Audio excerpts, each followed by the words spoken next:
Chapter 223. Chapter 223 Instruments.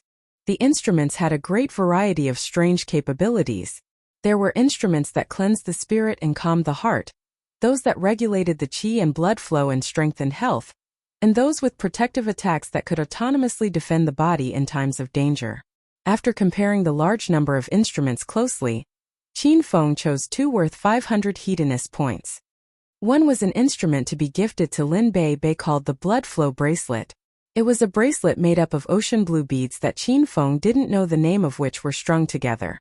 Wearing it would regulate qi and blood circulation, and prevent blood from getting clotted in the veins. Because he knew Lin Bei's temporary paralysis was due to an obstruction in blood circulation, this instrument would clearly be very helpful to her.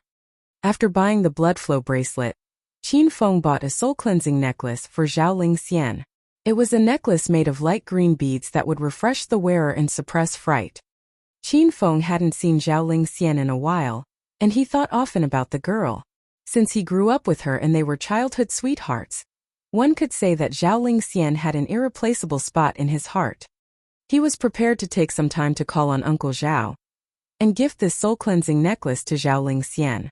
That girl had such a princess syndrome that she was always cold, aloof and easily angered. Qin Feng thought to give her the necklace because he hoped it could stabilize her emotions.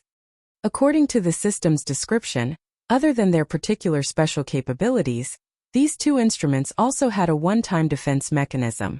If the wearer was in danger, the instrument would produce a light and deflect the danger. However, since they were inexpensive instruments, they only had a one-time protection capability. After they were used, the instruments would automatically disappear. After upgrading the flying dragon armor and buying two instruments, the 2,000 hedonist points Qin Feng gained were completely spent. He put away the two instruments and practiced his thunder tiger fists in the room until his body became completely accustomed to the 250-kilogram flying dragon armor. After, he showered, washed away all of his sweat, then slept on his bed. Who knew how long later, Qin Feng's cell phone rang. He looked at the notification and saw that it was Lu Xiaojia. Then he looked at the clock on the wall and realized it was already 7 o'clock. He agreed to be at her building to pick her up at 7. Big brother Feng, you huge liar, why aren't you here yet? What? Don't tell me you forgot something as important as your little sister Xiaojia's birthday? Lu Xiaojia's wronged complaints passed through the phone. Qin Feng was swept with awkwardness and immediately wore his clothes. Little sister Xiaojia, I'm on my way.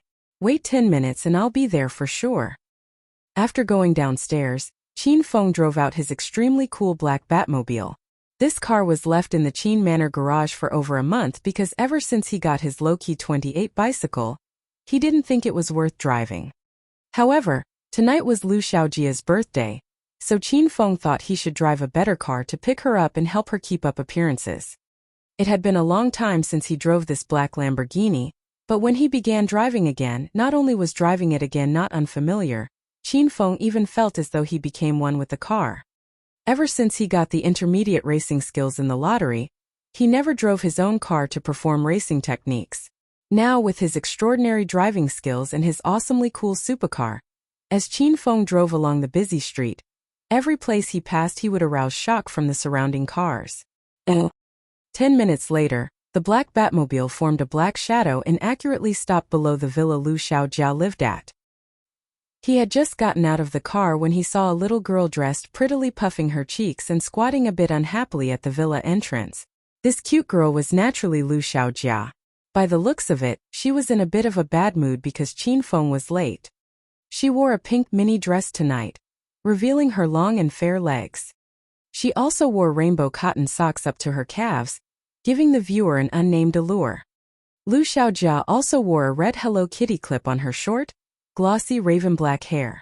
Her large eyes looked to the ground, and her long and thick eyelashes blinked twice every so often.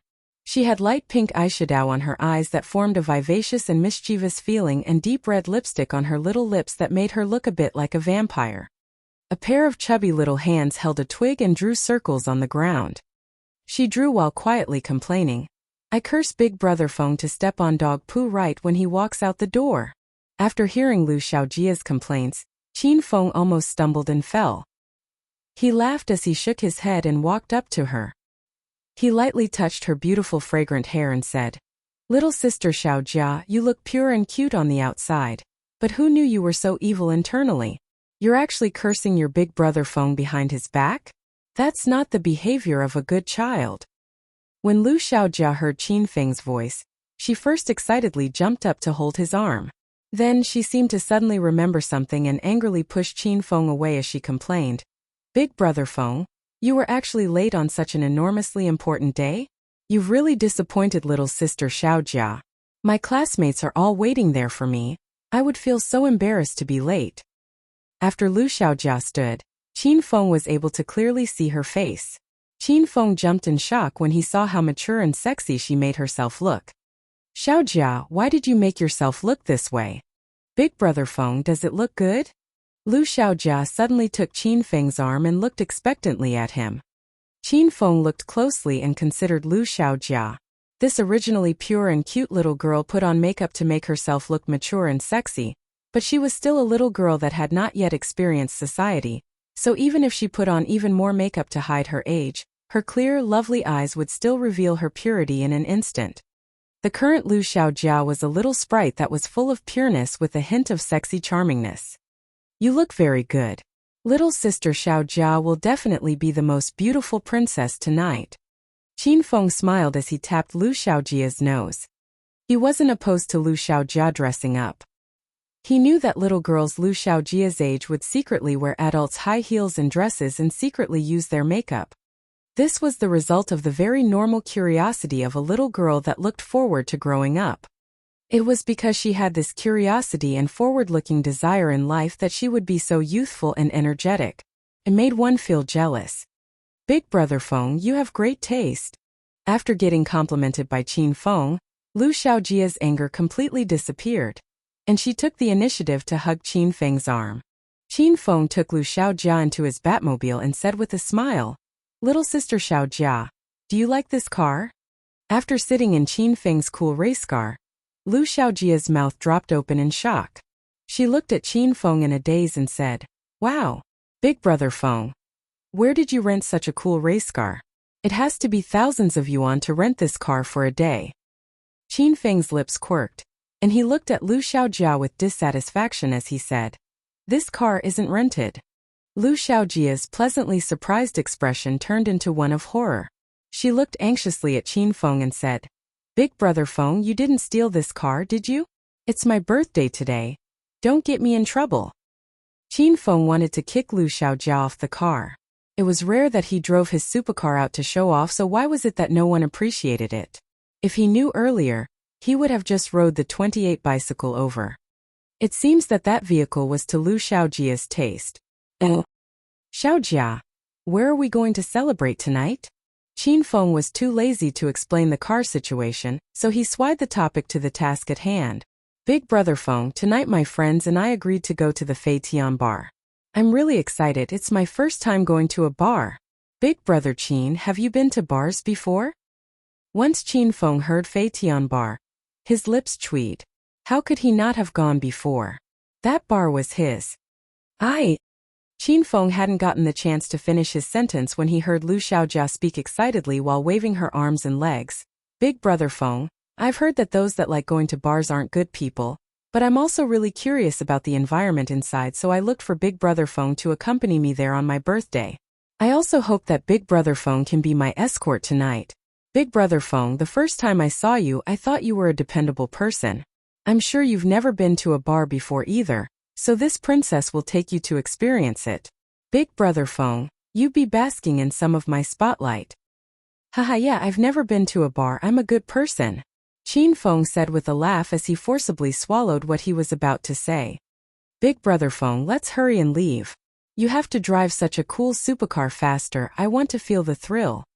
Lu Xiaojia lifted her arms and looked impossibly happy. Qin Feng smiled lightly, helped Lu Xiaojia put on her seatbelt, and stepped all the way down on the gas pedal. The black Lamborghini Batmobile shot out. In the dusk yellow lights, it was like a black apparition that came and went without a trace. "Wow, it's fast, really fast." Lu Xiaojia was young and really excited by this kind of thrilling racing. She was also extremely trusting of Qin Feng. So she wasn't like the other women that rode in Qin Feng's car who were extremely frightened. Lu Xiaojia had an expression of excitement and enjoyment. Big brother Feng, can you drive a little faster? I can feel the car about to fly, and I'm going to become a flying superhuman. That's easy enough, but you have to sit properly, don't hit your head. Qin Feng smiled and went even faster. The deep rumbling of the car was like a flood beast that shook so much it trembled the ground a bit. Haha, it's really going to fly. Big brother Feng, I'm really happy. Lu Xiaojia was elated the whole way. At this time she suddenly and excitedly hugged Qin Feng's neck, then kissed his cheek. The little girl's lips were moist and soft, and the touch felt very wonderful. After getting kissed, the still wet saliva lingered on Qin Feng's face. Xiaojia, what are you doing? I almost flipped the car. Qin Feng was caught off guard and really almost crashed the car into a tree. At this time he glared at Lu Xiaojia. Lu Xiaojia stuck out her tongue mischievously. When Qin Feng saw the cute pink tongue and Lu Xiaojia's silly and cute expression, Qin Feng really wanted to stop the car, firmly press down on this little girl's body and wildly kiss her little tongue. However, he suppressed his urges because Lu Xiaojia was too young. Haha. Big brother Qin Feng, your current expression is too fun. Lu Xiaojia clearly wasn't frightened by Qin Feng's fake anger. She even giggled and pointed at Qin Feng's cheek that was just kissed. Qin Feng looked into his rearview mirror and noticed a mark from Lu Xiaojia's little lips. He was about to scold Lu Xiaojia when he felt a pair of exquisitely soft little hands touch his face. Big brother Feng, don't be angry. Little sister Xiaojia will help you wipe off the lipstick right now and it'll be okay. Lu Xiaojia's hands were as soft as a baby's skin, and it felt very nice on Qin Feng's face. Evil thoughts arose in Qin Feng's head once again as he thought if the hands were used to. They wildly sped the whole way. Qin Feng only drove for 15 minutes and the car then stopped outside the entrance to the Fei Tian bar. It was already 7:30, which was when the bar's business was slowly burgeoning. One could see quite a few young men and women heading into the bar in groups of 3 or 4. After parking the car, Qin Feng and Lu Xiaojia got out of it. Big brother Feng, I'll call my classmates and see if they've arrived. Once Lu Xiaojia got out of the car, she pulled out her phone and made a call. She spoke into the phone for a while, then hung up and smiled at Qin Feng. Big brother Feng, they're already in the bar, let's go in. Qin Feng couldn't be more familiar with the Fei Tian bar. Once he entered, he acted as casually as if he returned home. On the other hand, it was Lu Xiaojia's first time in a place like this. Once she entered, she was startled by the loud bass-filled music. She covered her ears and looked curiously around her. The bar was too boisterous. Young men and women filled the dance floor and looked like out-of-control wild horses as they crazily twisted their bodies. The kids Lu Xiaojia's age were a bit rebellious and were very curious about new things. She hadn't been in the bar for very long but had already adapted to the atmosphere. To a girl that was outgoing and enjoyed liveliness like Lu Xiaojia, this wild and lively atmosphere was clearly to her taste. Xiaojia, here. The two hadn't stood at the doorway for very long when someone inside called Lu Xiaojia's name. Lu Xiaojia looked over and noticed her classmate sitting there. She immediately and excitedly tugged Qin Feng's hand and ran over. They passed through the dance floor and arrived at a VIP table. Qin Feng saw a group of boys and girls sitting around a crystal table. They were all Lu Xiaojia's classmates.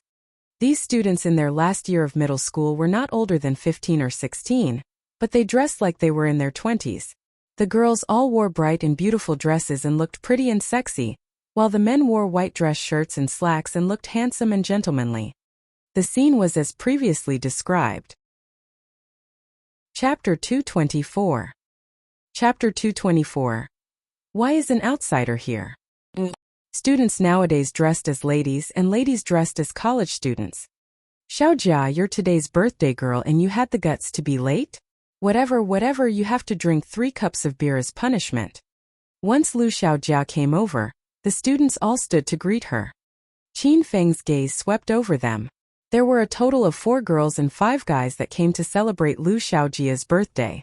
The 4 girls dressed up decently, but were clearly a couple of grades below Lu Xiaojia in quality. Among the 5 boys, One of them was impeccably attired and had an unordinary aura. His gaze fell on Qin Feng. When he saw that Lu Xiaojia was holding Qin Feng's hand, an iciness passed through his eyes. "Aya, you bad girl, you know I can't drink, and once I come, you punish me to drink 3 cups of alcohol. Do you want me to play with all of you later?" Lu Xiaojia let go of Qin Feng, joined the 4 girls, and hugged each of them in turn. Then she pulled Qin Feng into the group. "Let me introduce someone. Last time when I was almost kidnapped in the middle of the night, Big Brother Feng saved me." Lu Xiaojia began to introduce everyone. "Big Brother Feng.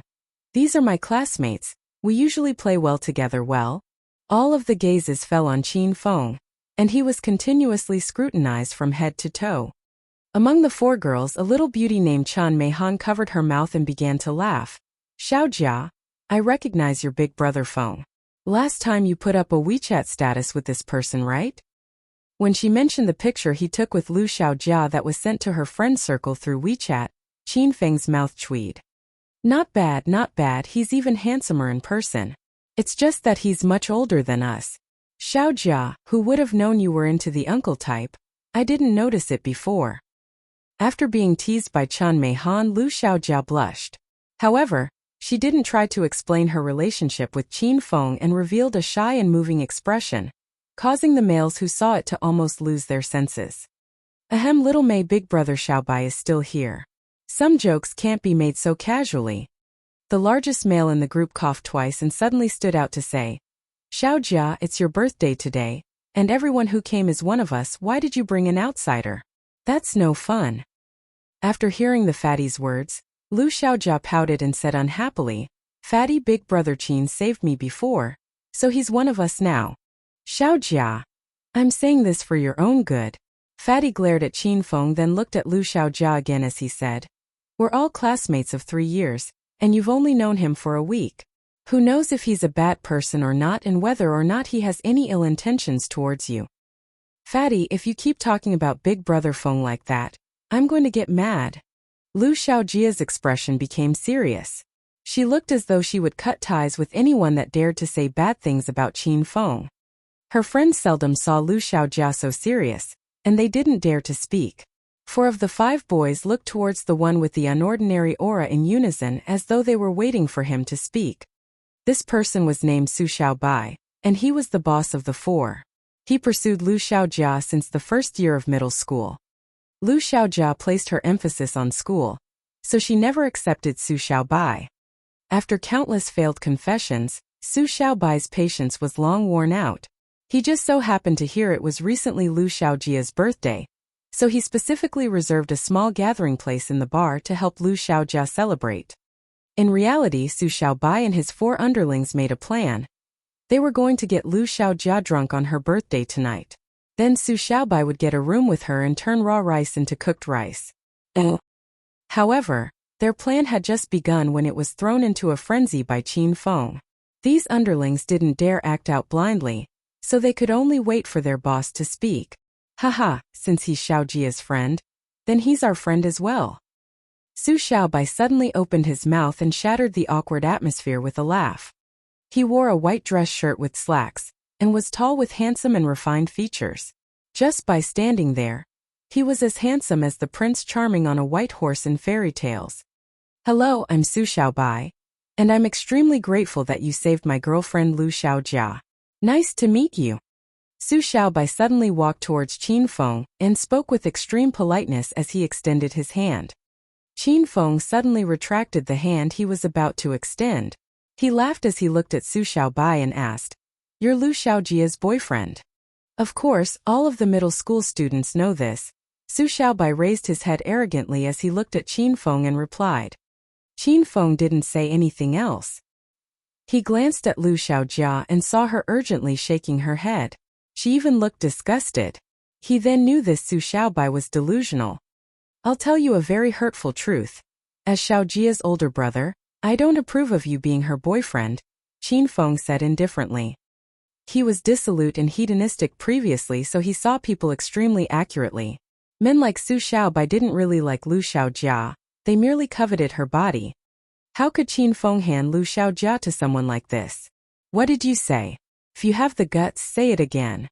Fatty suddenly rushed up and looked like he wanted to come to blows with Qin Feng. He yelled, "Don't think that because you're a couple of years older than us, I wouldn't have the guts to fight you. Then give it a try." In the face of a threat from a rookie like Fatty, Qin Feng's expression didn't change at all. One wanted to hit someone, and the other wasn't afraid at all. The atmosphere immediately became icy and seemed as though it would explode with one touch. Fatty backed down. Su Xiaobai waved his hand and blocked Fatty. He smiled at Qin Feng. "You aren't even Xiao Jia's actual older brother. So what use do your words have? I put together this gathering for Xiao Jia, so if you truly came to celebrate Xiao Jia's birthday, I welcome you. However, if you're here to make a fuss, I have the right to send you away at any time." A strong aura suddenly shot out of Su Xiaobai, and he glared coldly at Qin Feng. Tonight was his venue, and he had 4 lackeys with him, so how could he be afraid of Qin Feng who was by himself? I almost forgot, this is my present for you, Xiao Jia. Hurry and open it to see if you like it. When Chun Mei Han saw the situation going awry, she immediately stood out to alleviate the situation. She took out a pink box and stuffed it into Lu Xiaojia's hands. The remaining 3 girls also reacted, and one by one, they came to give Lu Xiaojia presents. "Xiaobai, why are you just standing there? Did you not prepare a present for Xiaojia? Hurry and take it out." After the 4 girls gave their presents, Chun Mei Han also told the boys to begin presenting their gifts. The 5 boys could only suppress their anger towards Qin Feng, take out their gifts, and present them to Lu Xiaojia. Lu Xiaojia's arms were soon filled with presents, and she placed them into a large bag to the side. She smiled at everyone and said, "Thank you all for the presents." The atmosphere became a bit warmer. "That's right, everyone sit down. We're all Xiaojia's friends here to celebrate her birthday, so we have to have fun tonight." Chan Mei Han tugged everyone to go sit down. Then she placed 3 cups of beer on the table in front of Lu Xiaojia. She smiled and said, "Xiaojia, you were late and I still remember. You can't escape these 3 cups of beer." "Little Mei, you really want to get me drunk? I really can't drink." Lu Xiaojia hurriedly waved her hands and pushed the cups of beer back to their original spots. "Xiaojia, you're no fun. You're the birthday girl tonight, so if you don't take the lead and drink first, how could we drink happily? You have to drink these 3 cups for being late, otherwise we won't drink any alcohol tonight. Right, guys?" At this time, Fatty began to make a fuss. He got Su Xiaobai's command right from the beginning regarding tonight's quest to think of ways to get Lu Xiaojia drunk. "That's right, if Xiaojia doesn't drink, we won't either. Xiaojia, we came here especially to celebrate your birthday. You can't be such a party pooper."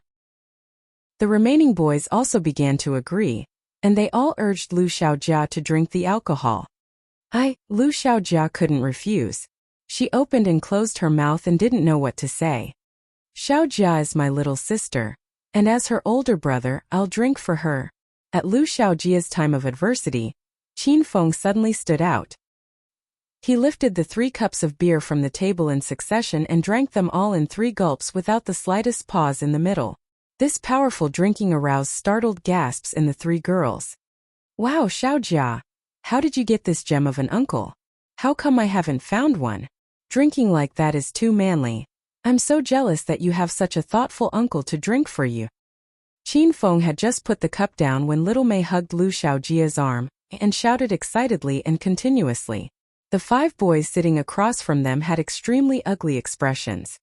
"Xiaojia, if you're like this, then I'll be unhappy. How could you let someone else drink for you? We're here tonight for you, Xiaojia, so if you don't even drink with us, why are we even here?" Fatty grumbled again. Lu Xiaojia was a bit embarrassed. She picked up a cup of beer and smiled at everyone. "Thank you everyone for coming here to celebrate my birthday with me, cheers." Lu Xiaojia lifted her head, scrunched her eyebrows and swallowed the repulsive beer. In the middle of drinking, she choked and stopped a fair amount of times. When the whole cup was ingested, tears sprang from her eyes. "Okay, nice, Xiaojia." After Lu Xiaojia finished drinking 1 cup of beer, the 4 lackeys began to applaud. Fatty took this opportunity to stand and bring another cup of beer in front of Lu Xiaojia. "Xiaojia, come, big brother will drink a cup with you. If you respect your big brother Fatty, then let's have a drink." After Fatty finished speaking, He didn't give Lu Xiaojia the opportunity to refuse and already lifted his head and completely downed the cup of beer in his hand. Then he looked at Lu Xiaojia with a smile and said, "Xiaojia, hurry and drink. Don't tell me you look down on your big brother Fatty." Lu Xiaojia was in a difficult situation. She thought the beer was absolutely repulsive, but she worried that Fatty would be sad if she rejected him, so she looked helplessly at Qin Feng. Qin Feng sat beside Lu Xiaojia, and at this time he shot a slight smile towards her. He suddenly stood, lifted the cup of beer, lifted his head and swallowed it. After the empty cup landed on the table, he looked calmly at the others, smiled and said, "For all those that want to toast little sister Xiaojia today, I'll drink for her. After you all inebriate me, then you're free to get Xiaojia as drunk as you wish." Chapter 225. Chapter 225. I don't know how to play. The expressions of Su Xiaobai and his 4 lackeys darkened. They all exchanged glances and all reached the same conclusion. Since this brat Qin Feng was so cocky, they would first get Qin Feng drunk. Once he was trashed, they would clean him up however they liked. Seems that you can really drink? Then these brothers will drink with you until you're satisfied. Come, let's drink from the bottles. Fatty was the most dissatisfied with Qin Feng.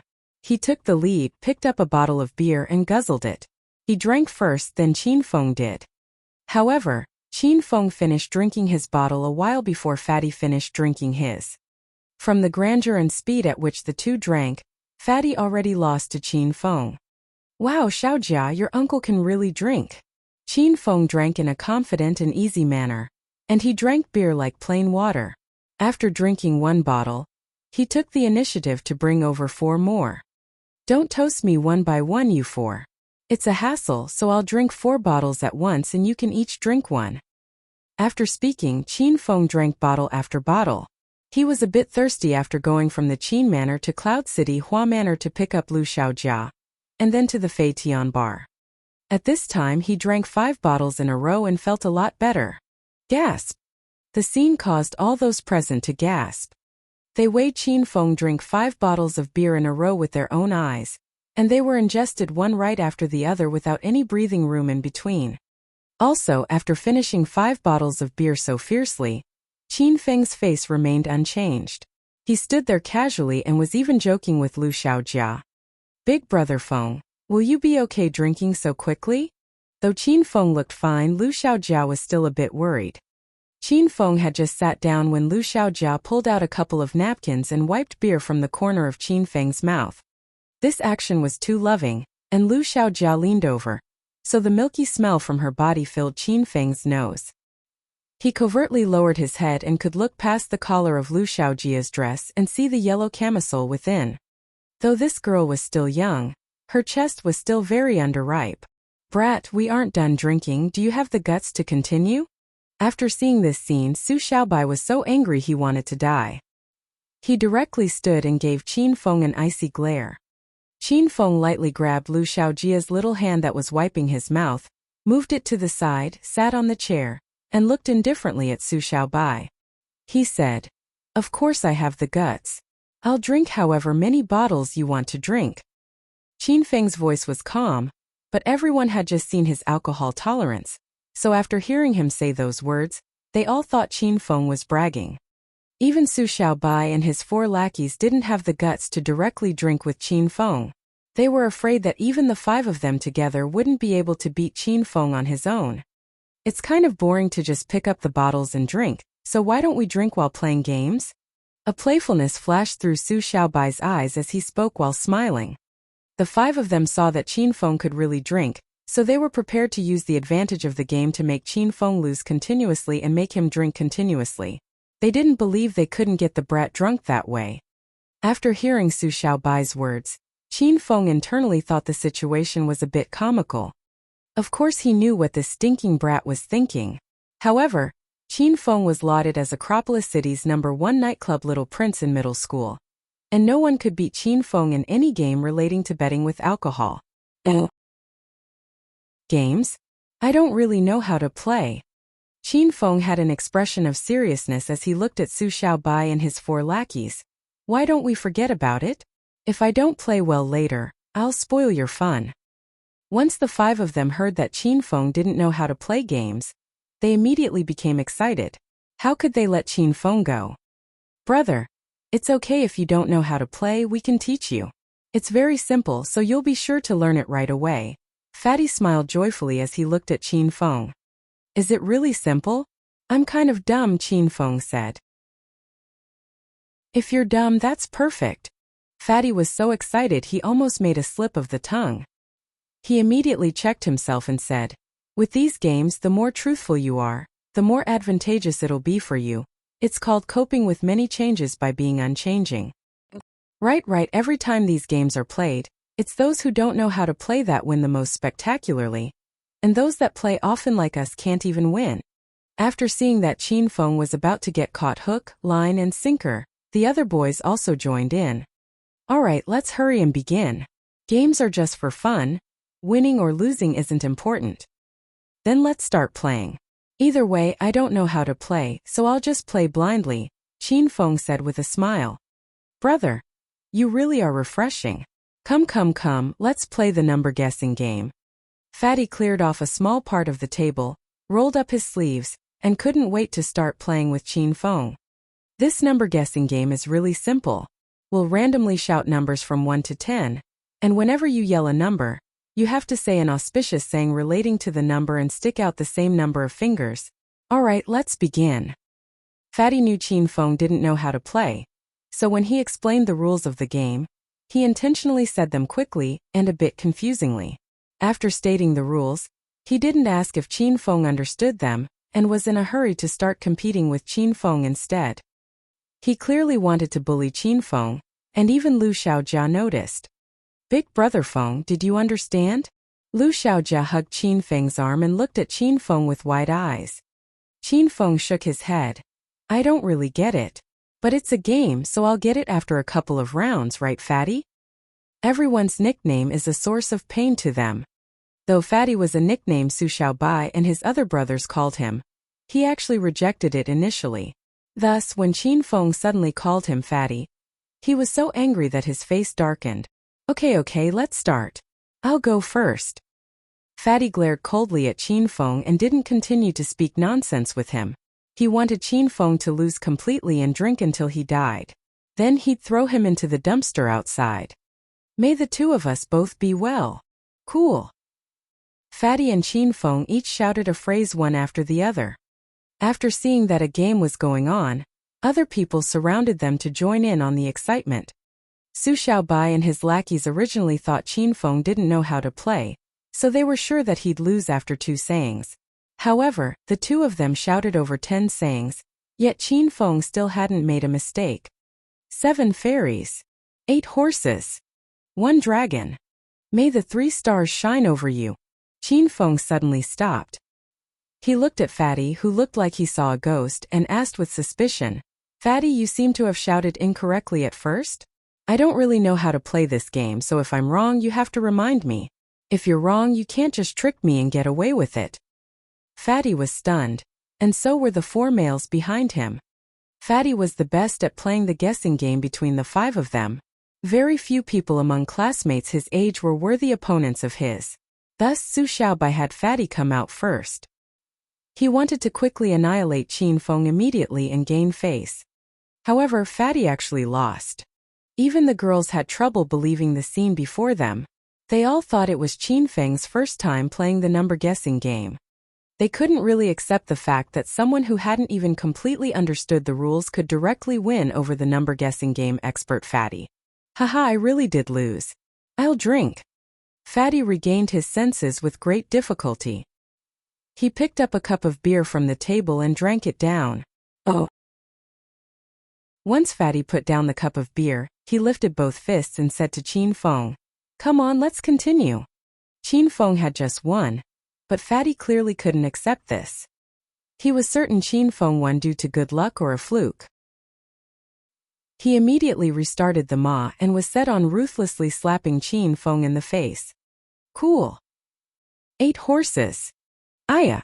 Fatty, you're letting me win on purpose, aren't you? How could you make a mistake right after we started? Fatty made a mistake right from the beginning in the second phrase.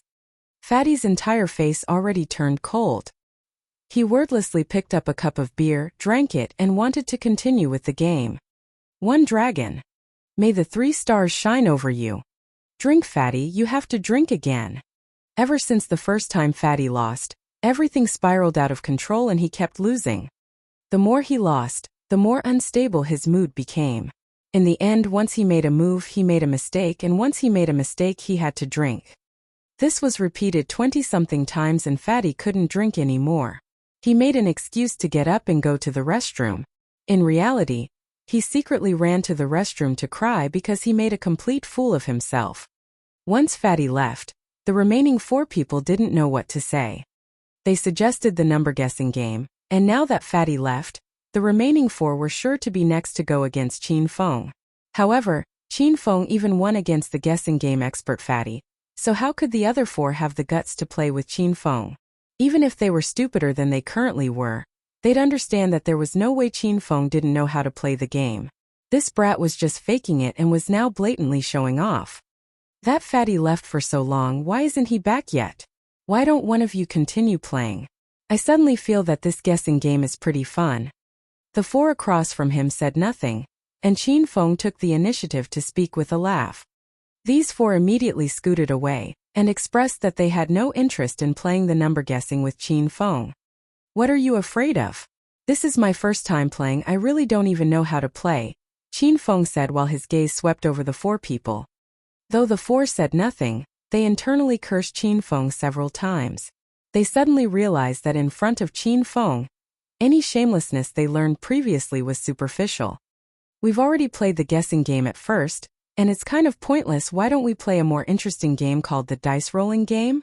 Su Xiaobai suddenly spoke and prepared to switch to another game.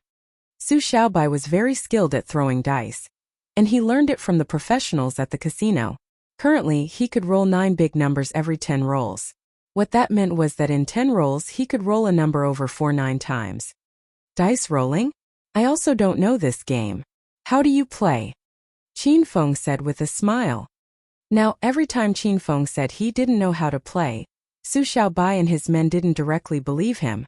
Their gazes preserved a slightly guarded look towards Qin Feng. However, Su Xiaobai was very confident in his dice-throwing skills. Even if Qin Feng played this before, Su Xiaobai wouldn't be afraid. At this time, he already took out the die and tossed it. I'll go first. You can just wait to see how I play and follow. While speaking, the die in Su Xiaobai's hands was already thrown out. It fell onto the glass table and spun quickly. Slowly, the die stopped. After turning a good number of times, it stopped at 5. 5. Big Brother Xiaobai really is amazing. He could just casually roll and it's a large number. Awesome. Big Brother Xiaobai is the best. Haha, this time I don't believe this brat can still win. Unless he stepped on dog shit right when he walked out the door. Su Xiaobai's 3 lackeys shouted excitedly. They had expressions that said Qin Feng didn't need to throw the dice and already lost. Chapter 226. Chapter 226. All sixes. The die's largest number was a 6. 5 was considered a large number, and when Su Xiaobai rolled, it was a 5. No wonder they were all so excited. However, after Qin Feng saw the 5, he smiled and shook his head. There was no nervousness or fear on his face. He picked up the die, looked at Su Xiaobai and said, "Pretty boy, if I roll a 6, then I beat you." Qin Feng gave Fatty a nickname, so to be fair, he also gave Su Xiaobai a nickname. However, these two clearly didn't like Qin Feng making up names for them. Su Xiaobai's originally fair and clear face darkened. You think it's that easy to roll a 6? How laughable. Su Xiaobai glared at Qin Feng disdainfully. The way Qin Feng spoke earlier made it seem as though it was easy to roll a 6, and this made Su Xiaobai and his lackeys unhappy. I think it's really easy, Qin Feng said with a smile. I've seen some arrogant people, but I haven't seen someone as ignorant and arrogant as you. Since you're so cocky, do you have the guts to play with me and see who can roll the highest number? Su Xiaobai asked Qin Feng while looking at him with disdain. What's there to be afraid of? Qin Feng countered with a smile. Okay, then let's play big. If you roll a 6 this time, I'll drink 6 cups of beer. If you don't get a 6, then you drink 6 cups. Su Xiaobai was thoroughly angered by Qin Feng. He thought he was the saint of acting grand, but today he found someone who surpassed him in acting skills. To protect his name, Su Xiaobai was prepared to stake everything against Qin Feng. Do we really have to do this? I feel like it's a bit unfair, Qin Feng said a bit apprehensively. If you think it's unfair to you, then don't lie. And if you don't have the guts, don't be cocky. You'll only be a joke in the end. Su Xiaobai glared disdainfully at Qin Feng. It wasn't only Su Xiaobai who felt this way. Everyone sitting there thought this game was unfair to Qin Feng.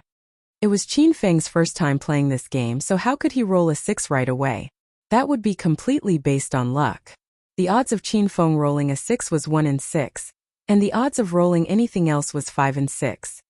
Calculated this way, Qin Feng only had 1/6 of a chance at winning, while Su Xiaobai had 5/6 of a chance.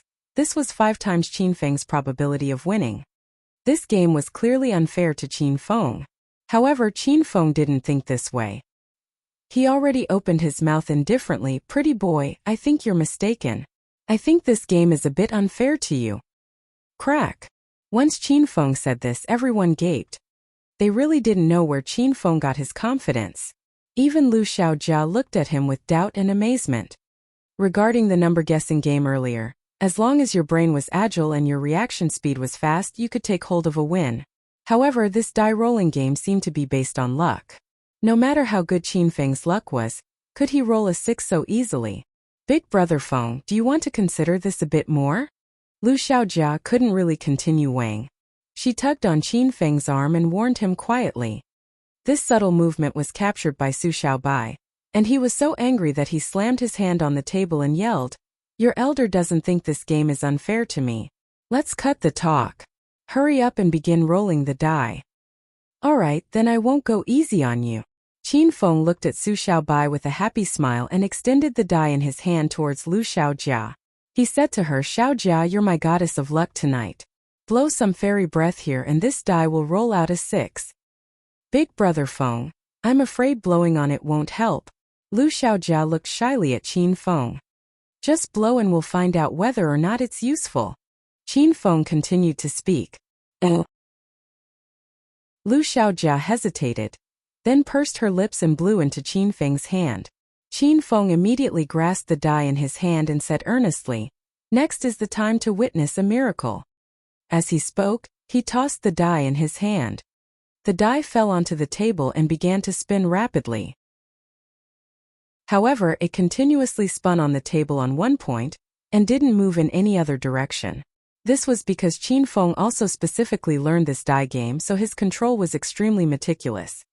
One could tell just from the way the die balanced, moved, and spun after it fell on the table that Qin Feng's technique was superior. Clang! The die spun for close to half a minute before it came to a stable stop. 6 blinding red dots fell into their gazes. It was not any more or less. It was exactly 6.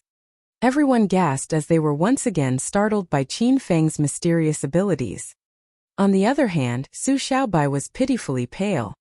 He was so angry that he couldn't speak. "Wow! Really is a 6. Big brother Feng, it really is a 6. Lu Xiaojia was the most excited because this was the die on which she blew her fairy breath. And her fairy breath seemed effective because Qin Feng really did roll a 6. Of course, a die that little sister Xiaojia blew her fairy breath on has to roll a 6. Qin Feng patted Lu Xiaojia's lovely raven hair and smiled as he spoke. "Pretty boy, 6 cups of beer. If you can't drink it all, I'll help you." No one had yet come back to their senses from their shock when Qin Feng already began telling Su Xiaobai to drink. "No need." Su Xiaobai glared coldly at Qin Feng. Even if his stomach bled, he wouldn't let Qin Feng help him.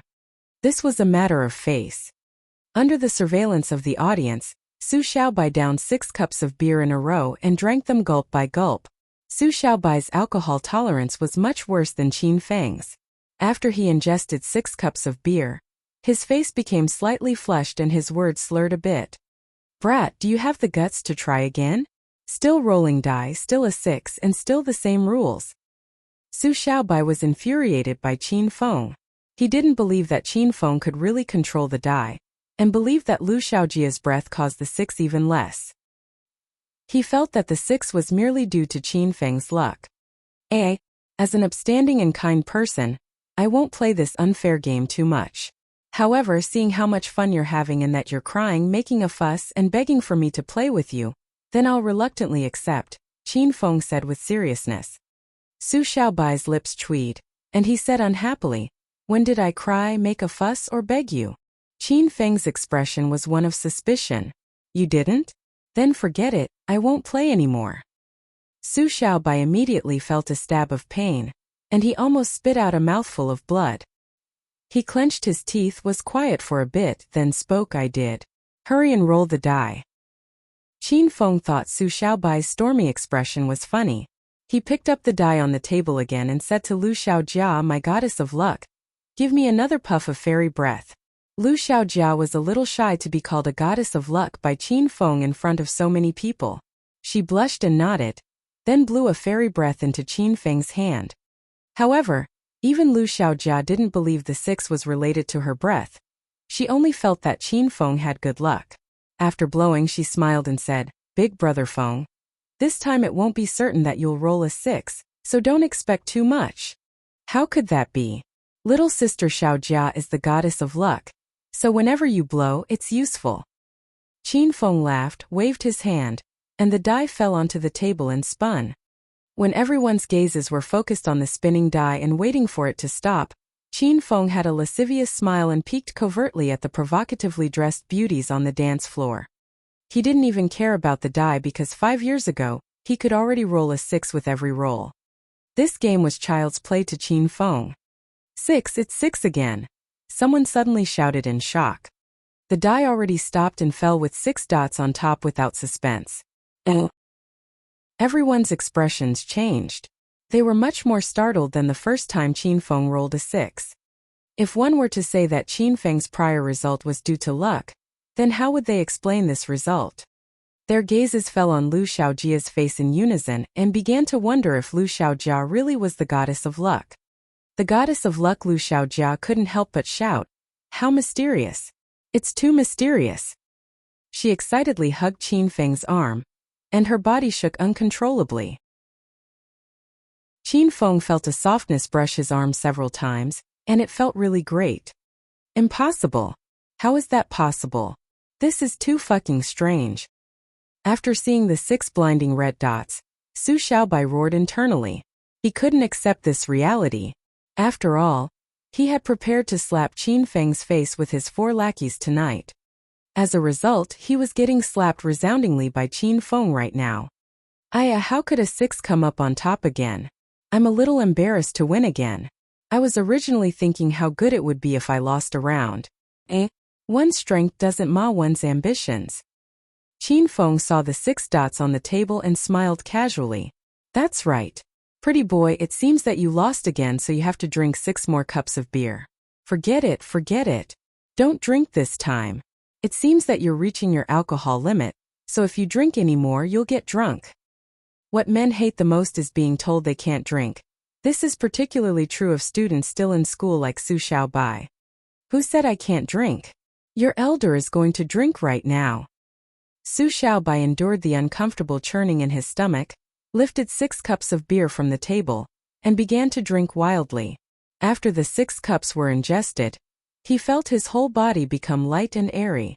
However, he still maintained consciousness and glared at Qin Feng. Brat, would you dare go another round? Still dice, still a 6. Su Xiaobai completely gave his all against Qin Feng. He still didn't believe in this demon.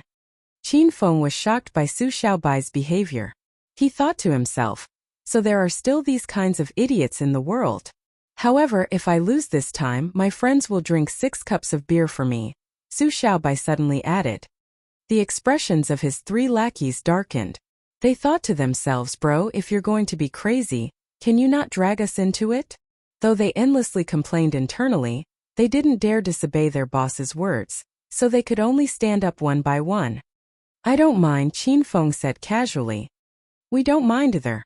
Su Xiaobai's 3 lackeys gritted their teeth and responded. Thus, Qin Feng picked up the die again, had Lu Xiaojia blow a fairy breath onto it, tossed it and said, Don't be in a hurry. I'm going to roll 3 times at once. If it's a 6 all 3 times, each of you 3 will drink 6 cups. You'll each have companions, and it'll be more flavorful to drink. Once they heard Qin Feng's words, these 3 lackeys protested inwardly. They looked as though they were doomed to drink 6 cups of beer, and their expressions were as ugly as if they had eaten shit. 6. Still 6. Fuck, how is it 6 again? Lu Xiaojia blew on the die for all 3 rolls, and each time, a 6 ended up on top. When the 4 girls saw this, they were so shocked they were speechless. Lu Xiaojia was so excited that her face flushed. If no one else was there, she would have pounced on Qin Feng, pushed him over, and harshly kissed his face once to express her joy. At this time, Su Xiaobai was so angry that he wanted to kill someone. He even picked up the die and examined it in detail. The die couldn't have a 6 on all sides, right? However, after earnestly looking it over once, Su Xiaobai realized that there was absolutely nothing wrong with the die. This Qin Feng was clearly a freak. I'm really sorry, I originally really didn't want to toss a 6, but even when I rolled casually it was a 6. I'm a little apologetic. When Qin Feng saw that Shi Xiaobai and all his men looked like they had eaten shit, Qin Feng laughed and said, Forget it.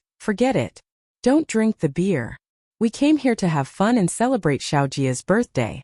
We're all friends, so there's no need to care about face like usual. Plus, even if it's embarrassing, no outsider would see it. Qin Feng said Xiaobai's 3 lackeys shouldn't drink. But once these words were spoken, the 3 lackeys felt that they had to finish the 6 cups of draft beer, even if they drank themselves to death. The 3 clinked their glasses and drank down cup after cup. After each drank 6 cups of beer, the 3 of them felt the need to vomit, so they covered their mouths and ran away. Hey, where are you 3 going? Why are you running away once I come back? At this time, Fatty had just returned from the restroom. He didn't know about the die rolling and shouted when he saw the 3 people rush away. Fatty, bring everyone to sit in the room we reserved. I have to go to the restroom as well, and I'll look for you in the room later. At this time, Su Xiaobai was in no mood to stay, so he found an excuse to leave. He left the VIP table and walked toward the large dance floor because he saw a familiar face there. This person was older brother Buckteeth, a big hooligan who played in the streets. When Su Xiaobai saw big brother Buckteeth, the dark expression he had all night finally relaxed. He was prepared to get big brother Buckteeth to help him take care of Qin Feng. Chapter 227. Chapter 227 Heartbeat. Big brother Buckteeth, you're here to have fun tonight as well. Su Xiaobai walked onto the dance floor, twisted his body to the rhythm of the music, arrived beside Buckteeth, and greeted him with a smile. So it's Xiaobai. You students have quite a nightlife nowadays. Did you bring schoolgirls to play with again? When Buckteeth saw Su Xiaobai, he grinned vulgarly. The two had met while clubbing at the Fei Tian bar. Su Xiaobai's family had some money, and he met brother Buckteeth often and bought him and his brothers drinks. Gradually, the two of them became friends at a mercenary level. I'm here to celebrate a classmate's birthday tonight. Su Xiaobai first made some small talk with Buckteeth, then got to the real business. Big brother Buckteeth, want to bring your brothers to sit in our room? Are there a lot of schoolgirls there? Buckteeth smiled wreedly, revealing a mouthful of rotten yellow teeth. 5 female students came tonight. One of them is a girl I have my sights on, but the other 4 you are free to play with, big brother Buckteeth. Su Xiaobai tossed some bait and continued to speak. However, the girl I have my sights on brought a man, and he isn't easy to deal with. Can you help step in for me and ruthlessly clean up the stinking brat, big brother Buckteeth? It would be best if you could beat him up and send him running. Once Buckteeth heard that there were schoolgirls to hit on, that he could drink all he wanted for free in Su Xiaobai's reserved room, and that he only needed to take care of one person, of course he was happy. He immediately agreed. Cleaning up people is your big brother Buckteeth's specialty. Let's go. Your big brother will stand up for you and kill this blind, stinking brat. Okay. Then sorry to trouble you, big brother Buckteeth. After big brother Buckteeth agreed, Su Xiaobai's face was immediately filled with smiles. When he had seen big brother Buckteeth fight at the Fei Tian bar before, Big Brother Buckteeth seemed so fierce.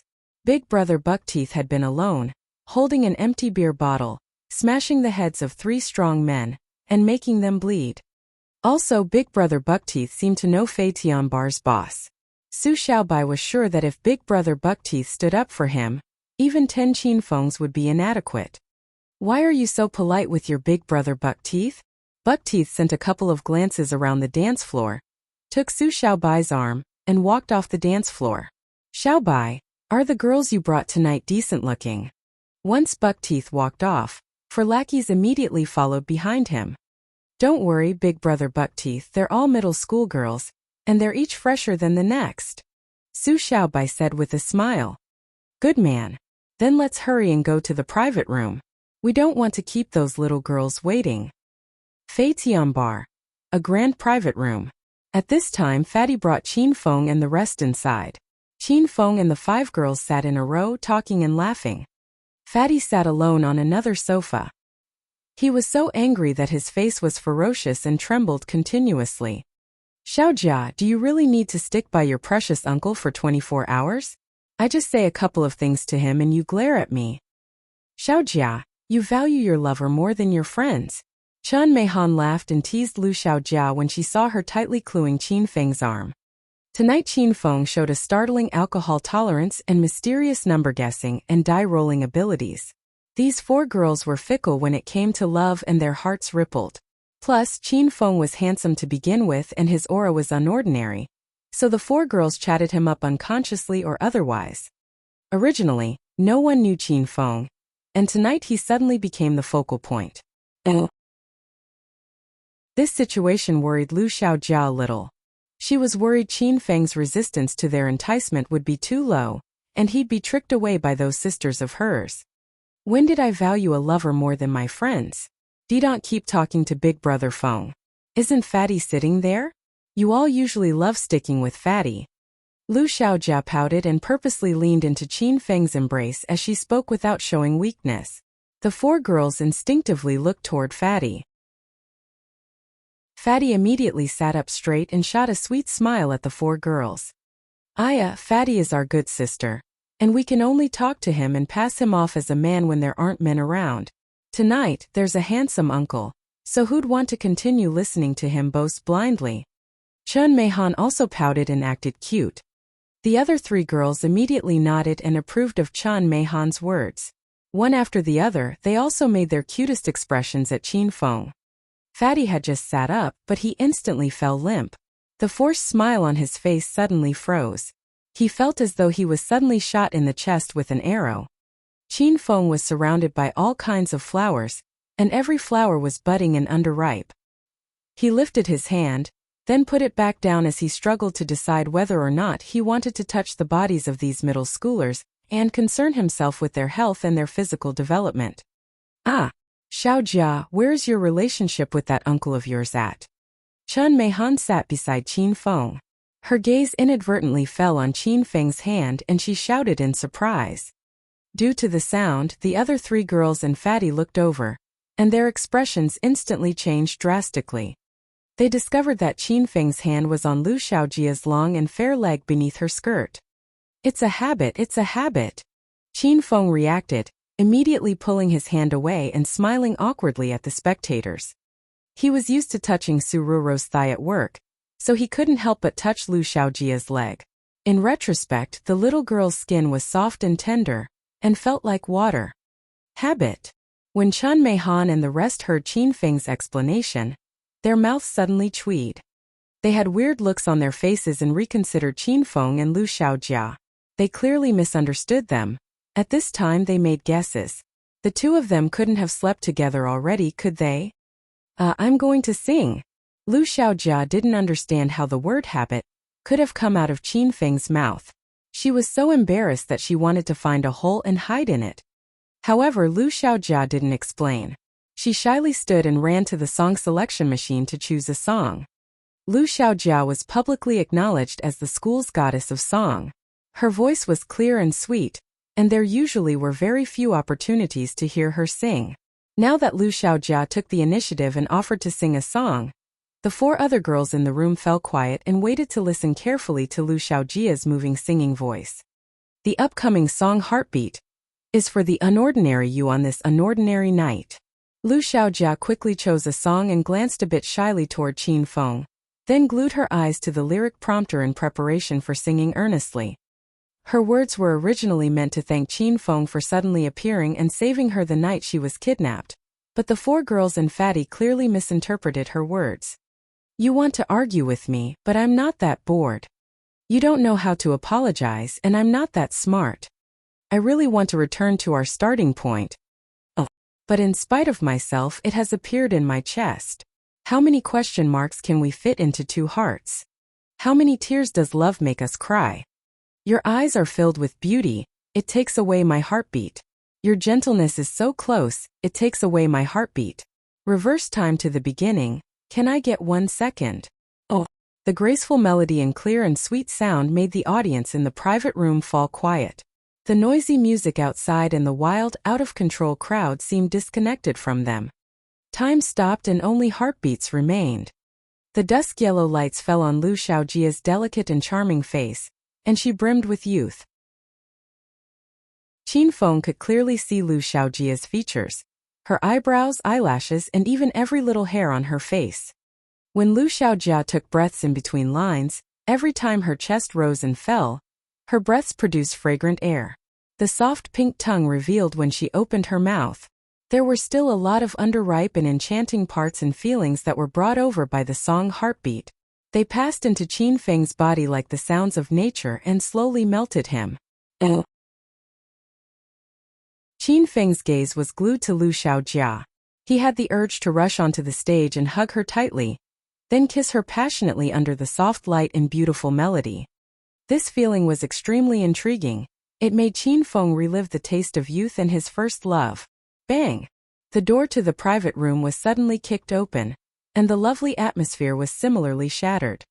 Su Xiaobai walked in first, and 5 young hooligans around 24 or 25 years old followed behind him. Your eyes are filled with beauty, it takes away my heartbeat. Your gentleness is so close, it takes away my heartbeat. Reverse time to the beginning, can I get 1 second? Lu Xiaojia's singing was too enchanting. She ignored the sudden intrusion and remained standing on the stage with her eyes closed as she sang softly. Buck Teeth and his 4 lackeys that had just entered stopped abruptly. Their gazes turned to the stage in unison and onto the body of Lu Xiaojia, who stood under the light. The eyes of the 5 men instantly gleamed. She wore a white dress shirt, short flowery skirt, thin and slender legs with rainbow socks. Her body was slender, straight, and full. A yellow camisole could be seen faintly beneath the white shirt, forming a youthful and attractive form. Lu Xiaojia's raven black, supple, and evenly cut short hair fit her cute and lively personality very well. Her high nose bridge made her look multiracial, and her long and thick black eyelashes fluttered in the light. And her every blink tugged on Buck Teeth's and his men's heartbeats. At their first glance of Lu Xiaojia, the 5 men only had one urge: to get on her, ruthlessly get on her. Brother Xiaobai, you're back. Fatty immediately stood in greeting when he saw Su Xiaobai return bringing other people. At this time, not only were Buck Teeth and his men entranced by Lu Xiaojia's singing, Su Xiaobai was also in a daze. Su Xiaobai only came to when he heard Fatty's shout. He laughed awkwardly. Haha. I bumped into a familiar face on the dance floor. Let me introduce him to everyone. This is Big Brother Buck Teeth. He's a big brother with power in Acropolis. These are my classmates. We're here to celebrate Lu Xiaojia's birthday, and she's the one singing on stage. Su Xiaobai first introduced Lu Xiaojia, the girl he had his sights on, to Buck Teeth. What he meant was, other than this girl, you can play with the rest however you like. A coldness flashed across his face. He pointed at Qin Feng and said, Big Brother Buck Teeth, this is the friend Lu Xiaojia brought. In a bit, play with him well. Su Xiaobai had a playful smile as he spoke. Buck Teeth's gaze had already fallen on Qin Feng. He noticed that Qin Feng was tall, skinny, fair and soft, and looked like a pushover that couldn't fight, so he didn't care about Qin Feng. His gaze returned to the singing Lu Xiaojia on stage. Xiaobai, this is the girl you've set your sights on tonight? She's awesome. Buckteeth rubbed his chin, and a slight and unconcealed vulgar gaze arose in his eyes. When he saw Lu Xiaojia singing and dancing on stage, he wanted to rush up, press her onto the stage and play with her harshly. Big brother Buckteeth, this girl is our school's #1 beauty, and I've waiting 3 years to take her. I have to get her tonight no matter what. Su Xiaobai didn't notice yet that big brother Buckteeth had taken a liking to Lu Xiaojia. At this time, he covertly pointed at the 4 girls sitting on the sofa and smiled. Big brother Buckteeth, those 4 schoolgirls are also pretty good. You can choose.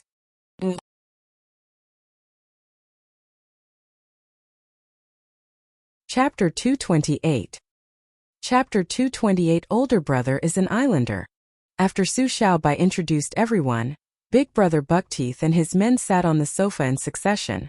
At this time Su Xiaobai's lackeys, who had gone to the restroom to vomit, came back as well. The private room was instantly filled, and it was clearly much more boisterous. Lu Xiaojia finished singing Heartbeat, and she had sung so earnestly that she hadn't noticed Buckteeth and his men. After getting off the stage and noticing 5 additional people in the private room, she was a bit shy. She lowered her head and walked to Qin Feng's side. She neared him and quietly sat down. Bravo, bravo. Your singing is too good. Lu Xiaojia had just sat down when Buckteeth clapped and gave a toothy grin. He said to Lu Xiaojia, Beauty, you have a heavenly voice. You've wronged your talent by not becoming a singer. My name is Wang He. The people in the streets call me Brother Buckteeth. It's an honor to meet a beauty like you. Come, let's have a drink. Buckteeth raised 2 cups of beer and extended one toward Lu Xiaojia as if he was prepared to begin picking her up. This scene stunned Su Xiaobai. He purposely told Big Brother Buckteeth about Lu Xiaojia earlier. Could Big Brother Buckteeth have mistaken her for someone else? My apologies, I don't drink. Lu Xiaojia didn't know Buckteeth, so how would she drink with him? She waved her hands in rejection. Buckteeth's expression dropped slightly, and he said with some unhappiness, Little beauty, what do you mean by this? Are you looking down on me, Big Brother Buckteeth? I'll have you know that this big brother isn't just boasting in front of you. My name is famous far and wide in the streets, and my power can cover the sky. I'm a big deal. Lu Xiaojia couldn't take it when she saw Big Brother Buckteeth's mouth full of yellow teeth and smelled the stench of his breath as he spoke. She didn't know how to refuse Buckteeth. Just then, she felt a pair of large hands lightly tug her behind a body to shield her. Afterward, she heard Qin Feng's calm voice. Brother Big Yellow Teeth, we don't see many islanders in society anymore. Could you tell me which island you live on? Fuck, what did you call your elder, stinking brat? Buckteeth didn't care if Qin Feng asked about some island or street. Once he heard Qin Feng call him Big Yellow Teeth, Buckteeth was so angry that he jumped up. You're saying that your elder has big yellow teeth? Look, here are my teeth yellow? Wang He opened his mouth and stared at Qin Feng with extreme seriousness. Since he had a mouthful of buck teeth, he was nicknamed Big Brother Buckteeth. Wang He didn't really accept the nickname, but after his brothers called him this so many times, he could only quietly accept it. Now once Qin Feng stepped in, he directly shouted the ruthless nickname Big Yellow Teeth, so how could Buckteeth not be angry? At this time, he wanted to smash a beer bottle on Qin Feng's head. Chinese people are all creatures with a strong sense of curiosity. When Buckteeth opened his mouth to exhibit his teeth, all the people in the private room looked over. They all didn't know what to say when they saw Buckteeth's extremely crooked and rotten teeth that were turning a bit black. Qin Feng also looked earnestly at Buckteeth's teeth, then shook his head and said seriously, I'm really sorry. Looks like I really did see wrongly at first. Big Black Teeth, you still haven't responded to my question. Which island do you live on? Big Black Teeth. After hearing Qin Feng's new nickname for Big Brother Buckteeth, the spectators suppressed their laughter with all their might until their faces turned completely red. Even Buckteeth's 4 lackeys were tickled by Qin Feng. Qin Feng's nickname described their boss's teeth too accurately. Oh. Stinking brat, I'm warning you, you better not speak so carelessly.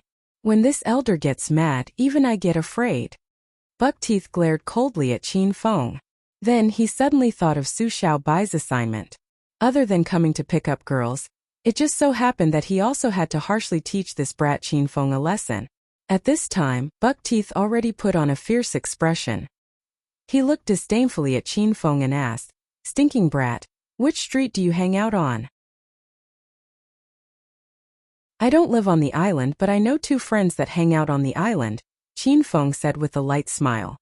Buckteeth was trying to figure out Qin Feng's background, so when he heard that Qin Feng knew people on the streets, his expression changed slightly. He feigned nonchalance and said, "So you also have friends on the streets, brat? Why don't you tell me who? Maybe I've hung around with your friends before." "I don't think so." Qin Feng shook his head and said, "My 2 friends are long-term inhabitants of the island and live reclusive lives. Even if I told you, you might not know them. One is called Guojing, and the other is called Huang Rong." "That's right. I'm not sure if you've heard of the island they live on, Brother Big Black Teeth. It's called Peach Blossom Island?" Qin Feng said while looking at Buckteeth with seriousness. All the people in the room suddenly forgot to breathe. They stared stupidly at Qin Feng and thought about what he said. Very soon someone understood. Qin Feng was intentionally teasing Buckteeth. He swayed hanging out on the streets into hanging out on the island. A couple of seconds later, laughter arose in the private room. They couldn't hold it in any longer. "What are you laughing at? What the fuck is so funny?" Buckteeth was the last one to regain his senses, and once he did, he burst out yelling. When the private room fell quiet again, Buckteeth glared fiercely at Qin Feng and shouted, "Stinking brat, you have the fucking guts to mess with your elder. Let me show you the consequences of messing with your elder." Buckteeth was extremely angry about actually being played by a 20-year-old brat. He picked up an empty beer bottle and aimed at Qin Feng's head. "Ah, Big Brother Feng, be careful." Lu Xiaojia was sitting beside Qin Feng and was so frightened that she covered her mouth and shrieked. Bang! The empty bottle fell, producing a large crunch. However, it didn't fall on Qin Feng's head. It smashed directly into Buckteeth's forehead. The beer bottle shards covered the ground. Some small pieces of glass stuck to the top of Buckteeth's head, and streaks of blood already began flowing down his forehead. "Stinking brat! Now do you know how amazing your elder is? If you dare provoke your elder again, I'll kill you." Buckteeth didn't realize what happened because he was certain he'd smashed the bottle toward Qin Feng. He didn't know the bottle ended up falling on his own head, so he was there hooting at Qin Feng. This scene shocked all of the people in the private room. In particular, Lu Xiaojia's classmates who saw Buckteeth for the first time got to expand their horizons today. So the bosses on the streets used self-damaging methods to scare other people. "Ayo, why does my head hurt a bit? Fuck, whose fucking blood is this?" Over 10 seconds after the bottle's impact, Buckteeth finally felt that something wasn't right. The gash on his forehead was quite severe, and he noticed the blood streaming down by his eyes. "Fuck, Tiger Cub Little 3. Did you see who the fuck hit your elder at first? He smashed and damaged this elder's head, so I'm going to kill him." After confirming his head had been hit by someone, Buckteeth immediately pulled out a tissue and wiped his wound while shouting. His 4 lackeys looked at Buckteeth with strange expressions. They hesitated and wondered if they should tell their boss the truth. "Fuck your mom, it was you, wasn't it? You did it, you brat." Buckteeth quickly directed his anger back toward Qin Feng. The bottle was supposed to whack Qin Feng's head earlier, but Qin Feng was fine. On the other hand, his own head was split open. He finally understood what happened. "I didn't do anything. I was standing here the whole time," Qin Feng said and shrugged while looking at the malevolent Buckteeth. Buckteeth was also dubious because he hadn't seen Qin Feng move. Yet his head was already broken. This was a huge embarrassment. Buckteeth couldn't care too much. He picked up another empty beer bottle and aimed at Qin Feng's head again. "Fuck your grandfather, your elder said you moved, so you fucking moved. If you dare make a move on your elder, I'll let you know why. Flowers." Bang! Buckteeth hadn't finished shouting his insults when the sound of an empty beer bottle shattering was heard. Then Buckteeth's howl of pain echoed in the room. The empty bottle in his hand smashed into his head once again. The audience gasped. This time, everyone paid attention to Big Brother Buckteeth's movements. They were certain that Qin Feng really didn't do anything.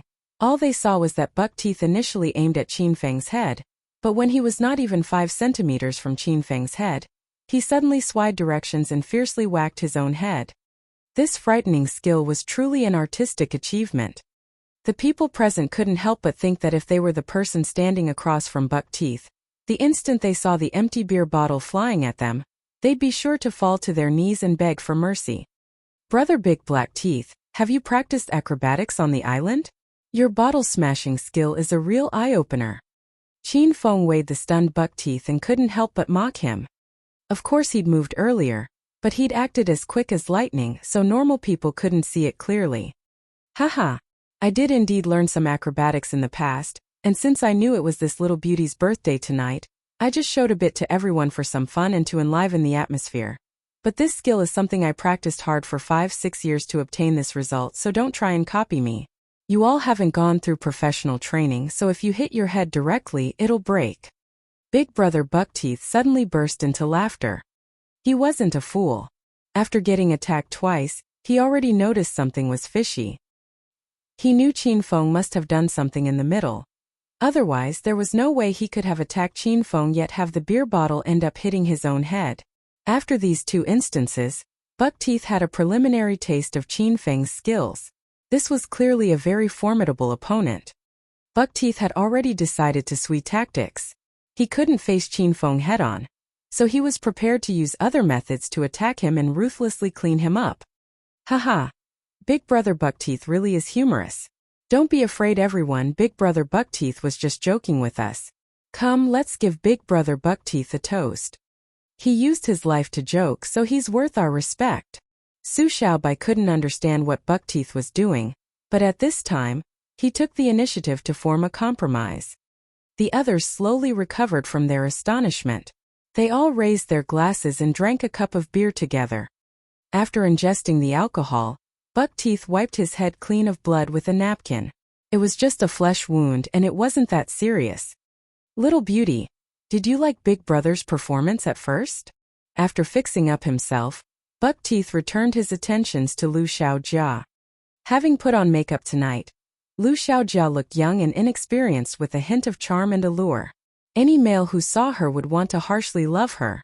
A vulgar and lascivious man like Buckteeth couldn't resist this kind of allure.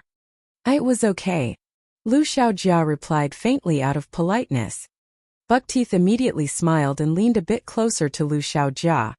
After seeing that he was able to start a conversation with her, he raised a beer glass to her and said, "Little beauty, you're really beautiful. Why don't you go for a walk with Big Brother and I'll take you out for a spin later? What do you think? Did you see that black Lamborghini Batmobile parked at the door? That's the ride Big Brother drove here tonight. Do you know why the rich like driving this kind of convertible sports car?" Big Brother Buckteeth smiled vulgarly at Lu Xiaojia and said, "Because you can lie in the car for a joyride and shake the car as well. Doesn't it seem exciting just thinking about it?"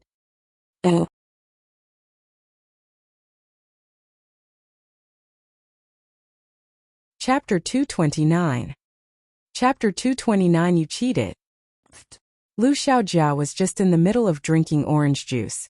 After she heard Buckteeth's words, she sprayed the mouthful of juice onto his face. The yellow liquid also contained plum pieces of fruit. The image was too beautiful. They all couldn't bear to keep weighing. Lu Xiaojia couldn't take it because Buckteeth's bullshitting technique was so skillful that he could forcibly lie about owning Qin Feng's car. The most crucial thing was that when he was bullshitting, he had a proper serious and earnest expression.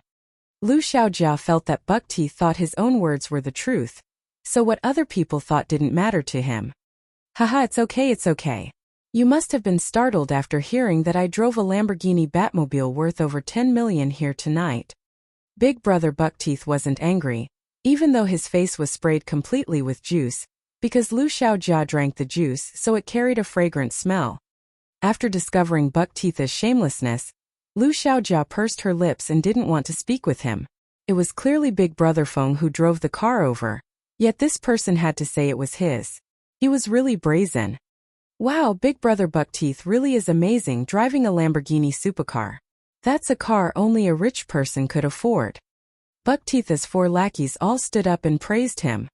These 4 followed Buckteeth around all day, so how could they not know Buckteeth's background? How would he have the money to buy a Lamborghini? The van he drove here tonight was something he'd bought through clenched teeth a couple of days ago. Because the vehicle's quality was so low, he was too embarrassed to drive it in broad daylight. He only took it out for a spin in the dead of the night, when there weren't a lot of people around. You four brats just need to follow with me well in the future. And sooner or later there'll be a time when you'll be able to buy a sports car too. Buckteeth was very satisfied with the quick-wittedness of his four lackeys. They played along and acted quite convincingly. Lu Xiaojia's four female classmates began looking at Buckteeth with stars in their eyes. Big brother Buckteeth, you really are young and promising. Can you take us to see this Lamborghini supercar later? I've only seen it in pictures on the internet, but I've really never seen one in person. Me too, me too. In a bit I want to sit in the Lamborghini, take pictures of myself and send it to my friends. The four girls shouted and danced for joy. Buckteeth really enjoyed the feeling of this kind of bullshitting. He thumped his chest and promised solemnly, "That's simple enough.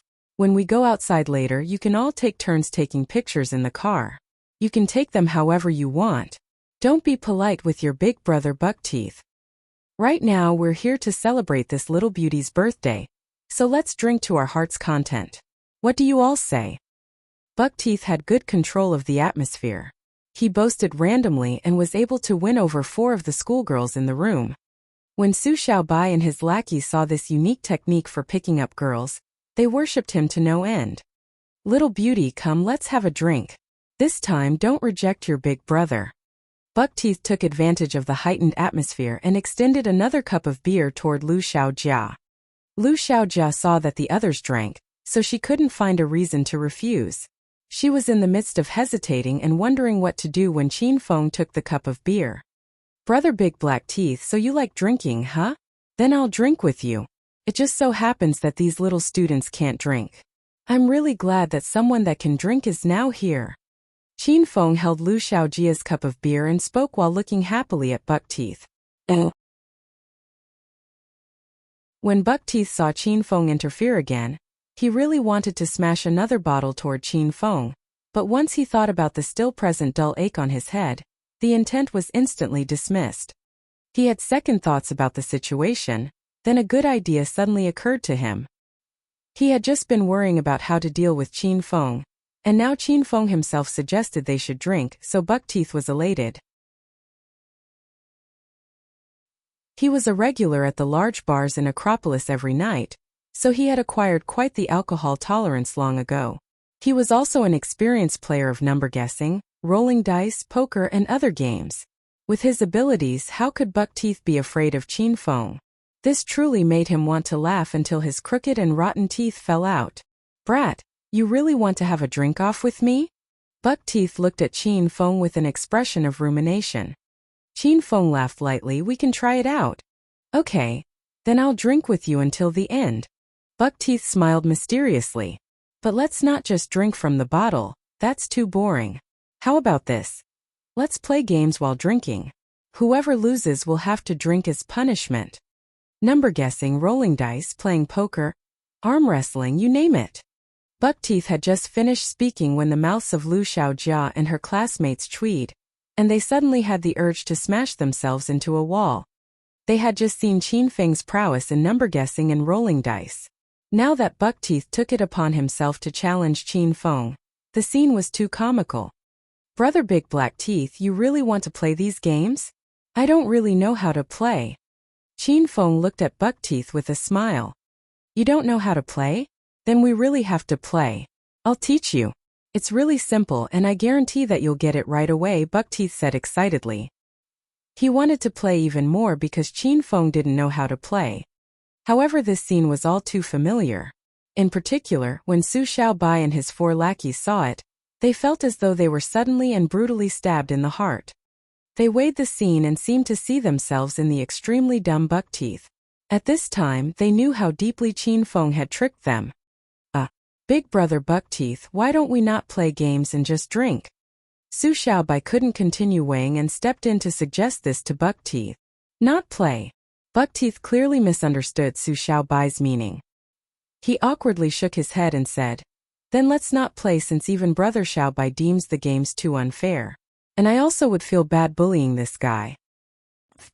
After hearing Buckteeth's words, Su Xiaobai and his lackeys couldn't help but spit out whatever was in their mouths. They once again saw in Buckteeth how stupid and idiotic they were earlier. Let's forget about number guessing, rolling dice, and playing poker. They seem a bit complicated and I'm afraid I won't understand them. Why don't we arm wrestle? This is simple and I know how to play, Qin Feng said with a smile. He had just played the number guessing and dice rolling games with Xiaobai and his lackeys, so he didn't want to use those two games to teach Buckteeth a lesson. Even when it came to boasting and face-slapping, Qin Feng still had to be choosy.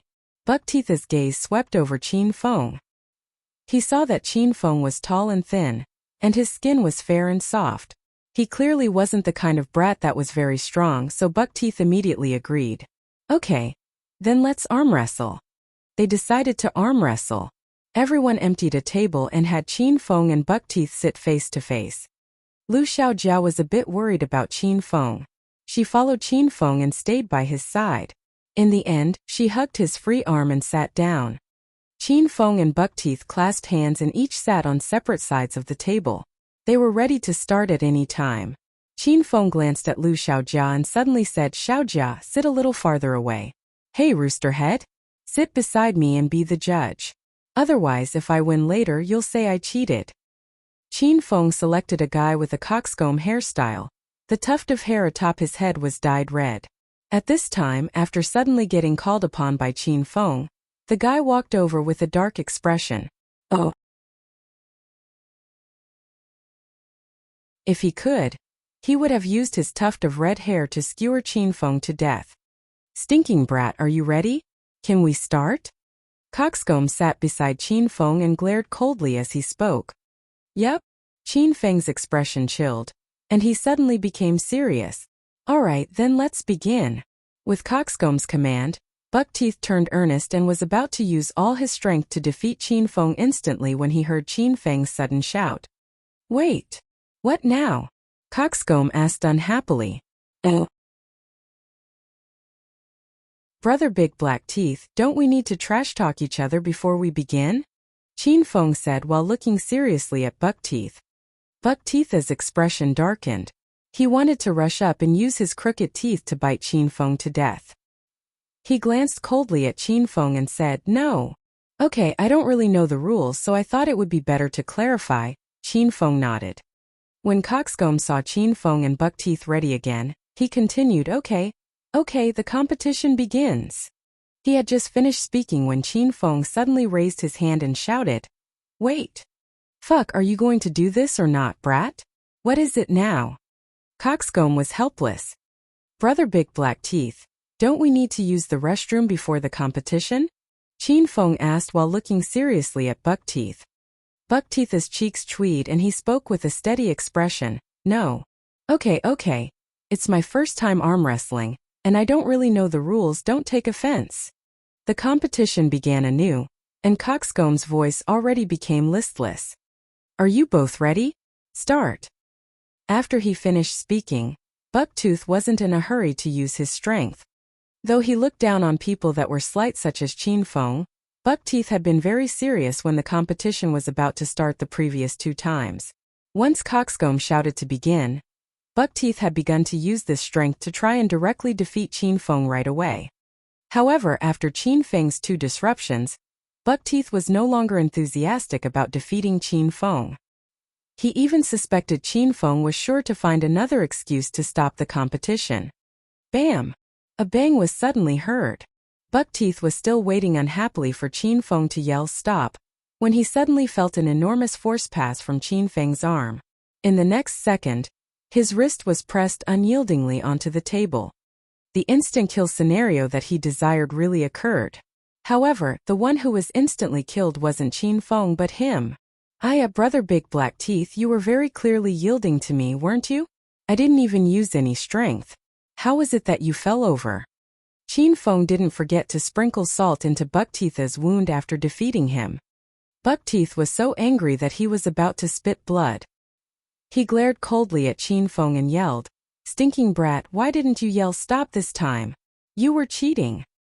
All of the people present knew clearly whether or not Qin Feng cheated. Qin Feng's strategy was clearly disruption. Twice before, he used disruption to divert his opponent's attention, and the third time, he suddenly used his strength, caught buck teeth unprepared, and won the arm wrestle effortlessly. This tactic was absolutely dirty and impossible to defend against. However, one couldn't point out Qin Feng's faults. Even if he had disturbed buck teeth, all one could say was that buck teeth's willpower wasn't firm enough. At least Qin Feng still used his arm strength to defeat buck teeth in the end. I cheated? I didn't. Qin Feng looked innocently at buck teeth and said, "Oh, I know. Brother Big Black Teeth, you just don't want to drink after you lost. So you're finding an excuse to say I cheated?" Qin Feng spoke with a look of sudden realization. All right, then even if I did cheat, isn't it just one bottle of beer? How about I drink it for Brother Big Black Teeth? Would that be fine? After seeing Qin Feng's convincing act, Buck Teeth wanted to kill someone. As someone who hung around the streets, face was the most important to him. So how could he let Qin Feng drink for him? That was undisguised face slapping.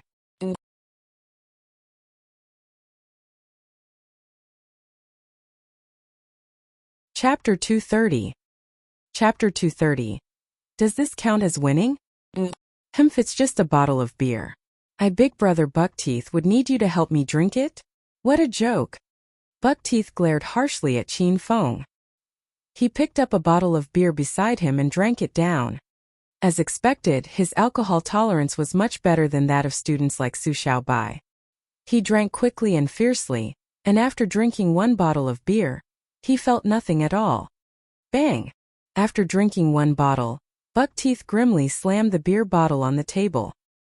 He glared fiercely at Qin Feng and said coldly, "Stinking brat, you cheated during the contest at first and your elder is dissatisfied. Would you dare go another round with your elder? Go again? Why don't we forget about it? I really don't know how to arm wrestle," Qin Feng said while looking hesitantly at Buckteeth. "You're a man. Why are you so bashful? It's just arm wrestling. Look at how you're frightened like a woman."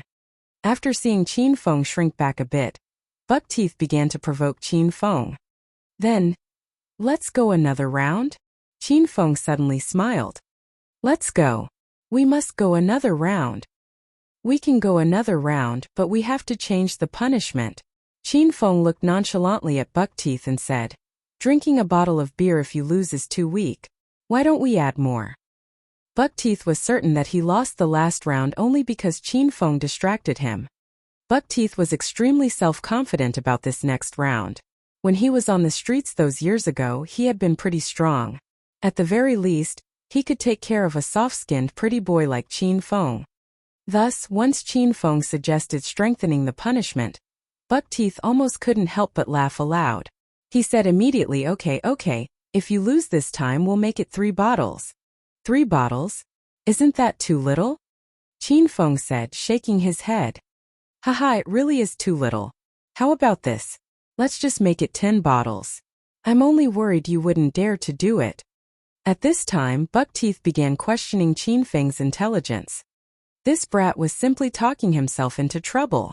Qin Feng glanced at the 5 packs of beer on the table. He pointed at them and said, "How about this? Whoever loses the arm wrestling this time must drink all 5 packs of beer." When Qin Feng said this, the spectators in the private room all gasped. They really couldn't guess what Qin Feng's intentions were. They wondered where this person got his confidence and what he really wanted to do. Su Xiaobai and his group in particular were people who had fallen at Qin Feng's hands, and they were definitely more vigilant against him. When they saw how calm and composed Qin Feng was, they were a bit worried for Buckteeth. Big Brother Buckteeth, we're all gathered here for some fun. I think we should forget about this punishment of 5 packs of beer. Su Xiaobai suddenly stepped in and urged Buckteeth. Although he also thought, based on appearances, that Big Brother Buckteeth had a better chance of winning the arm wrestling there was a kind of nameless worry within him. Qin Feng was too strange. How could we forget about it? Buckteeth glared at Su Xiaobai unhappily. He wondered if this brat's head got smashed in a door and messed up. You clearly brought over your elder to clean up Qin Feng, but you've been helping Qin Feng the whole night. Isn't this crazy? A promise from a man of character cannot be retracted. We absolutely can't just forget about it.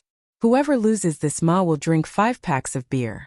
Whoever doesn't dare to do it is a coward, and whoever doesn't drink the beer is a bastard.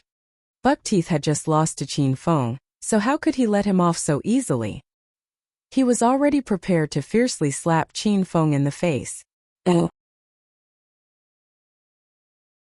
With a wave of his large hand and boundless loftiness, he looked as though 14 horses couldn't deter him. Okay, then that's the plan. Qin Feng replied very happily. The two held hands again and sat properly face to face. Coxcomb sat beside Qin Feng and continued to serve as a judge. Stinking brat, if you have something to say it all now. When I yell start later, the competition will begin officially. If you yell stop again, it won't count. Coxcomb was smarter this time after last time's lesson. He directly cut off Qin Feng's escape route for cheating. These words made Buckteeth beam with joy. He liked these 4 lackeys of his more and more. They were each cleverer than the last. Qin Feng didn't say anything, and Lu Xiaojia looked over worriedly. Big brother Feng, why don't we forget about it? Let's not compete anymore. After hearing the loser would have to drink 5 packs of beer, she was so shocked that her expression changed. If Qin Feng really lost, then wouldn't he drink himself to death? Xiaojia, don't worry. Just stand to the side and wah. Qin Feng finished speaking, and then he added, it would be best if you could stand farther away. This was Qin Feng's second time reminding Lu Xiaojia to stand farther away.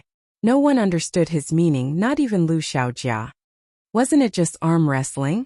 Why should she stand far away? We can start now, right? Coxcomb asked coldly after waiting for the people in the room to quiet down. Wait. Qin Feng suddenly waved his hand, looked at Buckteeth and said earnestly, Brother Big Black Teeth, before this competition, do we want to set life or death conditions? The strength Buckteeth had just mustered dissipated instantly. He said forcibly through clenched teeth, no. He wanted to stab this brat Qin Feng blade by blade. Weren't they just arm wrestling? Was there a need to be so dramatic and set life or death conditions? Really? Qin Feng looked very serious. Then should we first buy some insurance for your hand? No need. Buckteeth glared coldly at Qin Feng and then smiled thoughtfully. Brat, if you still want to use this move to deceive your elder, I'd urge you to save it. This time I absolutely will not fall into your trap. Qin Feng originally wanted to make these proposals to Buckteeth out of the goodness of his heart. When he saw how ungrateful Buckteeth was, he could only shake his head. He had external stage 3 abilities at the moment, and even if he didn't use his intermediate Thunder Tiger Fists, his strength was 250 kilograms, 5 times a normal person's. He only had to use some strength, and he could instantly pinch Buckteeth's arm into powder. This brat still didn't want to buy insurance, so he was clearly treating his life like child's play. Okay. Then we can start, Qin Feng suddenly said. Buckteeth and Coxcomb let out a long breath. This Qin Feng was finally ready to begin. Coxcomb exchanged glances with Buckteeth. When he saw Buckteeth nod at him, he suddenly yelled, start. Once he spoke, Buckteeth used all the strength in his body to try and instantly defeat Qin Feng. However, when he used all the strength he had from drinking milk, he found that Qin Feng's arm was a towering mountain that would not budge, no matter how much strength he used. At this time, Buckteeth's face turned completely scarlet, his veins popped out of his forehead, and beads of sweat as large as beans dripped down. Then he saw Qin Feng looking completely at ease. Qin Feng raised his crossed legs and smiled evilly at Buckteeth. The two of them had polar opposite reactions. One was fighting for his life in deep distress, while the other looked like he was relaxing in a hot spring, while being massaged by beautiful women. This difference stunned the audience, and they even began to wonder whether or not this was a battle of acting skills as opposed to an arm wrestling ma. Based on Buckteeth's acting, he was a shoo-in for Best Actor at the Oscars. Just as the audience was astonished and trying to make sense of the situation, Qin Feng suddenly spoke, Brother Big Black Teeth, has the competition begun? Once he did, the audience was thunderstruck, and the corners of their mouths quirked upward. They felt that Buckteeth's acting was a bit too exaggerated because Qin Feng didn't look like a really strong person. As a result, they found out that Qin Feng hadn't even started. So if he really used his strength, wouldn't he break Buckteeth's arm? If the competition has begun, you have to tell me. I don't really know how to arm wrestle and I don't know the rules. Don't defraud me. Qin Feng said with utter seriousness when he noticed that Buckteeth said nothing. It's already started. Buckteeth used all his strength and squeezed the words out through clenched teeth. It's already started? Then why aren't you using any strength, brother Big Black Teeth? You can't let me win again. I'd feel very apologetic, Qin Feng said with a laugh. Big Black Teeth didn't even have the strength to get angry. He finally saw how strong Qin Feng was. Though this guy looked soft-skinned, he possessed extraordinary strength. No matter how much strength Buckteeth used, it was useless against Qin Feng. Since the competition has begun, then I'll begin to use strength. Qin Feng's expression suddenly dropped, and he laughed coldly while looking at Buckteeth. Brother Big Black Teeth, get ready. Qin Feng's smile was sinister and icy. It suddenly gave Buckteeth an ominous feeling. Qin Feng had just finished speaking when he suddenly exerted his strength and burst out with 250 kilograms of power. Pop! Since 250 kilograms of strength was enormous, how could Buckteeth's little elbow withstand it? The anger pent up in his chest suddenly sank, and a mouthful of fresh blood sprayed Coxcomb's face, making Coxcomb extremely disgusted. As expected, Brother Big Black Teeth really was hiding a secret weapon. Good thing I dodged quickly. Otherwise, I would have been hit. Qin Feng laughed as he dodged this mouthful of black blood. He applied strength again. With a crisp kacha, the spectators were met with an extremely strange sight. They only saw Qin Feng snap Buckteeth's wrist.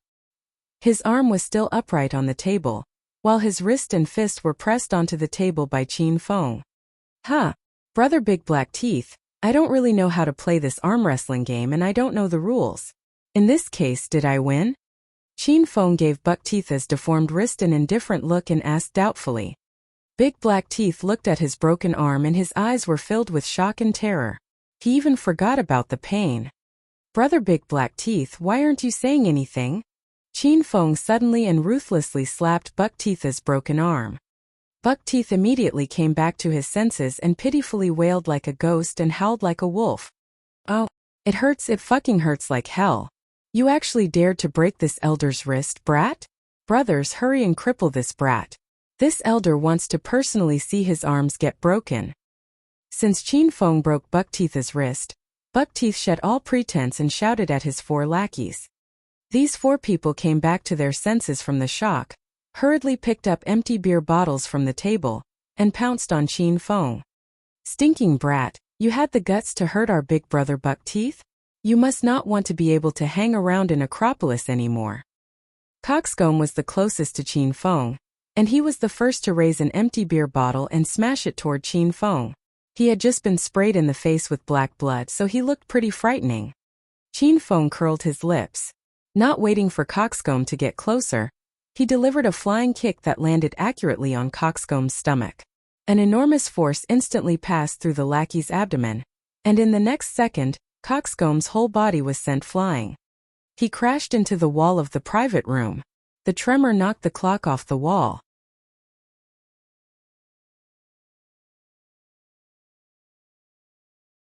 Chapter 231. Chapter 231. This is Boss Feng. Stinking brat, I'd advise you to hurry and tie your hands and prepare to be captured. When we 3 brothers get angry, even beasts are afraid of us. Once the remaining 3 lackeys saw Qin Feng kick Coxcomb, they suddenly stopped. They began to tremble internally but still put up a strong and unperturbed front. By beasts, do you mean domestic birds? Qin Feng smiled at the 3 of them. Even if this older brother doesn't burst out in anger, common domestic fowl like chicken, ducks, and geese are afraid when they see me. A scholar prefers death over humiliation. These 3 lackeys could get beaten up by Qin Feng, but they couldn't tolerate Qin Feng's insults because there were a good number of little beauties in the private room weighing. Stinking brat, you want to get hit? The three of them held up empty beer bottles again and pounced at Qin Feng together. This time Qin Feng took the initiative to meet the attack head-on. He lightly tapped his foot and arrived in front of one of them in the blink of an eye. He waved his hand and sent the man and his empty bottle flying. Bang! Qin Feng caught the flying empty bottle, turned his hand over, and ruthlessly smashed it on a second person's head. That lackey swayed a couple of times, then fell over. A fist and a bottle toppled two lackeys. The movements were quick, violent, and smooth. The third lackey didn't even see what happened clearly, and his two comrades fell. Now he was left to face Qin Feng alone. Qin Feng didn't need to do anything, yet the lackey's legs already turned to jelly. He directly sank to his knees in front of Qin Feng. "Boss, why you can shame me, but please don't hit me, okay?" After kneeling down, he began to beg for mercy. At this time, the door to the private room was suddenly smashed open. 5 or 6 strong men rushed in quickly. Once they entered, they stood in 2 lines. Then, a tall and sturdy man with long hair walked leisurely into the room. He faintly exuded the aggressiveness of a leader. Once Longhair entered the room, his gaze swept indifferently within it. He opened his mouth to say, "What happened here? Why are you fighting on this elder's territory?" The man who entered was Longhair, who managed the phone group. He was in the middle of monitoring the private room section when he heard intense fighting sounds coming from the room. Thus, he brought his men and they rushed in. When Buckteeth and his 4 lackeys saw Longhair, they were so frightened that they wanted to die. They were all from the streets, so of course they had heard of the infamous Longhair and his 2 brothers. Especially since these 3 became the top-ranked subject of the news in the Acropolis Underground recently, rumors about the 3 of them were everywhere. These 3 spent a month to form the phone group, a new power, and even took over the Wild Wolf Gang's territory in the Northern District. They were truly brave and scheming. The 3 brothers' positions developed, and they were now equals with the boss of the Wild Wolf Gang. This Fei Tian bar was opened by the 3 brothers, and no one dared to cause trouble in their territory. Now that Longhair personally came here to inquire about the situation, Buckteeth's teeth began to chatter. "Big brother Longhair, my brothers and I came here to buy things. That brat drank too much and wanted to take advantage of these little beauties, and I couldn't just stand there and wah, so I stood up to convince the brat not to do so. In the end, not only did he not listen, he even took to fighting. He's really too arrogant." Since Buckteeth and his men were in the streets often, how could they not get cut? If they didn't want to get cut, their reaction speeds had to be really fast. Buckteeth had been in the streets for so long, and he didn't really learn anything other than training his reaction speed into becoming extremely fast. A second ago, he was worried he would die, but now he rushed up in front of Longhair and began presenting his charges against Qin Feng. Right, that brat had too many drinks and wanted to disrespect my female classmates. In the end, he began to fight. This person is too shameless. Su Xiaobai also reacted. He immediately went along with Big Brother Buckteeth's words and began to frame Qin Feng. After hearing the 2 men's stories, Longhair's face fell. If someone dared cause a ruckus on his land, they were clearly looking to die. He looked in the direction that the 2 pointed. Once his gaze fell on Qin Feng's face, his expression changed dramatically. He looked as terrified as someone who saw a ghost. He never would have thought that the shameless beast these people were talking about was actually boss young Master Qin. Qin Feng saw Longhair coming, and he smiled happily as he walked up to him. Buckteeth and Su Xiaobai pointed at Qin Feng with icy expressions and yelled, "Big brother Longhair, it's this brat. Look at how arrogant he is. He's even smiling. He clearly isn't taking you seriously. Big brother Longhair, you have to teach this brat a good lesson, and let him know who exactly Acropolis's Northern District belongs to." The 2 people directed the blame at Qin Feng in unison. At this time, Longhair was stunned. Him clean up young Master Qin? He wouldn't have the guts to do that if someone lent him 10 guts. The girls were badly frightened by Longhair's group who had suddenly burst in. These people were clearly very powerful. Their bodies exuded light gusts of evil, making the little girls who hadn't seen much of society shudder. Among them, the most nervous was Lu Xiaojia. She was worried that these people would bully Qin Feng when she saw the expression of the stalwart man with the long hair suddenly become fierce. He swung his thick arms and slapped ruthlessly. Slap! This slap employed all his strength, and it fell with an enormous sound. However, the slap fell on a surprising location. It didn't fall on Qin Feng's face. It fell accurately on Big Brother Buckteeth's head. After the slap fell, Longhair roared, "Fuck, you dare to yell at Boss Feng and frame him? See how this elder will beat you to death." Then he lifted his arm and slapped Su Xiaobai in the face. Slap! Su Xiaobai was tall, thin and weak. After getting slapped once by Longhair, he spun 3 times and stars filled his vision. "Big Brother Longhair, did you hit the wrong people? The troublemaking brat is there." Buckteeth covered his head with an astonished expression. He still hadn't made sense of the situation. Longhair gave him another big slap in the face and yelled ferociously, "Wrong your ass. That is your boss Feng. How dare you call him a brat?" Longhair was angered to death by Buckteeth and Su Xiaobai. He was deeply frightened that these two would say more irreverent things about Qin Feng.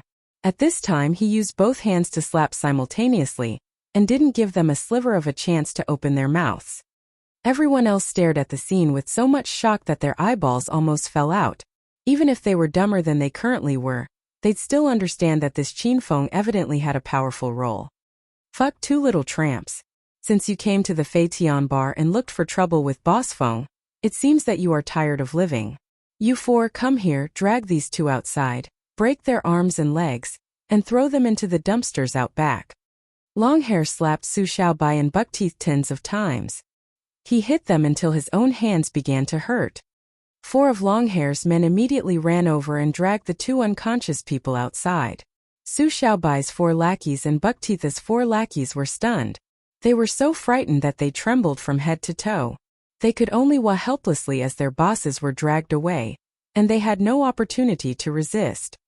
"Big Brother Feng, let's just let it go?" Lu Xiaojia suddenly ran to Qin Feng's side and looked fearfully at him. Since Su Xiaobai was her classmate and she heard the big and strong Longhair state that they were going to break the 2 people's arms and legs, she felt that the punishment for them was too severe. Qin Feng waved his hand, and Longhair's men stopped immediately. His gaze swept over the room and finally fell on Su Xiaobai's 4 lackeys. He said indifferently, "I'll spare you all for Xiaojia's sake this time. In the future, don't bother Xiaojia again, and in particular don't have intentions of hitting on her. For some things, even if they aren't said aloud, they'll still be known. If you dare have any unacceptable thoughts toward Xiaojia again, I'll personally come looking for you."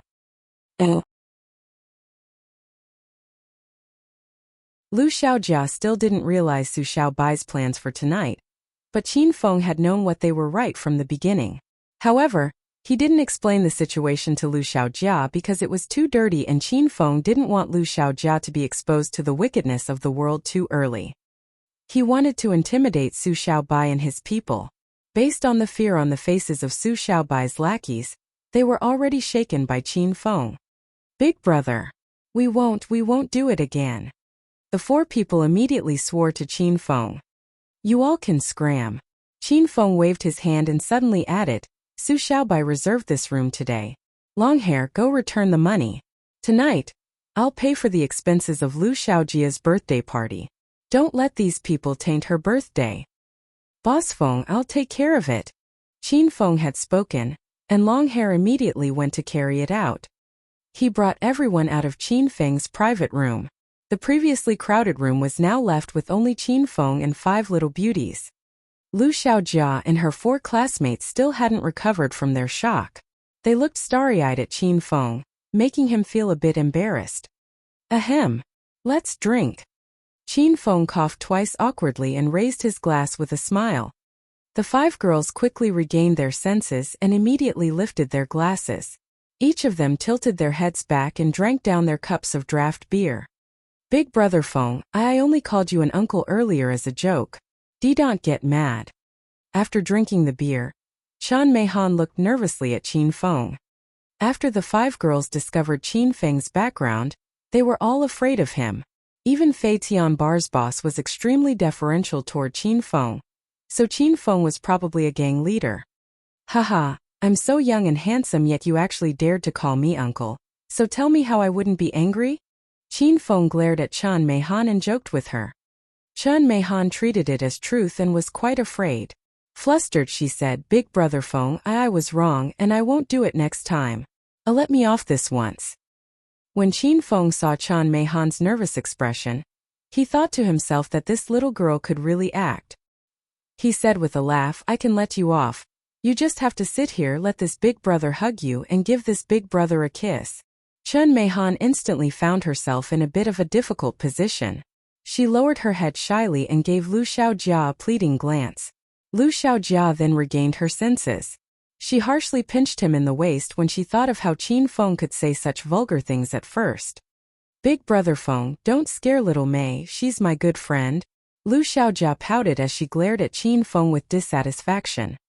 Haha, I was just joking with little Mei. Don't be nervous. I'm not as scary as you think I am.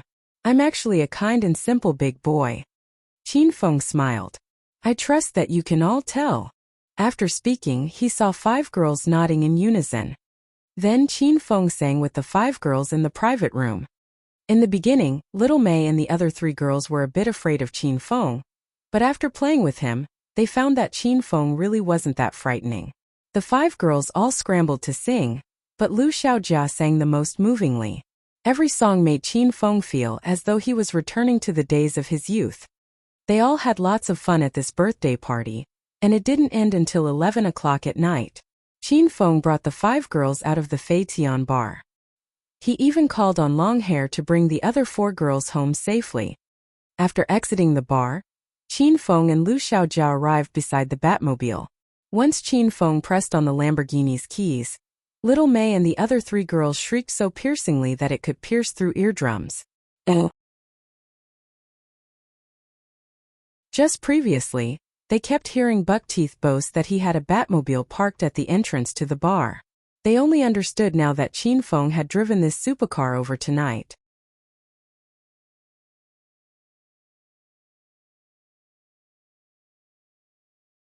Chapter 232.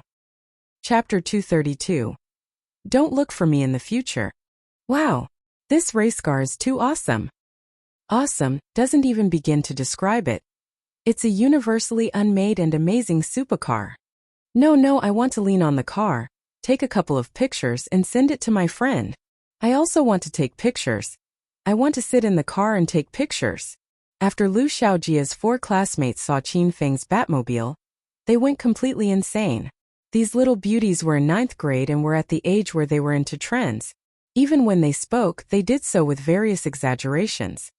Without waiting for Qin Feng to agree, they all rushed up to the Lamborghini, made various charming, sexy, pure and cute poses, and began to take selfies like crazy. Qin Feng's lips quirked when he saw the scene. He thought to himself, were these girls really afraid of me earlier? The 5 girls took pictures for a good while before finally remembering Qin Feng, the car owner. Big brother Feng, come over and take a couple of pictures with us. Lu Xiaojia beckoned to Qin Feng and smilingly called him over. Qin Feng shook his head helplessly and walked up to the car. With the addition of Qin Feng, the 5 girls became even crazier. They stood in a row behind Qin Feng and made various strange poses. These girls were quite brave. They'd only known Qin Feng for a night, yet they had the guts to pose intimately with him. They hugged his neck, took his arm and even leaned into his embrace while looking timid and cute. Qin Feng only had one feeling toward these girls' frivolous and irresponsible actions. He really liked them. Little Mei, you guys stand to the side, I want to take a picture with just me and Big brother Feng. Lu Xiaojia suddenly took Qin Feng's arm and pushed the other 4 girls away. The 4 girls were extremely disgruntled and considered whether or not they wanted to cut ties with Lu Xiaojia tonight. Big brother Feng, let's make a heart. Only Qin Feng and Lu Xiaojia remained in front of the Lamborghini. Lu Xiaojia lifted a soft arm and made half a heart shape by placing her hand on the top of her head. Qin Feng looked at Lu Xiaojia with unwillingness. After Lu Xiaojia acted cute 3 times, he raised his arm and formed the other half of the heart. The two of them had a bit of a height difference, so Qin Feng did a half squat and Lu Xiaojia stood on tiptoe. They stuck their faces close together. Lu Xiaojia held Qin Feng's arm, and Qin Feng casually hugged Lu Xiaojia's waist. With the scene of debauchery as their backdrop, it really was a beautiful image. Big Brother Feng, smile. Xiaojia is going to begin taking the picture. Lu Xiaojia's soft little hand raised her camera high and she smiled very sweetly. Qin Feng smiled handsomely with a stalwart expression. He was even more photogenic on camera. When Lu Xiaojia saw it, she was a bit infatuated. Xiaojia, we're going first. Now you won't have to share your big brother Feng, you must be happy.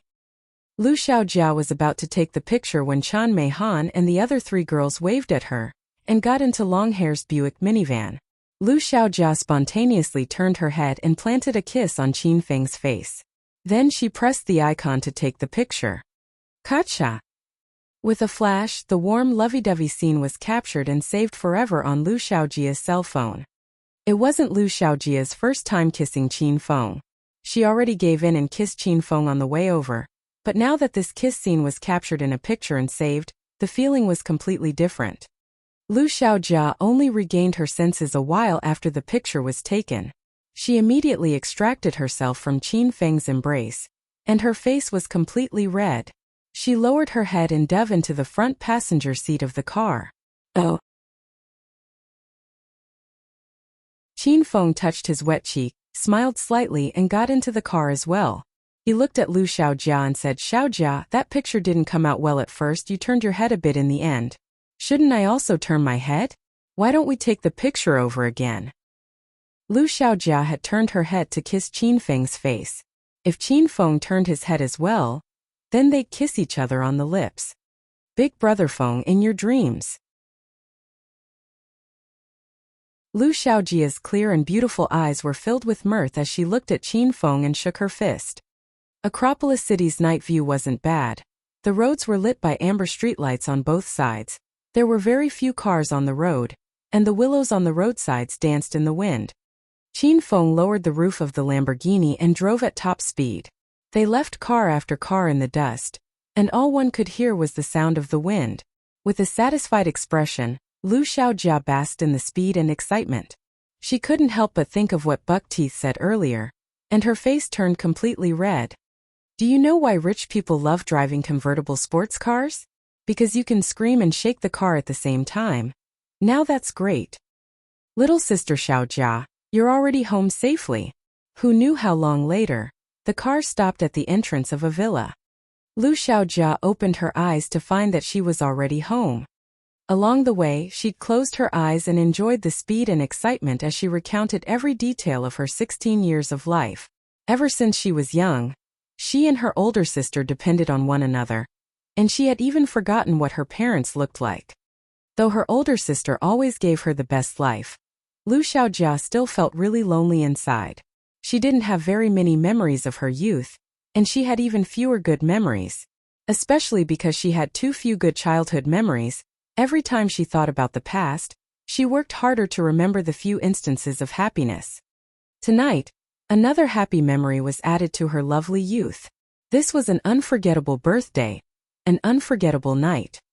Lu Xiaojia knew that she would remember tonight and remember Qin Feng for a lifetime. Big Brother Feng, thank you for spending my birthday with me tonight. Little sister Xiaojia is really happy. I'm going to go home first, and when there's time, little sister Xiaojia will look for you again. Lu Xiaojia flashed Qin Feng a sweet smile. She had just opened the car door and prepared to get out when she suddenly thought of something and sat back down. She hugged Qin Feng's neck and kissed his cheek. Bye, big brother Qin Feng. After kissing Qin Feng, Lu Xiaojia lowered her charming blushing face and was about to get out of the car like a frightened rabbit. Qin Feng's expression changed slightly. He grabbed Lu Xiaojia's wrist. Big brother Feng, was there something else? Lu Xiaojia's frantic heart beat even more quickly after Qin Feng suddenly grabbed her arm. A good number of thoughts passed through her head at once, especially those that included Qin Feng suddenly pouncing on her and pressing her down. When these thoughts arose, Lu Xiaojia didn't hate them. She was merely nervous, afraid, and a bit expectant. However, when Lu Xiaojia lifted her head to peek at Qin Feng's cold and serious expression, she knew the possibility of that scenario was zero. Xiaojia, I'm usually really busy, so don't look for me in the future. Qin Feng suddenly spoke after holding Lu Xiaojia's hand quietly for a good while. Lu Xiaojia's wildly thrashing heart suddenly skipped a beat, then stopped, and a bad premonition stirred within her. Big brother Feng, little sister Xiaojia knows you're usually busy at work. I won't carelessly bother you. I'll wait until the weekends when we're both off to look for you. Lu Xiaojia did her best to control her emotions as she continued to smile sweetly at Qin Feng. Qin Feng sighed and said very seriously, Xiaojia, you're a smart girl and you know what I mean. In the future, study well and don't let down your older sister, and waste the hard work she put into raising you. I also have my own life, so let's pretend we never met and will never meet again. What must come would inevitably come. As an adult, Qin Feng thought he ought to step up to say these hurtful words.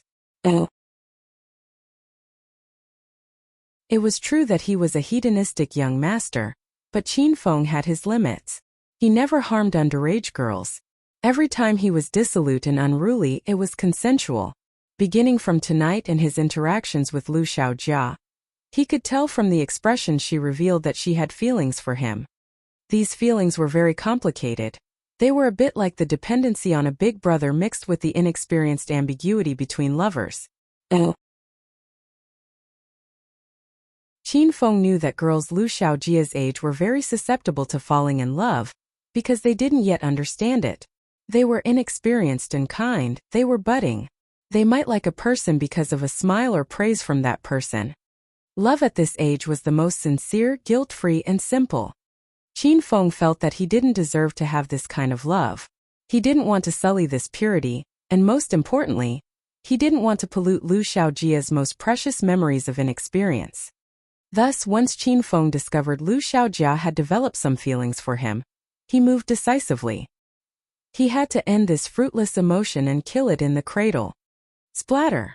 A sparkling tear dripped down Lu Xiaojia's charming face and fell on Qin Feng's shoulder. Lu Xiaojia's soft and small pink hand grasped Qin Feng's shoulder and refused to let go. Xiaojia, hurry and go upstairs, I have to go home as well. Lu Xiaojia's reed expression made Qin Feng's heart ache. However, he clenched his teeth and flung Lu Xiaojia's little hand away. Big brother Feng. Can we not even be friends? What did little sister Xiaojia do wrong? Tell me and I'll fix it for sure. The corners of Lu Xiaojia's eyes brimmed with tears as she raised her head and looked sadly at Qin Feng. She still hadn't regained her senses. Wasn't everything fine just now? Why did Big brother Feng suddenly become so heartless? Nowadays in this society 3 years is a generation gap, and I'm 6 years older than you. There are 2 of these chasms between us. Our lives are too different, so we shouldn't be friends. Qin Feng turned and didn't dare look into Lu Xiaojia's clear eyes. He said heartlessly, hurry and get out of the car. I have to go now. The atmosphere instantly turned cold. The inside of the car seemed to turn into ice. One could only hear Lu Xiaojia's heavy breathing and quiet sobs. Big brother Feng. I still have a pretty older sister. Why don't I introduce her to you? Lu Xiaojia was quiet for a while, then suddenly lifted her head and looked up at the villa. She saw that the light was on and knew her older sister was home. My older sister is home. I can take you upstairs and we can still be good friends in the future, right? Lu Xiaojia extended her hand to grasp Qin Feng's arm again. She pouted and looked pitifully at Qin Feng. Qin Feng's expression changed.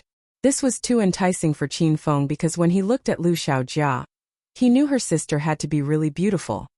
Qin Feng shoved Lu Xiaojia's little hand away once again, and spoke solemnly, Xiaojia, I have a girlfriend and not just one. Go home. This time Lu Xiaojia's heart fell completely into the depths of the valley. An empty wave of despair and disappointment arose within her. A while later, Lu Xiaojia suddenly spoke, Big brother Qin Feng, I'm leaving. She didn't look at Qin Feng again. She opened the car door and exited the vehicle. Qin Feng was in no hurry to go home. He sat in the car and weighed Lu Xiaojia's back. Her slender figure, white dress shirt, florid and checkered short skirt, and slender legs clad in rainbow cotton socks were filled with youthfulness and piqued Qin Feng's interest.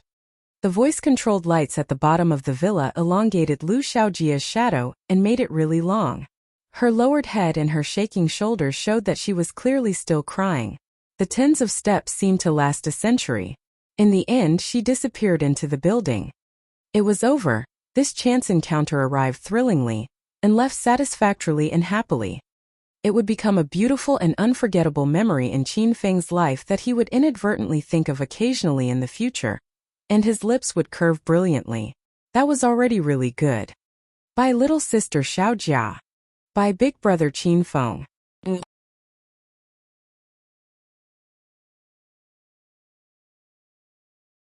Chapter 233. Chapter 233 A Lifetime with Big Sister. Lu Xiaojia returned to the villa but didn't go upstairs. Once she entered, she squatted by the doorway and wept bitterly. At the bottom of her heart, she was a bit angry at Qin Feng. She was angry that big brother Feng changed so many times, angry at how unfeeling he was. Up until now, Lu Xiaojia still couldn't understand why Qin Feng rejected her. She admitted to herself that she developed some romantic feelings toward Qin Feng, and she knew that Qin Feng chose not to see her again because he didn't want to hurt her. However, Lu Xiaojia thought these things didn't form any sort of conflict because she trusted Qin Feng, thought well of Qin Feng and liked Qin Feng. Was she doomed to be with people like Su Xiaobai in order to possess beautiful memories and pure feelings? Love defies age, and pure and guilt-free emotions in particular cannot be defined by age. Xiaojia, are you home? Why are you crying? A woman in the villa suddenly came downstairs. She wore a white muslin nightgown, completely exhibiting her curtained slender figure. The bottom of the skirt covered the tops of her thighs, revealing a pair of slender, fair and jade-like legs. The woman's hair was twisted casually at the back of her head, revealing her beautiful, refined and charming face. She had a high nose bridge and large eyes, and her attractive eyebrows were furrowed. She quickly ran downstairs, bearing her soft and fair feet. She then arrived beside Lu Xiaojia. Big sister, wah! After seeing her big sister come downstairs, Lu Xiaojia instantly threw herself into her sister's embrace and released all the grievances that filled her heart. She cried incessantly. Her sad and inconsolable expression broke her older sister's heart. The two sisters had depended on one another from an early age. At this time they were locked in a tight embrace, and the scene was very moving. The two sisters didn't look very similar, but they were both as beautiful as fairies. If Qin Feng had been there, he would have been stunned by Lu Xiaojia's older sister's looks. This wouldn't be solely because she was too beautiful, but because he knew her. She was Lu Wenjing, whom he'd been looking for recently. Xiaojia, don't cry. Tell your big sister. What happened? Lu Wenjing hugged her little sister tightly and had a look of worry as she brushed away Lu Xiaojia's tears. Has someone bullied you? Your big sister will help you take care of those bad people. Lu Xiaojia cried in Lu Wenjing's embrace for a good while. Then her emotions slowly stabilized and she lifted her head to look at her older sister. Big sister, I am fine now. Fine? How can you be fine? Your older sister hasn't even seen you cry all these years. And you cried so intensely today, so something big must have happened. Hurry and tell me, or else I'll be worried to death. Lu Wenjing knew her younger sister was really strong. In order not to worry her, her younger sister kept everything to herself even if she suffered injustices. This time, once her little sister came home, she wailed, so Lu Wenjing was very frightened. Big sis, it's really nothing. After Lu Xiaojia stabilized her emotions, she suddenly realized that she couldn't tell her big sister about Qin Feng. If her big sister knew she had puppy love, she'd whip her to death. I'm 16 today, and I'm another year older. Once I thought about this, I became so sad that I began to cry. Lu Xiaojia turned her black eyes and smiled at her big sister. Lu Wenjing was tickled pink by her little sister. She covered her mouth and scolded her while laughing. You stinking brat. You're only 16 and your big sister is 21. Look at how you're crying. If that's the case, won't your big sister have to hang herself? Big sis, don't say that. Xiaojia doesn't want you to die. I want you to stay by my side forever. Lu Xiaojia suddenly hugged her older sister and spoke to her earnestly while looking at her. A surge of warmth arose in Lu Wenjing's heart. She caressed Lu Xiaojia's beautiful hair and smiled as she said, "Okay. Big sister promises not to say things like that again. However, big sister can't stay with you forever. When you grow up, you're sure to have someone you like. At the time you'll get married and form a family and big sister won't be able to look after you." Lu Xiaojia pouted unhappily and shook Lu Wenjing's shoulders and acted cute. "I just want to be with big sister forever." "Then you're not getting married in the future?" Lu Wenjing said to her little sister, smiling. Lu Xiaojia pursed her lips and thought for a while. Then she suddenly smiled. "I'll marry the same man as big sister." "Bullshit." This response shocked Lu Wenjing, and she immediately and fiercely lectured her little sister. "Xiaojia, you're still young and big sister won't blame you for not understanding things about romance, but don't ever say something like that again. If someone else heard it, they'd think you've gone crazy." Lu Xiaojia nodded but felt wronged. She didn't see what was wrong with marrying the same man as her sister. That way she could always be with her big sister, so wasn't that great?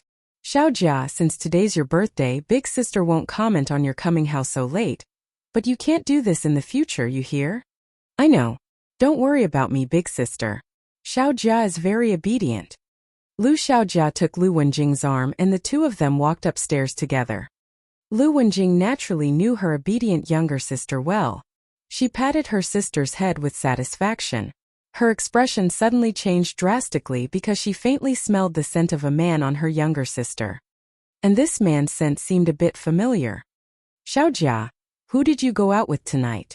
Were there boys? Did they do anything to you?" Lu Wenjing took Lu Xiaojia to Lu Wenjing's room and shot a good number of questions right after entering the room. Lu Xiaojia's expression was clearly frantic and she didn't dare meet Lu Wenjing's eyes. "Just some classmates. Chen Meihan and the other 3 girls and Su Xiaobai and a couple of other boys. Big sister, you know all of them. I wouldn't do anything crazy." Lu Wenjing still wasn't very reassured. She neared Lu Xiaojia's body and sniffed closely. The light, manly smell became stronger, and Lu Wenjing was certain she smelled it before. But where? She couldn't remember that instant. "Xiaojia, this clearly isn't the smell of a middle school boy. It should be the smell of an adult man." Lu Wenjing stared severely at Lu Xiaojia and asked, "Who were you with tonight? You smell like alcohol as well. You've been following bad examples more and more."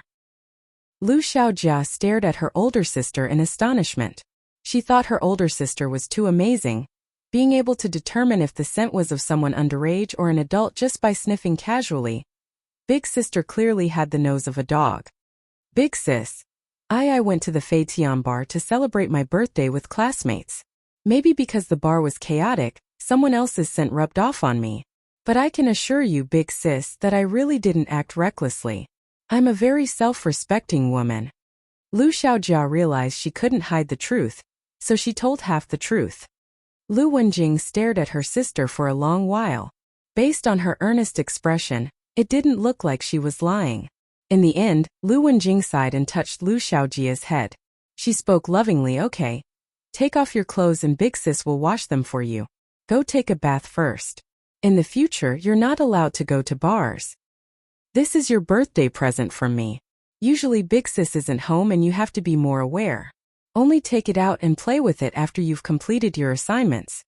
Lu Wenjing took out an exquisite box and extended it to Lu Xiaojia. Lu Xiaojia immediately opened it to find an iPad. She was so happy that she gesticulated with joy. "Big sis, then I'm going to shower. After I shower, I'm going to play some games before going to sleep." Lu Xiaojia removed her clothes in front of Lu Wenjing. Her fair, rosy skin made Lu Wenjing jealous. "That's right, Xiaojia. Why can't I see your WeChat status?" Lu Wenjing suddenly asked. Other than attending college, she spent the rest of her time working and making money to pay for her younger sister's aristocratic school tuition and their residence. Thus, she had very little time to spend with her younger sister. Lu Wenjing wanted to use her younger sister's status updates on WeChat to understand her. However, she found that after adding her sister as a friend for a couple of months, this girl hadn't even posted one status. In the end, Lu Wenjing realized that this girl must have blocked her. Ah, I don't know. Lu Xiaojia had indeed blocked Lu Wenjing mainly because she didn't want her older sister to see her how she was usually feeling. And now that her status had a picture of her with Big Brother Feng, she definitely couldn't let her older sister see it. Did you block me?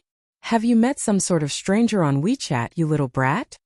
Lu Wenjing asked worriedly. Don't worry about me, big sis. I'm 16 already and I've grown up. I know how to take care of myself, Lu Xiaojia complained.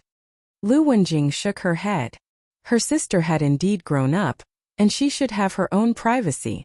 Lu Wenjing didn't pursue the issue. She took the clothes her little sister removed and went to wash them by hand. She washed the clothes while furrowing her attractive eyebrows. The face of a man she hated suddenly floated into her mind. When she thought of Qin Feng, Lu Wenjing angrily gritted her teeth. This man was too brazen. He'd used her and now the one group was completely demolished and Lu Wenjing's plans were similarly thrown into a mess. These past couple of days she'd been looking crazily for part-time employment because the villa's rent was due soon, and she also had to get her younger sister's tuition for the next semester in order. These two were large expenses, and Lu Wenjing's brain was about to explode. Big sis, I'm done showering. Let's play a game together. Finished showering, Lu Xiaojia climbed into bed, wearing a white bathrobe. Lu Wenjing shook her head and shoved away all the worries that plagued her. When she saw her little sister's happy smile, the feeling in her heart was as sweet as could be. Even if she had to suffer more, she would agree to it. Come here, Xiaojia. Dry your hair before playing. Lu Wenjing held the hairdryer and helped Lu Xiaojia dry her hair. Lu Xiaojia lay on her older sister's thighs. She played with her older sister's hair while looking at her and saying, Big sis, you're so beautiful. Whoever marries you in the future must have luck cultivated by 8 generations. Lu Wenjing was very happy when she heard her younger sister's compliment. She smiled and said, How is Big Sis beautiful? When you grow up, you're sure to be more beautiful than me. Lu Xiaojia smiled. Her gaze fell on Lu Wenjing's full chest. Then she peeked at her own underdeveloped chest and sighed with disappointment. Big sister's chest is really big. Whoever sees it is sure to die from feeling inferior. Lu Wenjing poked her little sister's head and lectured while laughing. You darn brat, how old are you? And you're thinking of these things? Study well right now.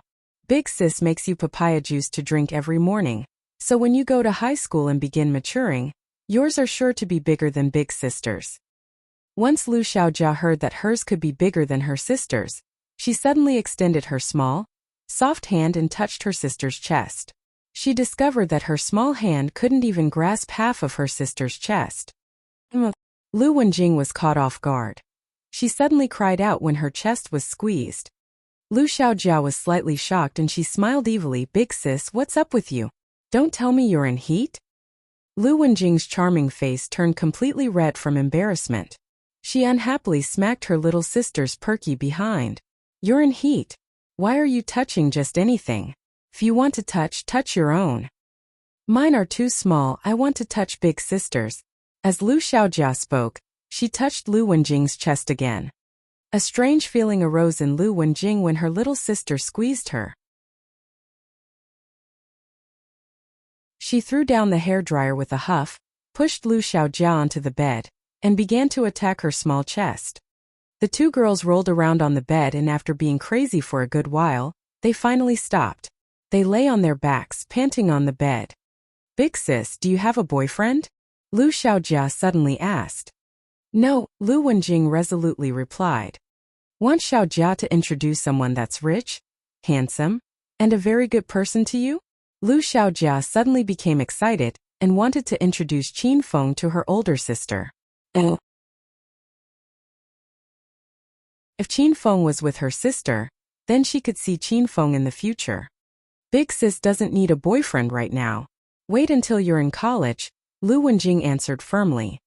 It wasn't that she didn't want to date. She had no time to date and no energy to date. She had to take good care of her younger sister first and get her through college before thinking about things like that for herself.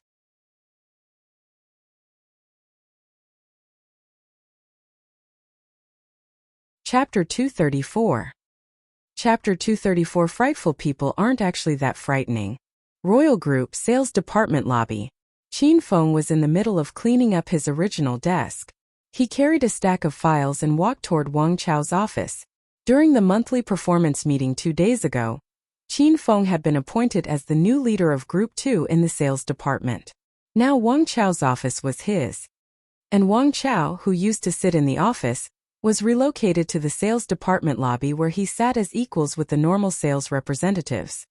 Qin Feng, I'll put these reports on your desk so when you need them they'll be right at hand. Su Ruoro helped Qin Feng move his things. At this time she placed a large stack of documents neatly on the desk. The two busied themselves for a while.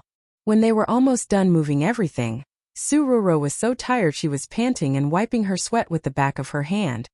Qin Feng could hardly care where the files were placed because he wasn't going to look through them. At this time, his gaze was pinned to Su Ruoro's body. When he saw Su Ruoro's full chest rising and falling with her breaths and seeming as though they would burst out of her white dress shirt at any time, Qin Feng instantly pounced on her and pulled her onto his lap. Ah, Qin Feng, what are you doing? This is the office. Hurry and let go of me. Su Ruoro jumped in shock at Qin Feng's actions and immediately attempted to struggle free. However, Qin Feng was too strong.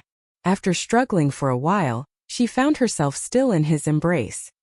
Ruoro, I'm the group leader of Group 2, so I'm your superior. Qin Feng pulled out a tissue and carefully wiped Su Ruoro's sweat while smiling. You know that workplaces all have unspoken rules, especially large companies on the stock market like Royal Group. The unspoken rules are common. If you want to do well in the company, you have to curry favor with your superiors. If I want to hug you right now, how can you resist? You should obediently lie in my embrace and act cute. After hearing Qin Feng's fallacious reasoning, Su Ruoro's face darkened. When Wang Chao was group leader, she experienced being oppressed, and there were a couple of times where Wang Chao almost violated her. Now that Qin Feng had beaten down Wang Chao and become the group leader, she thought her good days were coming. She suddenly realized that this was just the beginning of another nightmare. However, when Wang Chao wanted to take advantage of Su Ruoro, she was swept with disgust. When Qin Feng took advantage of her, she didn't feel that way. She was more worried that it would be bad if co-workers saw their behavior. Qin Feng, hurry and let go. If someone comes in later, it'll be trouble. Su Ruoro knew she couldn't break out of Qin Feng's hold, so she could only look at him angrily. Qin Feng touched Su Ruoro's head and released her with a smile.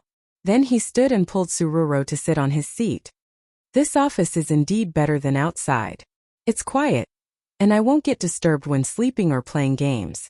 However, my heart is a bit empty because I won't sit facing you during work. Qin Feng sat on the table and looked at Su Ruoro with a smile. Su Ruoro's charming face blushed slightly. In reality, she was a bit disappointed when she thought of how she wouldn't be able to see Qin Feng during work after he moved away. However, Su Ruoro was more proud and happy that Qin Feng was promoted to the group leader position. Qin Feng, your promotion is a good thing. Congratulations. It proves that Chairman Qin and Assistant Han think highly of you.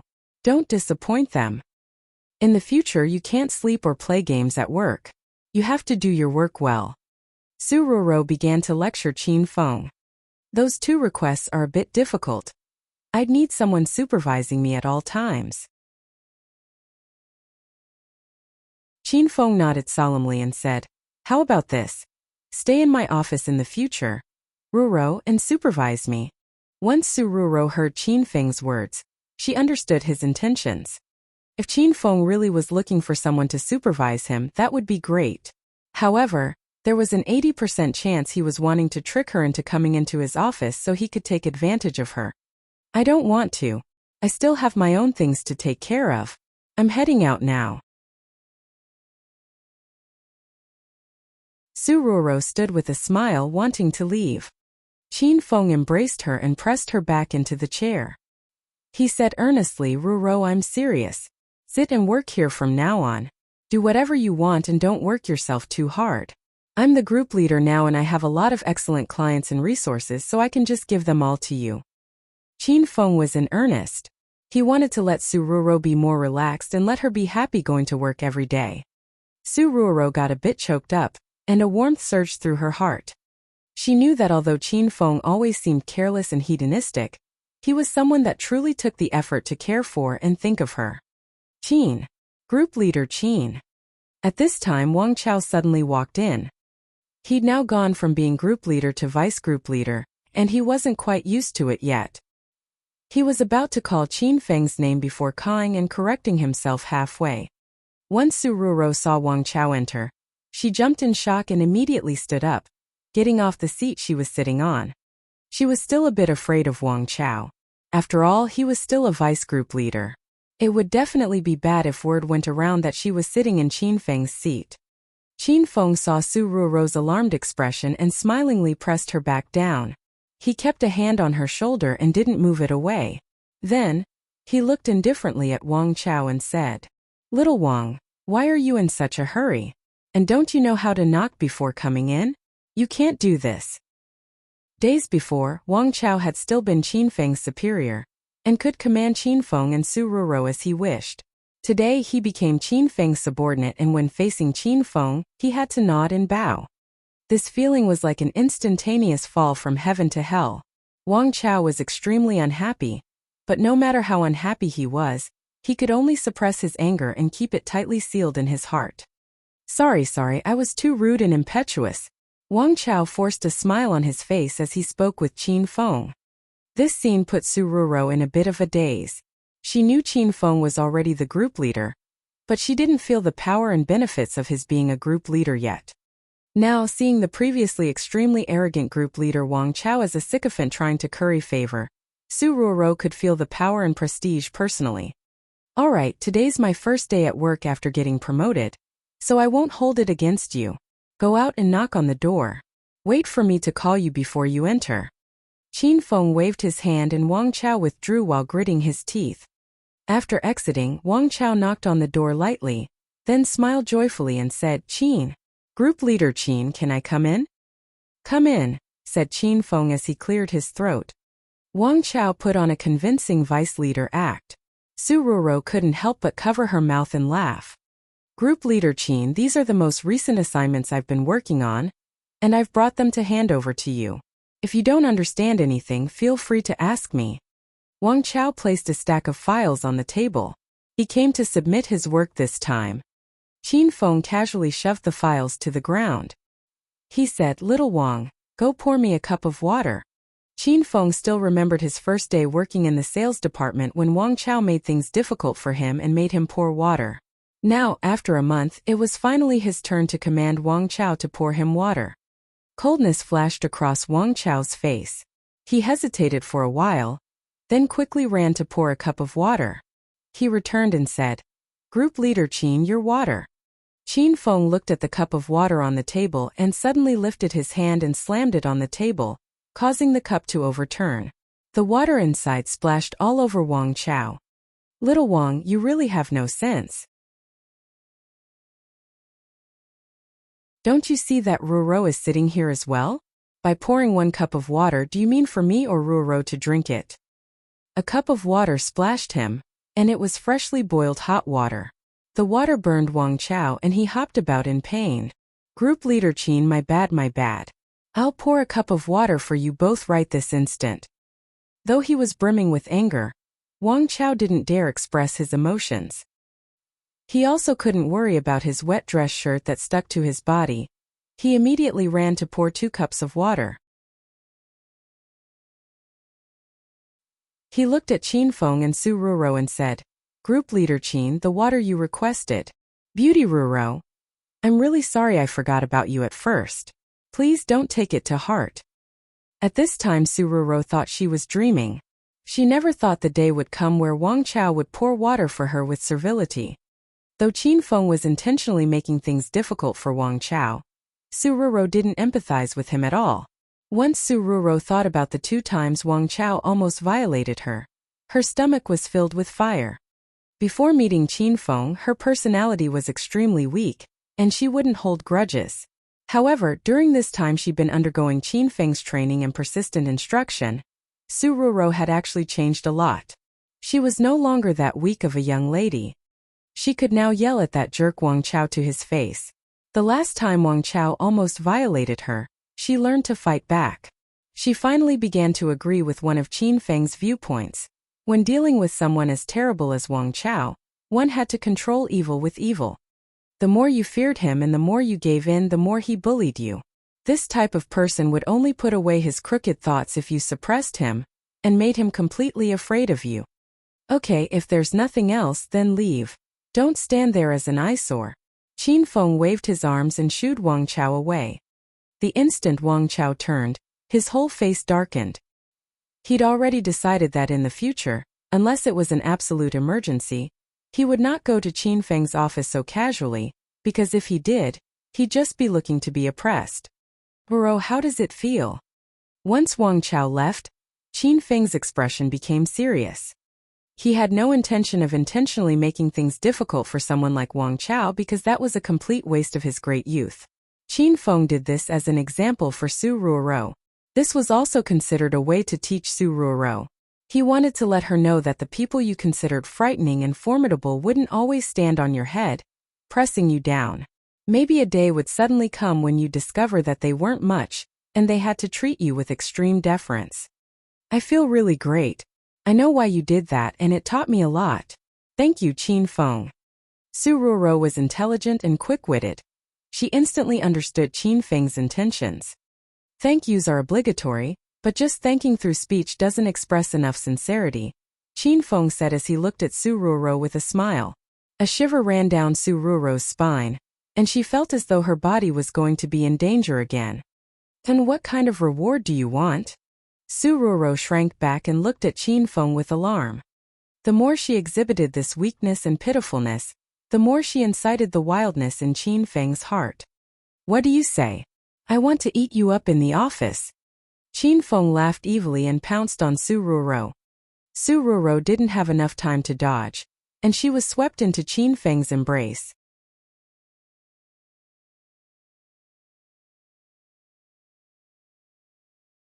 Chapter 235. Chapter 235. A famous celebrity is coming. After hugging Su Ruoro, Qin Feng didn't act recklessly. They just kissed and forgot all else. This was Su Ruoro's third time kissing Qin Feng. Her technique was a bit lacking in experience, and Qin Feng completely controlled the kiss, making Su Ruoro slowly lose herself in it. This feeling was also very strange. Su Ruoro felt her mind go blank and buzz and her body fall limp. She initially was a bit resistant but slowly drifted into enjoyment. She then took the initiative to hug Qin Feng's neck and respond wildly to his demands. The two of them sat on the office desk and kissed for a very long time. There was the feeling of a secret office romance, making them feel that it was very thrilling. A bang was heard. The office door was suddenly pushed open. Since Qin Feng was Group 2's group leader, the only person who could enter his office without knocking would be General Manager Li. Liu Chan came to tell Qin Feng about the daily responsibilities of a group leader. However, the instant she pushed the door to the office open, she froze and looked as though she had been struck by lightning. She saw Su Ruoro sitting on the work desk with Qin Feng standing before it, the two of them in tight embrace. Su Ruoro's arms were around Qin Feng's neck while Qin Feng's were around Su Ruoro's small waist, and the two were kissing fervently. Liu Chun knocked her head, looked around her, and wondered if she'd walked into the wrong place. However, once she came to, she was certain that this was Royal Group's sales department. Qin Feng and Su Ruoro were so immersed in their kiss that they didn't notice Liu Chen enter, so Liu Chan could only cough twice. Ahem. The two sounds brought Su Ruoro back to her senses. She saw General Manager Li standing before her, and was so startled that she pushed Qin Feng away. She immediately lowered her head and straightened her musk clothes and hair while panic-stricken. She wanted to find a hole and hide in it. Oh, it's General Manager Li. When Qin Feng saw Liu Chan, he wasn't as nervous as Su Ruoro. He even greeted Liu Chan with a happy smile. Qin Feng, I have something to say to you. When Liu Chan saw how frivolous Qin Feng looked, she wanted to punch him. She glared coldly at him. At this time, Su Ruoro had already straightened out her clothes and hurriedly jumped off the desk. She looked awkwardly at Liu Chan and said, General Manager Li, I'll leave first. Liu Chan looked sympathetically at Su Ruoro and nodded. She wondered how such a good girl could get duped by this pig. General Manager Li, Why were you looking for me? Is your throat better? If you're sick, hurry and get a shot and eat medicine to get better faster. When Qin Feng saw Liu Chan, he thought of the loving night at Qingshui town. Liu Chan was afraid Qin Feng would bring up that matter. Her face flushed slightly, but she maintained her cool facade. She said coldly, "It's office hours right now. Don't talk about things that aren't work-related. Plus, I don't need you to worry about my personal health.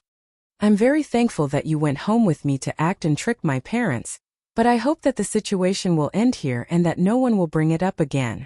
In the future, we're just superior and subordinate at work. After getting off work, we have no relationship whatsoever. Qin Feng, do you understand?" Liu Chan felt that she had to draw the line with Qin Feng.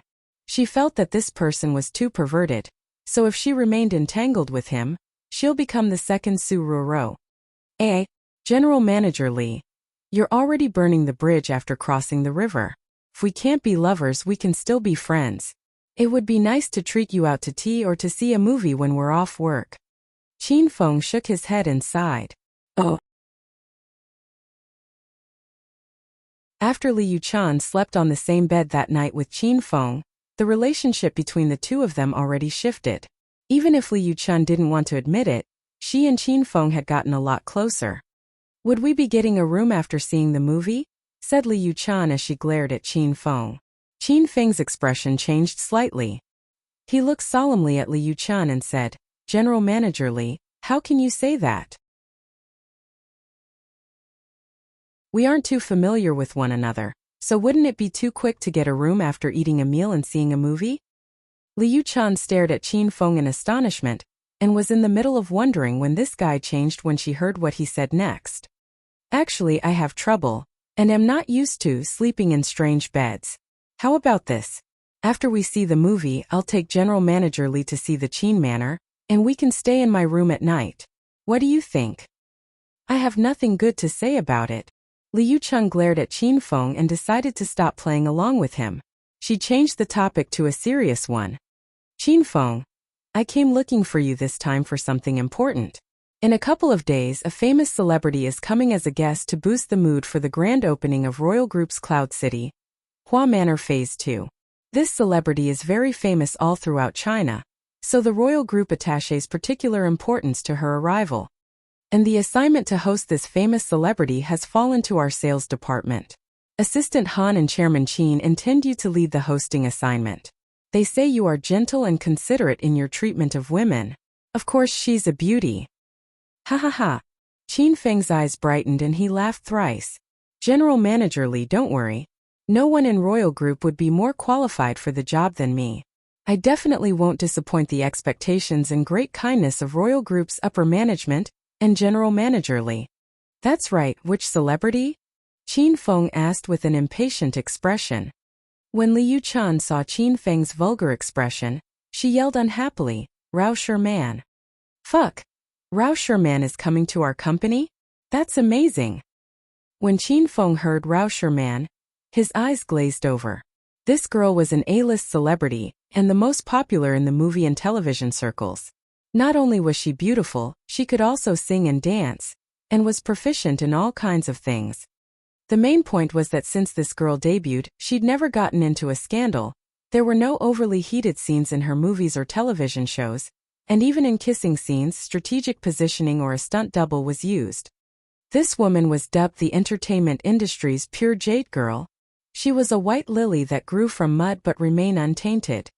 "Qin Feng, I think you've misunderstood the company's intentions."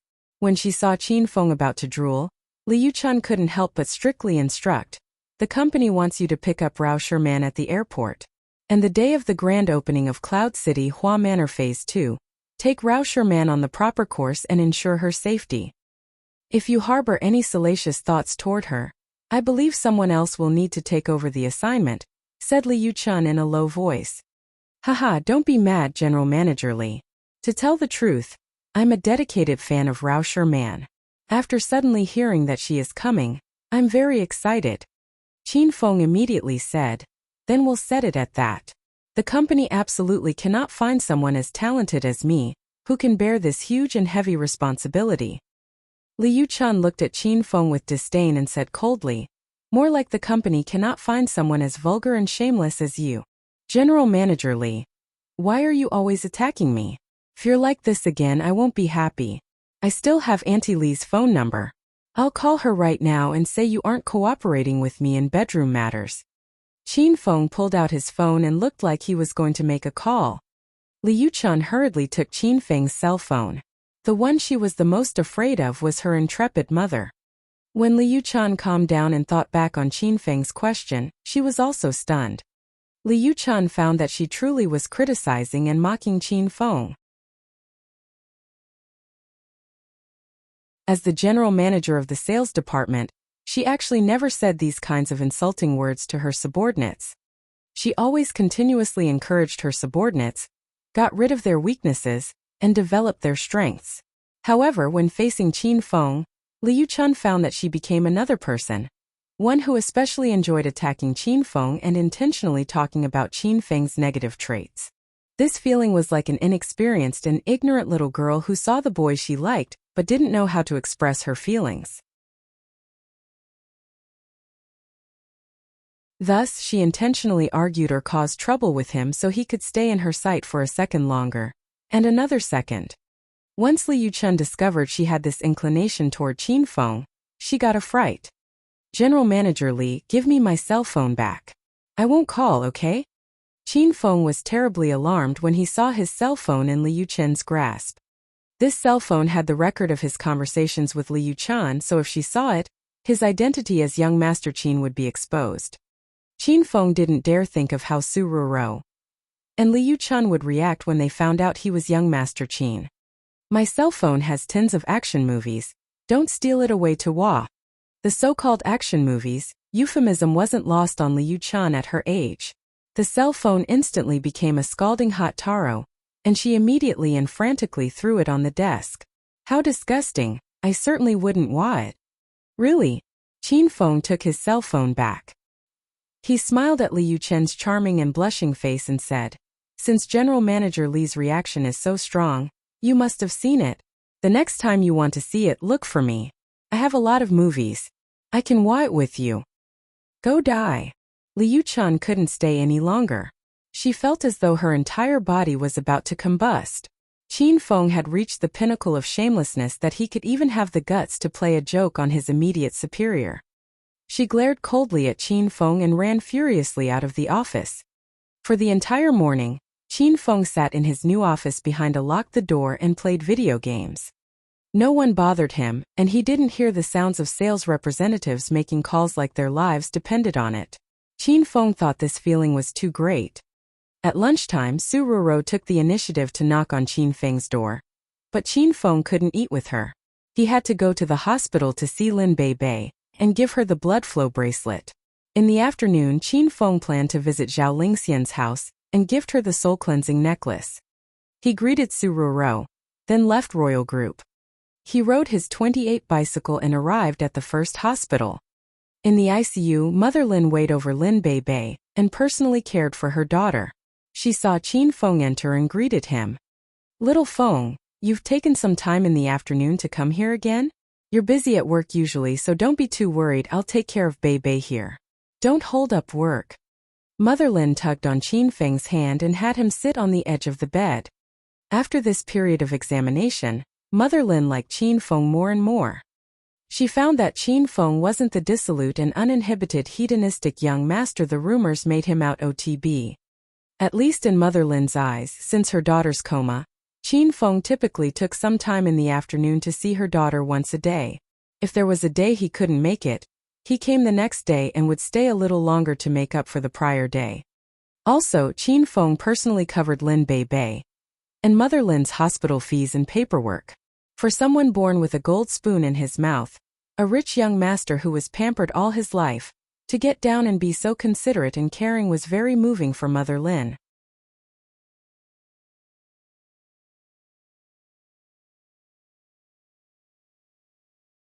Chapter 235. 2.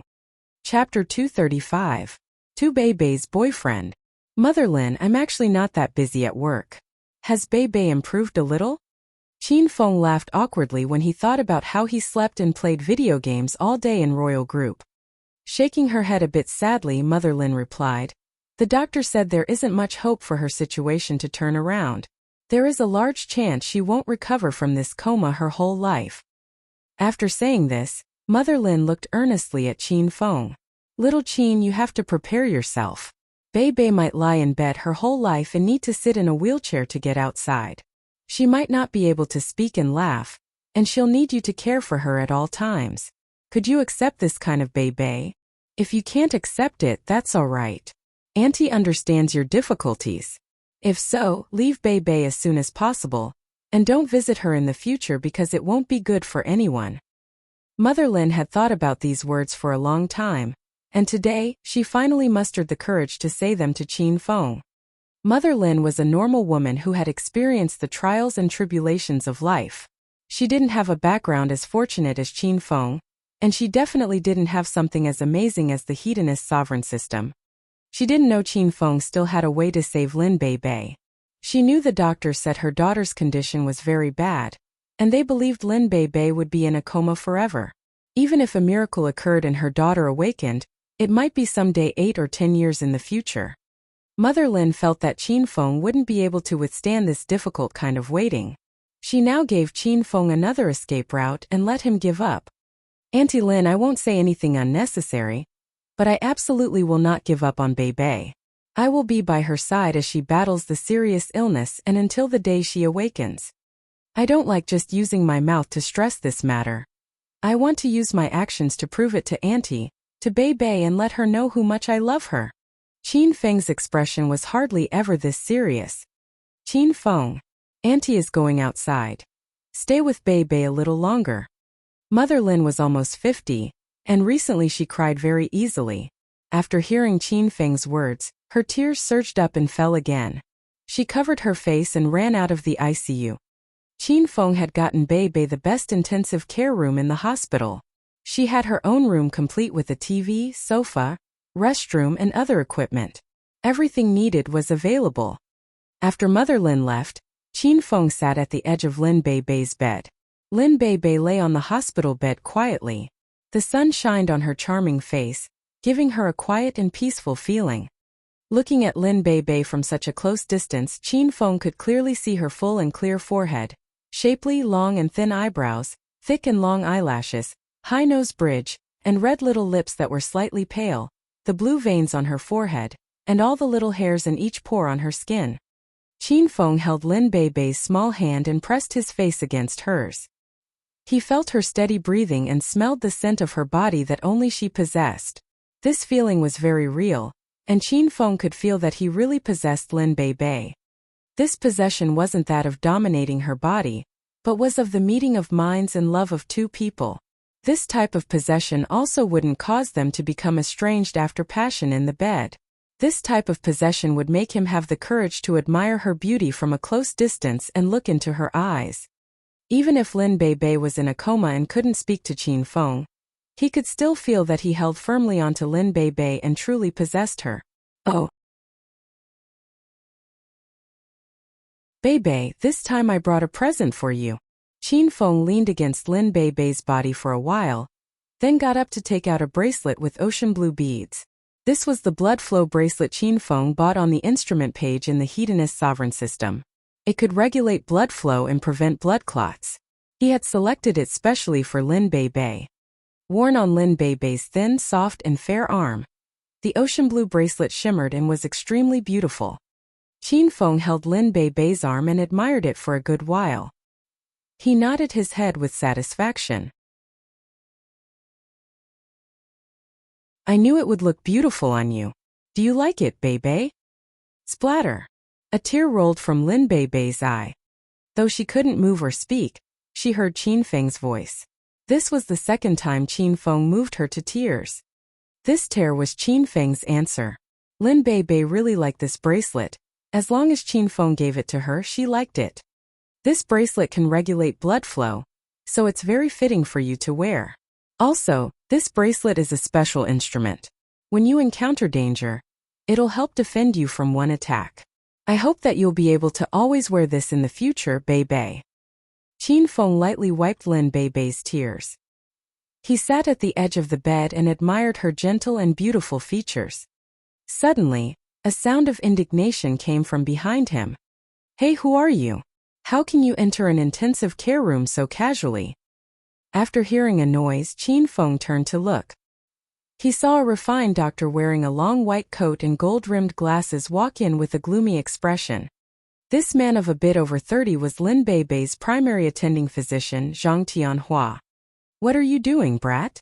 You're actually making moves on a paralyzed girl in a vegetative state? Hurry and scram, you beast." Zhang Tianhua ran up to Qin Feng and saw Qin Feng place his hand on Lin Beibei's charming face and caress it. This scene made him extremely angry. He tugged on Qin Feng's arm to take him away.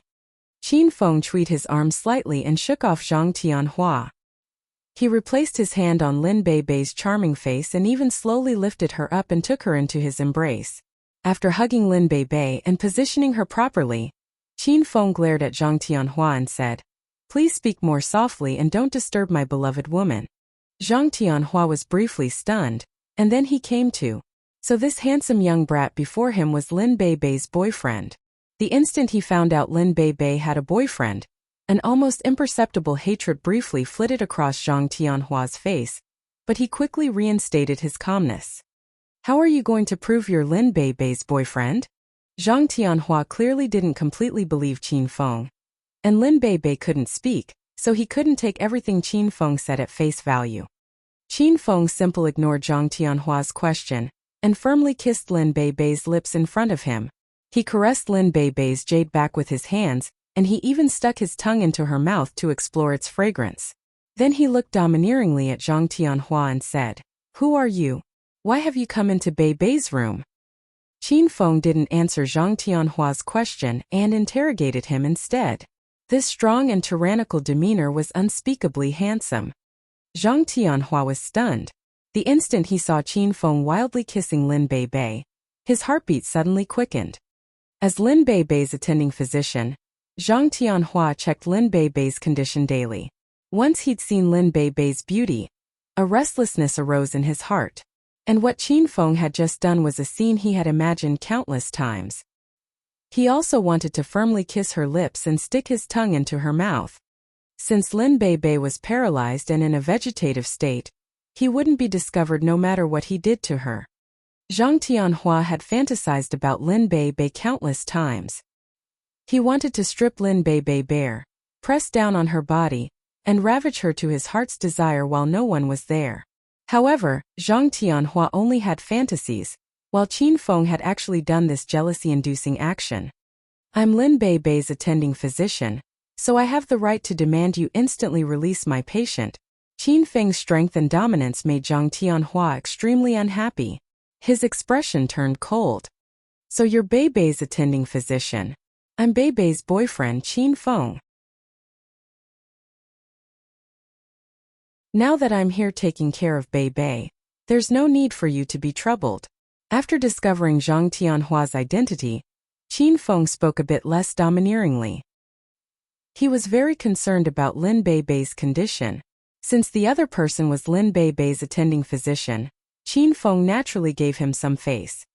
"If I tell you to put Beibei down, do it immediately. Are you the doctor here or am I?"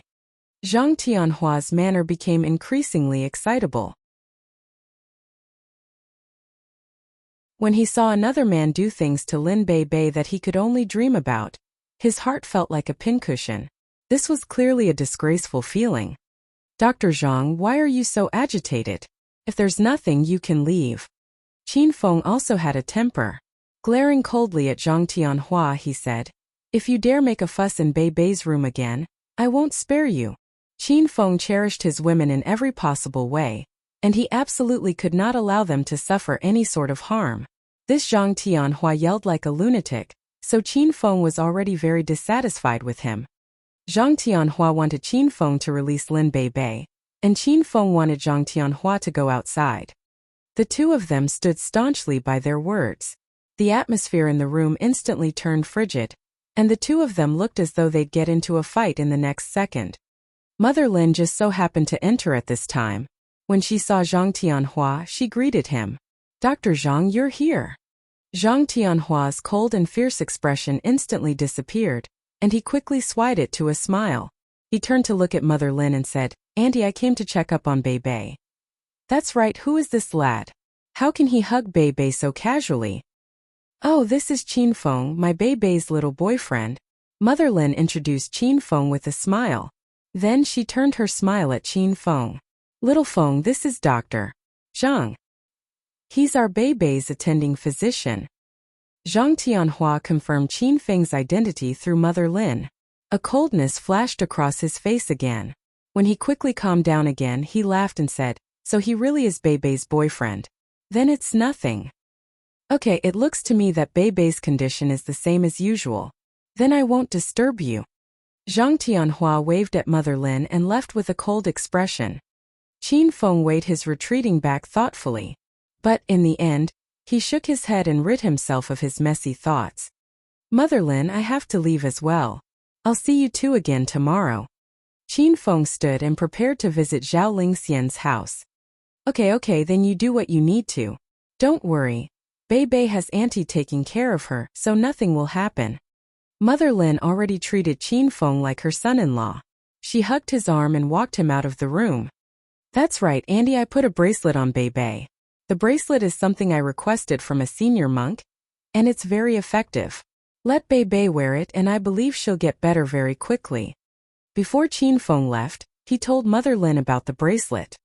However, Qin Feng couldn't tell the truth and reveal the blood flow bracelet's origin or capabilities. He made the excuse that they were beads he requested from a senior monk. When Mother Lin saw how dedicated Qin Feng was, she was extremely moved. She nodded and replied, Okay, I'll let Bei Bei wear it constantly, and I won't take it off even when I help Bei Bei shower.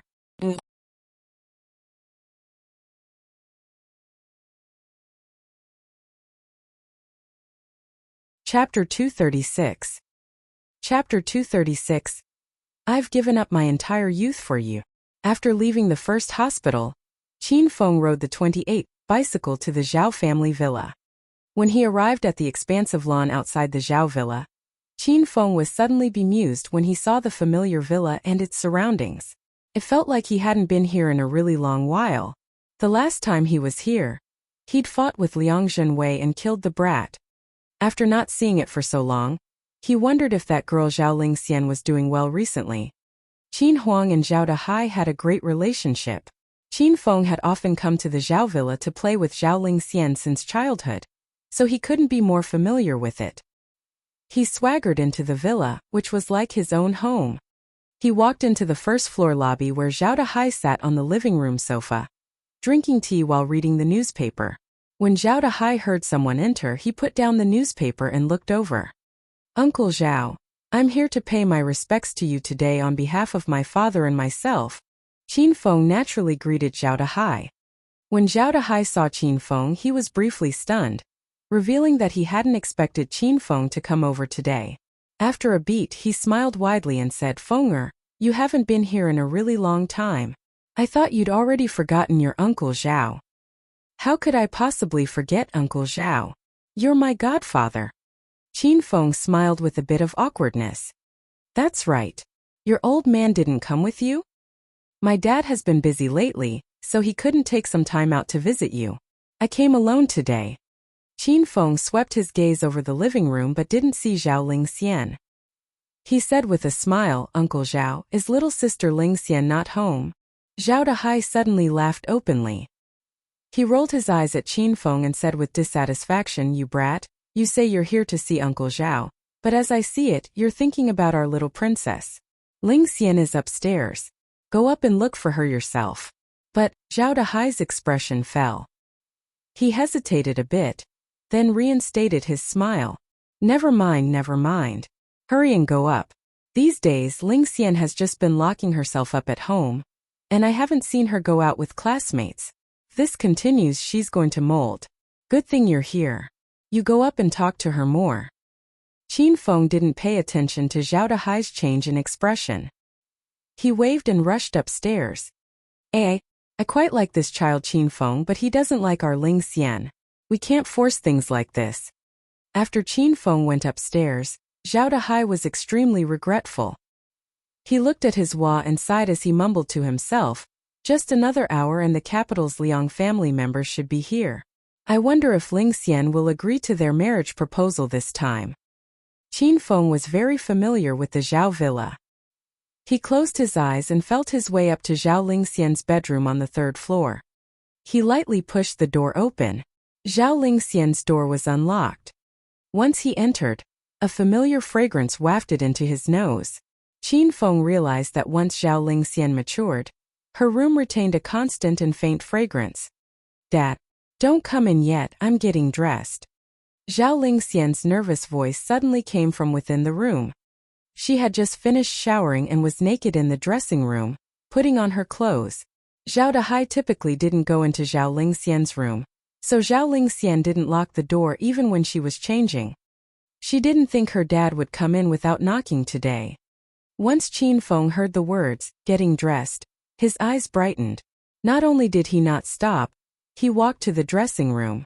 Qin Feng intentionally made his footsteps extremely quiet, so Zhao Lingxian wouldn't notice any movement. He was prepared to give Zhao Lingxian a surprise.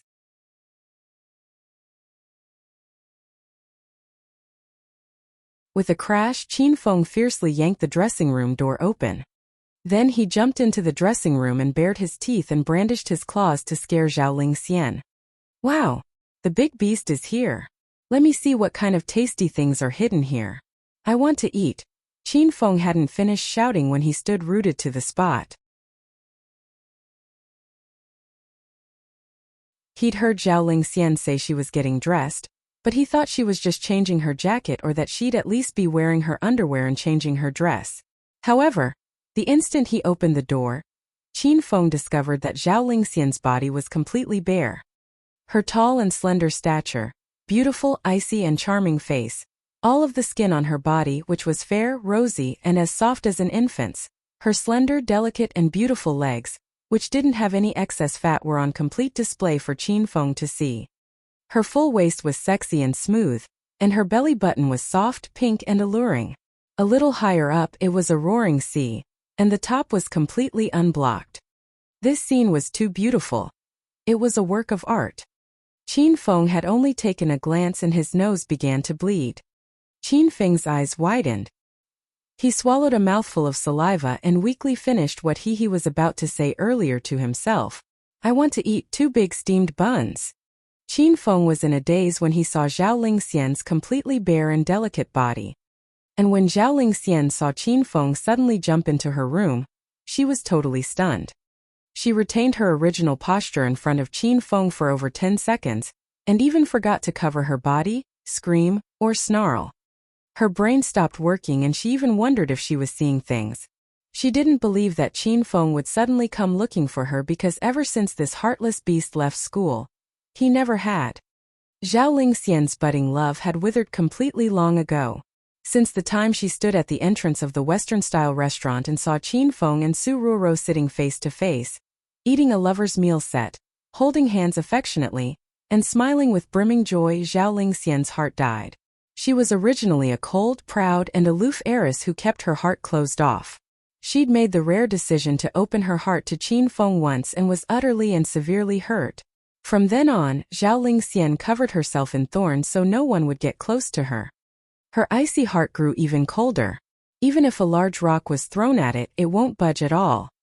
The deeper the love, the more caustic the hatred. Zhao Lingxian now bitterly hated Qin Feng. She hated him from the bottom of her heart. A man that she hated without comparison suddenly showed up in front of her, while she was naked, and his eyes stared pervertedly and looked up and down at her body. Angry fire burst out of Zhao Lingxian. She felt as though her entire body was about to combust. Ah! After who knew how long, Zhao Lingxian regained her senses. First, she emitted an earth-shattering shriek. Then she sent a kick at Qin Feng. "Qin Feng, you beast, you bastard. You're going to die a horrible death. I'm going to kick you to death." Zhao Lingxian didn't hold back with her kick. All of Qin Feng's attention was on the beautiful scenery revealed by Zhao Lingxian's kick, so he didn't react or dodge. A kick landed accurately on Qin Feng's stomach. He covered his stomach and fell right over. because that way he could admire the beautiful scenery even better. Pervert. After kicking him, Zhao Lingxian slammed the door. The instant the door shut, she planted herself on the floor and wept sadly like a helpless little girl abandoned by adults. Zhao Lingxian was very bewildered. She felt that Qin Feng was too despicable. He always suddenly appeared one day after disappearing for long periods, caught her unprepared. Zhao Lingxian thought that as long as she didn't see him long enough, time would dilute her feelings. She thought that as long as she didn't miss Qin Feng and didn't think about her past with him, she'd be able to slowly forget him. The second she saw Qin Feng, Zhao Lingxian realized these thoughts were wrong. That was just a way of deceiving others and herself. When she saw Qin Feng, the heart that took over a month to calm down was instantly thrown into a frenzy. The memories of her entire youth that she'd hidden away in order to forget Qin Feng also instantly flooded to the surface. She couldn't forget Qin Feng, so she was determined to hate him for a lifetime. Crash! Over 20 minutes later, the sliding doors to the dressing room suddenly opened, and Zhao Lingxian walked out wearing a luxurious black mini dress. The tear stains were not visible on her cheeks, and her expression resumed its previous indifferent iciness. Compared to the previous Zhao Lingxian, there was an additional hint of unfamiliarity. "Are you all right, Lingxian? I didn't do that on purpose. Don't take it to heart." After seeing Zhao Lingxian come out, Qin Feng greeted her with a smile. Once he saw that there was no other emotion in Zhao Lingxian's originally large, beautiful, and expressive eyes other than iciness and an unfamiliar emptiness, Qin Feng couldn't help but exhale in shock. "Lingxian, what happened to you? Are you unwell?" Qin Feng was a bit worried. The current Zhao Lingxian was cold and unfamiliar even to the childhood playmate who'd grown up with her. Qin Feng extended his hand to feel her forehead. He hadn't yet touched her when she harshly slapped his hand away. Zhao Lingxian stared fixedly at Qin Feng without a hint of emotion and said, "Qin Feng, listen here. Beginning from today, don't ever come looking for me again. Beginning from today, we're strangers that will never interact again. Now leave the Zhao residence. I don't want to see you again." Qin Feng was briefly stunned. Then he suddenly burst into laughter. "Lingxian, are you still mad at me for bursting into your dressing room? Don't worry. I swear to God I didn't see anything. I didn't see even a bit of anything I wasn't supposed to see. If I lied to you, then may lightning strike me 5 times. And let me die of being too handsome." Qin Feng thought about how he had seen everything and hesitated before speaking. In the past, when Qin Feng joked casually, Zhao Lingxian would laugh even if she was angry. However, this time she didn't laugh at all. Zhao Lingxian's expression remained completely unchanged, and the icy air exuded from her body seemed to intensify. She didn't look at Qin Feng. She pointed at the door and yelled, "Get out!" This time Qin Feng realized something was wrong. He hesitated for a moment, then took out the soul-cleansing necklace. This necklace was originally for Zhao Lingxian and was supposed to refresh the wearer, suppress fright, calm the heart, and maintain the body. Qin Feng wanted Zhao Lingxian to wear it right now to see how effective it was and if it could calm Zhao Lingxian down. "Lingxian, I brought you a present. This soul-cleansing necklace is something I specially asked a master for. It can calm the heart and maintain your spirit. I'll help you put it on." Qin Feng held the soul-cleansing necklace and approached Zhao Lingxian. Before he could help Zhao Lingxian put it on, she snayed it away. "Take your stupid necklace and piss off. Don't use these crappy methods for picking up other girls on me. I'm not like them." Zhao Lingxian suddenly exploded.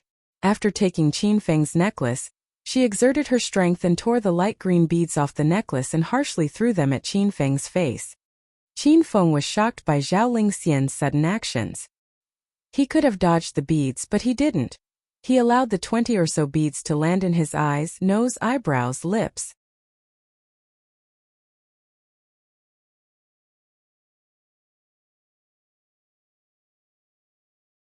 Chapter 237. Chapter 237, Using Me as Cannon Fodder? Qin Feng didn't know what was wrong with Zhao Lingxian today. He hadn't expected she would tear apart the present he personally gave to her right in front of him and harshly throw the beads at his face. Zhao Lingxian didn't know the true origin of these beads. Qin Feng spent 500 hedonist points to buy them in the hedonist sovereign system. Qin Feng was currently in a hedonist point deficit, so for Qin Feng to shell out 500 hedonist points to buy this soul-cleansing necklace during this time showed that Zhao Lingxian's place in Qin Feng's heart was irreplaceable. Qin Feng was a bit sad because Zhao Lingxian changed. She'd become foreign and cold. She was no longer the cute, proud, and lovable little princess who'd clung to Qin Feng.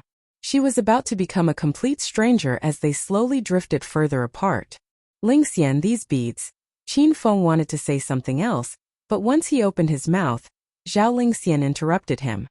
Don't call me Lingxian. I don't care for your beads. Give them to another woman. Maybe once they get your present they'll go to bed with you. But I don't want to, and I'm not that kind of woman. Qin Feng, hurry up and leave. Zhao Lingxian became increasingly agitated. Her breath quickened like she was about to suffocate. Zhang Lingxian scared Qin Feng. He knew this girl was weak and sickly since she was young. He didn't dare continue to stay. He hurriedly ran out of Zhao Lingxian's bedroom and arrived at the first-floor lobby. Right after Qin Feng arrived downstairs, Zhao Dahai called out to him, Qin Feng, why are you back down here so quickly? I heard some yelling coming from upstairs. Have you fought with Lingxian again? Zhao Dahai was used to Qin Feng and Zhao Lingxiao fighting. The two of them had fought since they were young, and were considered quarrelsome lovers. Uncle Zhao, Lingxian's emotions are very unstable today. Has she been in a bad mood lately? Qin Feng sat beside Zhao Dahai and wanted to understand Zhao Lingxian's recent condition. Ai, this girl Lingxian has a really bad temper nowadays. I daren't provoke her. She even yells and shouts at her old man, much less you. Zhao Dahai sighed and his expression became heavy. Uncle Zhao, why didn't you tell me such an important thing before I went upstairs? Qin Feng had a look of helplessness. Zhao Dahai was all too familiar with Zhao Lingxian's princess temper. When this girl got mad and threw a tantrum, it was completely unrivaled. Not only did strangers have to stay away, even people she was familiar with didn't dare provoke her. Qin Feng hadn't realized he'd bump into the muzzle of a gun. He had just arrived when Zhao Lingxian's emotions were unstable, so maybe this girl was on her period, but Qin Feng shook his head when he thought of that glimpse of Zhao Lingxian's figure he got previously. He mumbled to himself, no, little sister Lingxian was really clean there. There weren't any bloodstains. If I told you Lingxian's been in a really bad temper recently, would you have gone upstairs to look for her? Zhao Dahai smiled as he asked Qin Feng. Certainly not. Qin Feng replied resolutely. Exactly. An amused smile crossed Zhao Dahai's face. He said, if I told you in advance, you won't have gone. And if you didn't go, how would Lingxian find someone to vent her anger? If she doesn't vent someone to, it would be bad for her to keep bottling up all of her unhappiness. Qin Feng, Uncle Zhao is very satisfied with your performance. Qin Feng's eyes darkened. It feels like you used your godson as cannon fodder, Uncle Zhao. Haha, how can you put it that way? Zhao Dahai laughed with a bit of awkwardness. You think Uncle Zhao doesn't know why you come looking for our Lingxian brat? You just want to take advantage of her. Oh. You and Lingxian grew up together, so who knows how many times my precious daughter was taken advantage of. So now that Lingxian's in a bad mood, you should be the first one to volunteer himself as a punching bag, Zhao Dahai said matter-of-factly. Qin Feng shriveled up because Uncle Zhao was absolutely right. He didn't even have latitude to retort. Qin Feng, there's something I must tell you. Zhao Dahai retracted his smile and suddenly became serious. Tell me, Uncle Zhao. Qin Feng could see from Zhao Dahai's expression that this was a very important matter. The two sat up straight and looked at one another solemnly. Zhao Dahai organized his words and spoke lowly. Do you still remember the capital's Liang family? 2 men came from their house previously. Liang Sheng and Liang Zhenwei. They came to our Zhao family to propose marriage. However, no further news came from either of them and the marriage proposal fell through. Most recently, the Liang family's eldest son, Liang Yu, came to propose marriage. The Liang family seems to place a lot of value on this marriage. It's already their third time to pay a visit. Liang Yu is coming in a bit. I think he's visiting to set an auspicious date for the marriage. Zhao Dahai gave a brief summary of recent events for Qin Feng. After Qin Feng heard it, his expression suddenly turned cold. Qin Feng naturally knew about Liang Shang and Liang Zhenwei, who had previously come to propose. And there was no news of these two people afterward because Qin Feng killed them. When Qin Feng found out these two people came to the Zhao residence to propose marriage to Zhao Lingxian, a fierce voice within him had rung out in opposition. Qin Feng wasn't clear on how he felt about Zhao Lingxian. There was a bit of the ambiguity between lovers, but Qin Feng felt it was more like the love between siblings. After all, the two were playmates since childhood and their fathers were good friends. This made Qin Feng conflicted. He felt that he shouldn't like Zhao Lingxian because he was Uncle Zhao's godson. If he got on with Zhao Lingxian, he felt that the relationship would get messy. But no matter what this feeling was, Qin Feng was certain that he couldn't lose Zhao Lingxian. He hoped that Zhao Lingxian would always be in his life, and that he'd be able to find her whenever he wanted to see her. Qin Feng wasn't willing to see someone else marry Lingxian. Once he thought about Zhao Lingxian marrying someone and becoming another man's woman, Qin Feng's heart felt hurt so much it felt like it was getting hacked to pieces. Qin Feng was in a daze for a while before he regained his senses. He looked at Zhao Dahai nervously and asked, "Uncle Zhao, did Lingxian agree to this marriage?" "I asked Lingxian once before. I don't want to force her when it comes to these marriage matters, and it's all based on her decision." Zhao Dahai sighed and said, "But at the time she didn't say anything. She didn't agree or refuse." Previously, when Liang Shang and Liang Zhenwei came to propose, Zhao Lingxiang hated and rejected it. Now that Qin Feng heard Uncle Zhao talk about this marriage proposal, and that Zhao Lingxian didn't have much of a reaction, Qin Feng's conflicted heart almost jumped to his throat. "Uncle Zhao, what kind of person is Liang Yu? Is he handsome? Is he tall? How is his character? Is he the kind of rich young master that has a decadent and dissolute life?" "Uncle Zhao, Lingxian's marriage is a big thing. You can't take this too lightly, you have to choose well. Only a man better than me in every aspect would be worthy of Lingxian. But thinking about it closely, a man that is better than me in every aspect probably hasn't even been born yet." Qin Feng's expression unknowingly became anxious. Zhao Dahai had just opened his mouth to say something to Qin Feng when a well-dressed man suddenly walked in. "Uncle Zhao, little Yu is here to pay a visit again. Please forgive me if I have disturbed you in any way." The man was large and tall, his body was well-built, his face was fair and handsome, and his clothes and aura were unordinary. This was the eldest of the capital's Liang family's sons, Liang Yu. Ahem. Qin Feng and Zhao Dahai were just talking about Liang Yu, and he suddenly arrived. Zhao Dahai quickly cleared his throat and said, "Liang Yu's here. Come in and sit." Liang Yu didn't come alone. 4 bodyguards in black followed him. Based on their build and footsteps, they were all first-class experts. These 4 bodyguards' arms were filled with various gifts. After entering the room, they neatly and orderly stacked the presents on a side table without needing Liang Yu to give any commands, and then fell back, forming 2 lines after putting down the presents. They stood guard at the villa entrance. "Uncle Zhao, this friend is." After Liang Yu entered the room, his gaze fell on Qin Feng and hostility sparked in his eyes. "This is my friend's son who just so happened to come see me." Zhao Dahai simply said, "Haha. I usually treat Qin Feng like my own son, so treat him like a member of my Zhao family and don't worry about him." Once Liang Yu heard Qin Feng's name, an almost imperceptible coldness flashed in his eyes. He reconsidered Qin Feng and suddenly extended his hand, smiled and said, "How do you do, Qin Feng? I'm the eldest son of the capital's Liang family, Liang Yu. You might not know me yet, but I have 2 brothers who came to the Zhao residence before. One is called Liang Shang, and the other is Liang Zhenwei. You should be quite familiar with them, isn't that right, young Master Qin?" Liang Yu was clearly insinuating something. His gaze toward Qin Feng now included a ruminating smile. Qin Feng's heart sank a bit. He thought to himself, did this Liang Yu discover that I killed his 2 younger brothers? Qin Feng didn't extend his hand. He was silent for an instant before looking indifferently at Liang Yu and saying, Young Master Liang, since the presents have been gifted, you can leave if there's nothing else. Uncle Zhao prefers the quiet, so don't affect Uncle Zhao's rest. Liang Yu's hand lingered midair.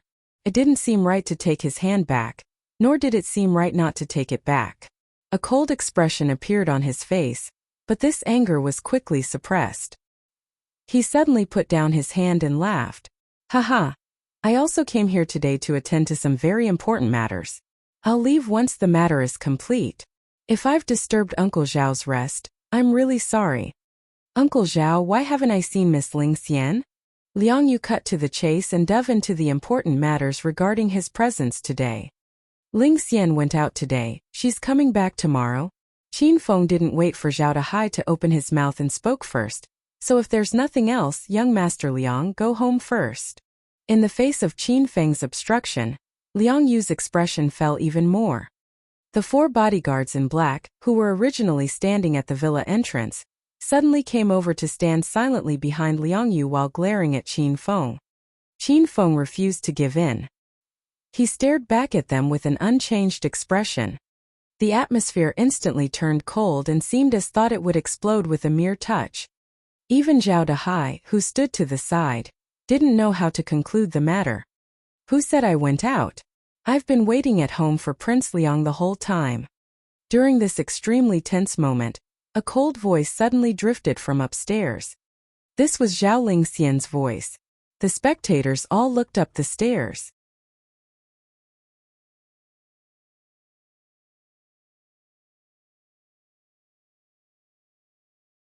Chapter 238. Chapter 238. After loving for a long time, it becomes familial love.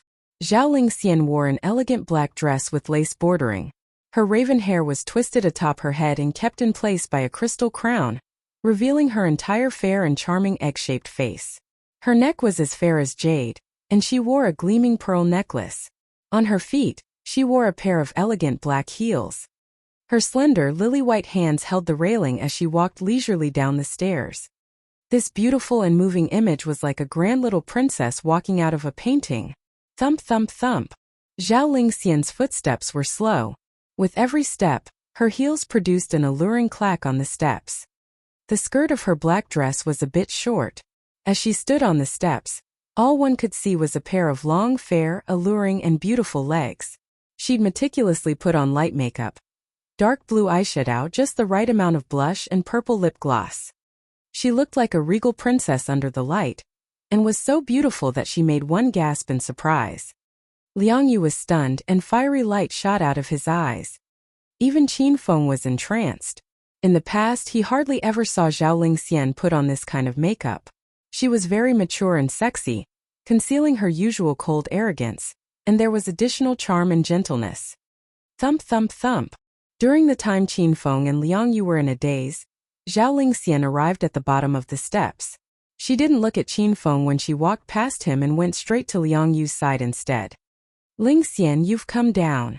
Qin Feng immediately regained his senses and smiled at Zhao Lingxian. Are you feeling better? Zhao Lingxian glared coldly at Qin Feng and said nothing. She suddenly turned to Liang Yu and smiled sweetly. Young Master Liang, my apologies for making you wait for so long. Liang Yu was instantly shocked. He didn't really recognize the Zhao Lingxian before him. After all, today's Zhao Lingxian was completely different. The previous 3 times he'd seen her, she'd been standoffish. This time, not only did she put effort into her makeup, she even took the initiative to speak with him. Even the smile she just gave him was the first Liang Yu had ever seen on Zhao Lingxian's face. The smile could topple cities and countries. It was indescribably beautiful. Haha. No, it's my honor to wait on someone as beautiful as Princess Lingxian. After Liang Yu regained his senses, he immediately pasted a gentlemanly smile on his face. Young Master Liang is joking. Acropolis is just a small area in young Master Liang's eyes. How could it compare to the bustling capital? The capital has over 20 million people. Beautiful women are as plentiful as the clouds. If I were placed in the crowd, I would definitely be forgettable. Zhao Lingxian covered her mouth and smiled. Liang Yu was truly shocked. Zhao Lingxian's usually cold expression showed a smile today, making Liang Yu's heart bloom. Princess Lingxian's beauty is one of a kind. It's not something that can be created with makeup. This is called natural-born beauty. Liang Yu had eloquent praises, making Zhao Lingxian cover her mouth and smile continuously. Haha, young Master Liang really knows how to make a woman happy. Let's not stand here. I'll take you to sit on the sofa. You're an important guest that came from far away to our Zhao residence, so why don't I attend to you personally? Okay. Then thank you for your trouble, Princess Lingxian. Liang Yu immediately followed Lingxian and weighed her elegant back. The blaze in his stomach raged and became stronger and stronger. Qin Feng was tossed to the side and treated like air. He only came to when Zhao Lingxian and Liang Yu went to the living room. Feng, want to go back first and come back another time? Zhao Dahai asked while looking at Qin Feng with a bit of awkwardness.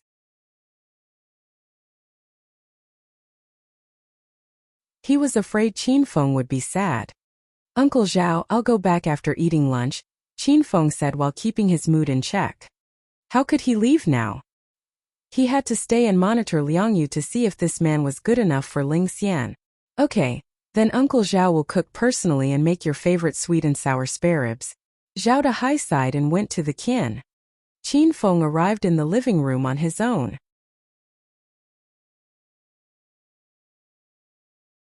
He saw Zhao Lingxian and Liang Yu sitting quite close together on the sofa talking and laughing. Qin Feng was extremely angry. He immediately went up to them and sat right between them. Qin Feng, what are you doing? Zhao Lingxian's expression suddenly fell. She glared coldly at Qin Feng. A fire arose in Liang Yu's heart. A murderous look flashed in his eyes.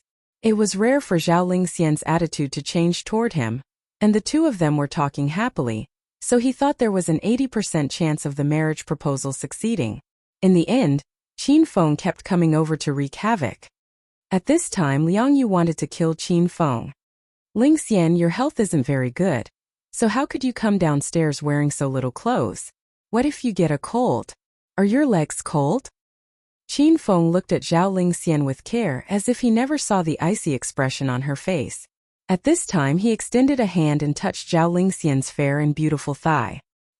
He was about to rub his hand up and down to help Zhao Lingxian's thigh gain warmth. Lingxian, your leg is really cold. Let's go. I'll take you upstairs to change into something thicker. Qin Feng stood and was about to tug Zhao Lingxian upstairs. He wanted to pull her back into her room and speak with her. However, Zhao Lingxian didn't follow Qin Feng's wishes. She flung Qin Feng's arm away and yelled at him coldly. Qin Feng, are you crazy? I don't need to care whether or not my health is fine, whether or not I'm cold, whether or not I'm lonely, whether or not I'm having a hard time. Hurry and leave.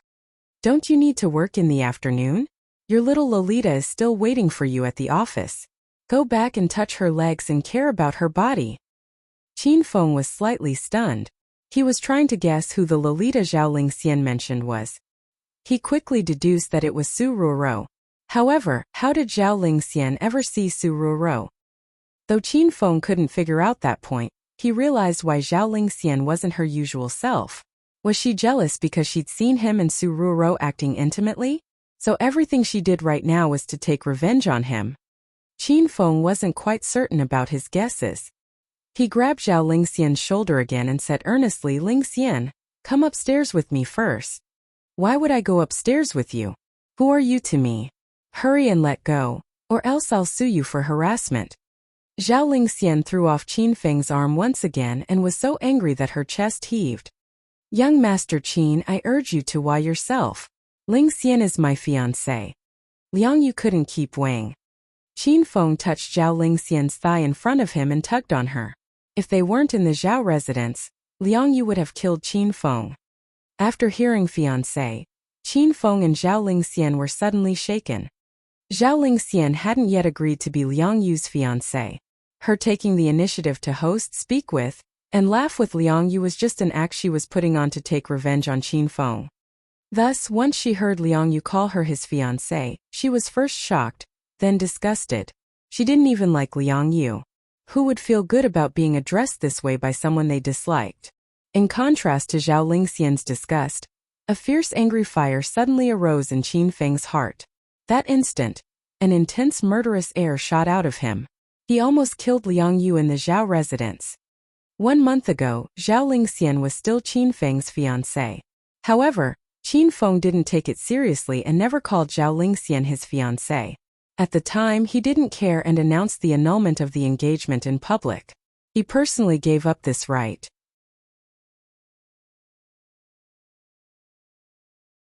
A month later, once he heard another man call Zhao Lingxian his fiancé. Once he realized Zhao Lingxian was already of an age where she'd need to talk about marriage and quite possibly become someone else's woman, he then realized the importance of the word fiancé. He understood a lot. Human maturation is like this. It always suddenly awakens you to reality when you least expect it. Qin Feng finally understood how to place himself in another's shoes. He was no longer that unruly and hedonistic young master that dallied all day and treated himself as the center of the universe.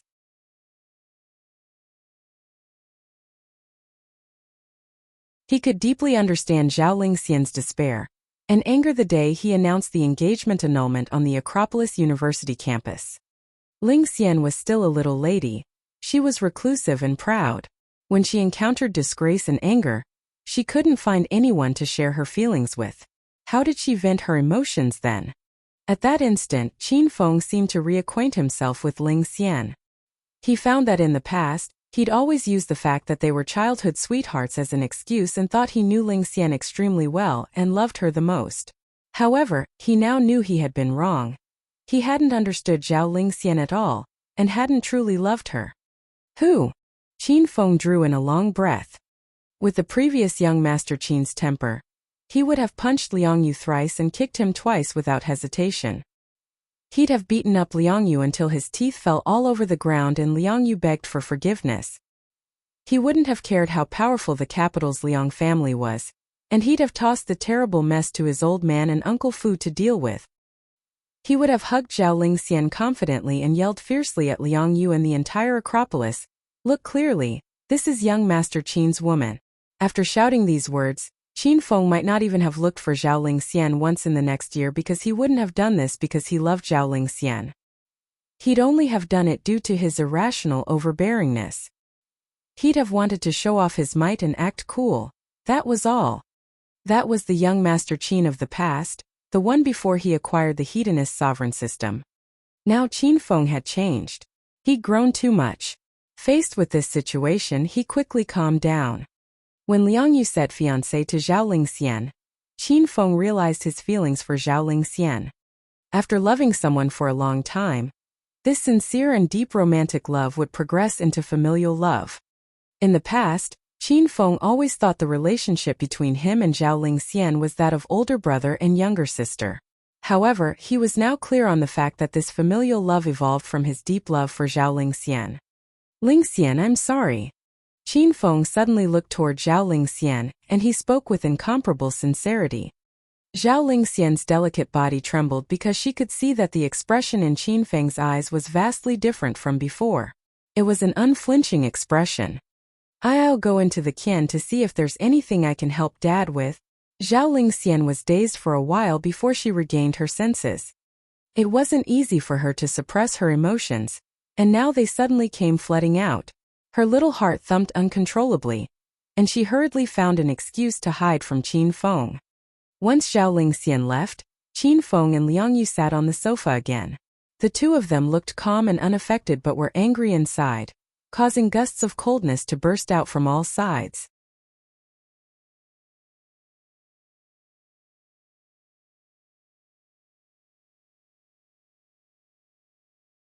Chapter 239. Chapter 239 Agreed to the marriage. Acropolis City's #1 hedonistic young Master Qin. I've been looking forward to meeting you for a long time.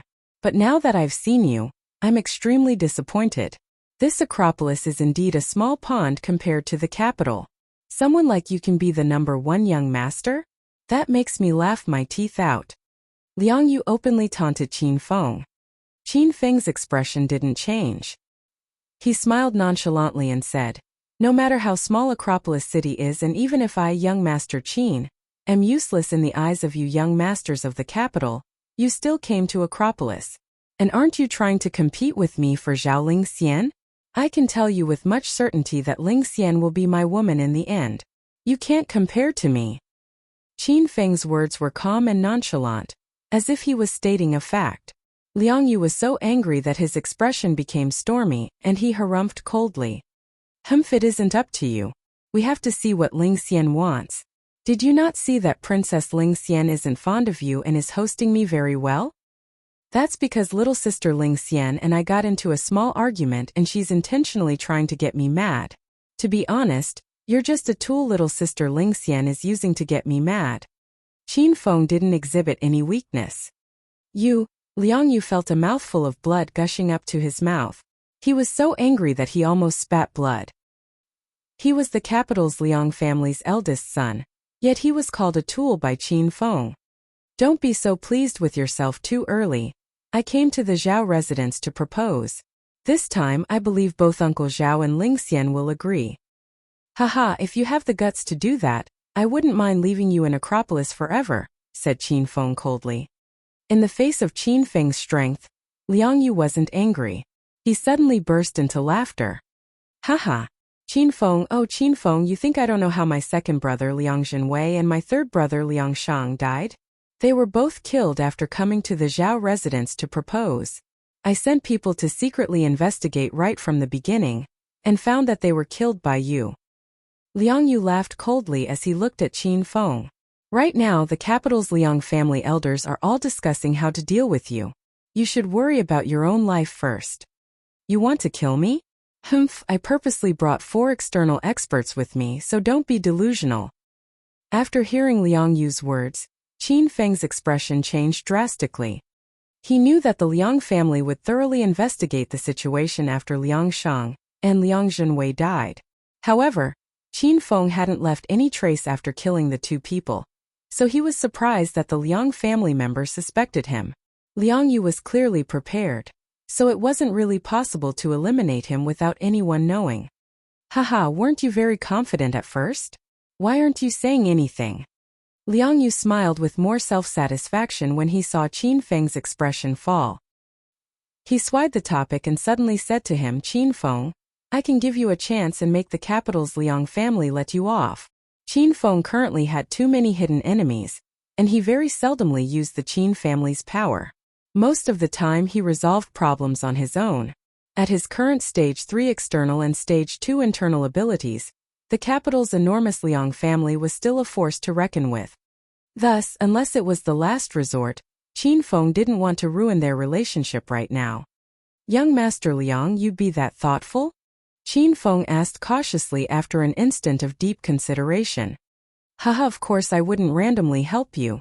You'd have to agree to one of my terms.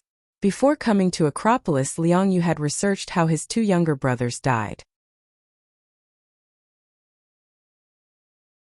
He'd researched information about Qin Feng and his relationship with Zhao Lingxian in particular. Liang Yu discovered through the research that Zhao Lingxian liked Qin Feng, while Qin Feng wasn't willing to marry her. He also found that his 2 younger brothers were assassinated by Qin Feng because they came to the Zhao residence to propose. I know you're the number 1 dissolute young master in Acropolis.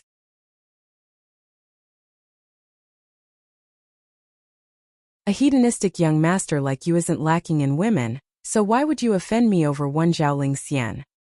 Liang Yu smiled and looked at Qin Feng. He said, so before coming to the Zhao residence to propose, I thought of a solution where we could both benefit.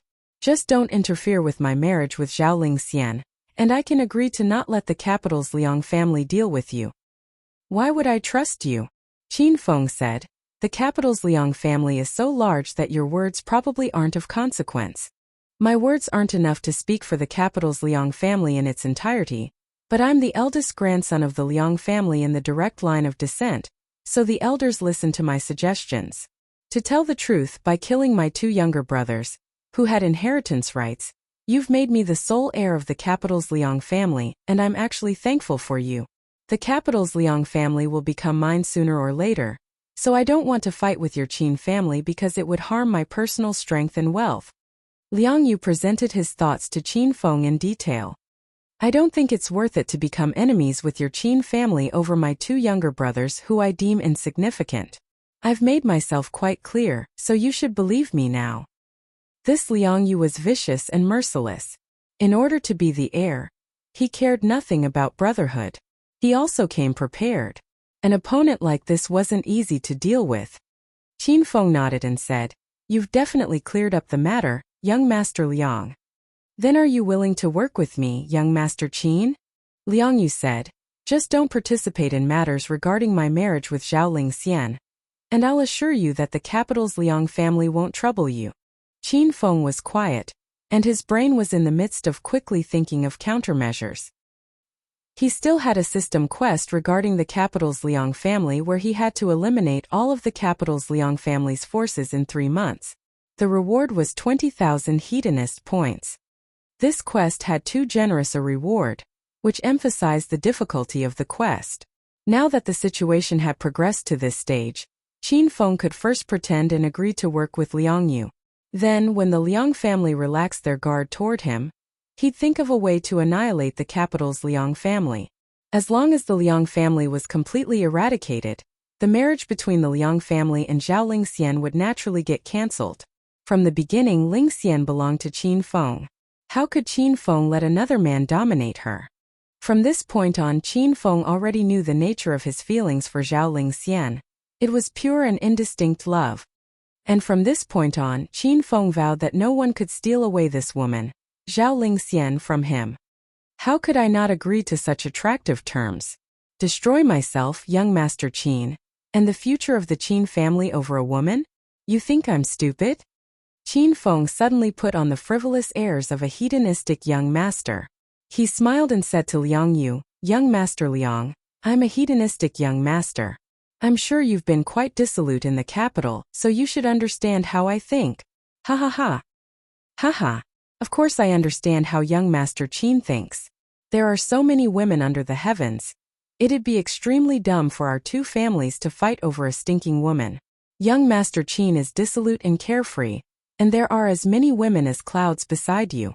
Before coming to Acropolis, I already knew young Master Qin would choose to cooperate with me without hesitation."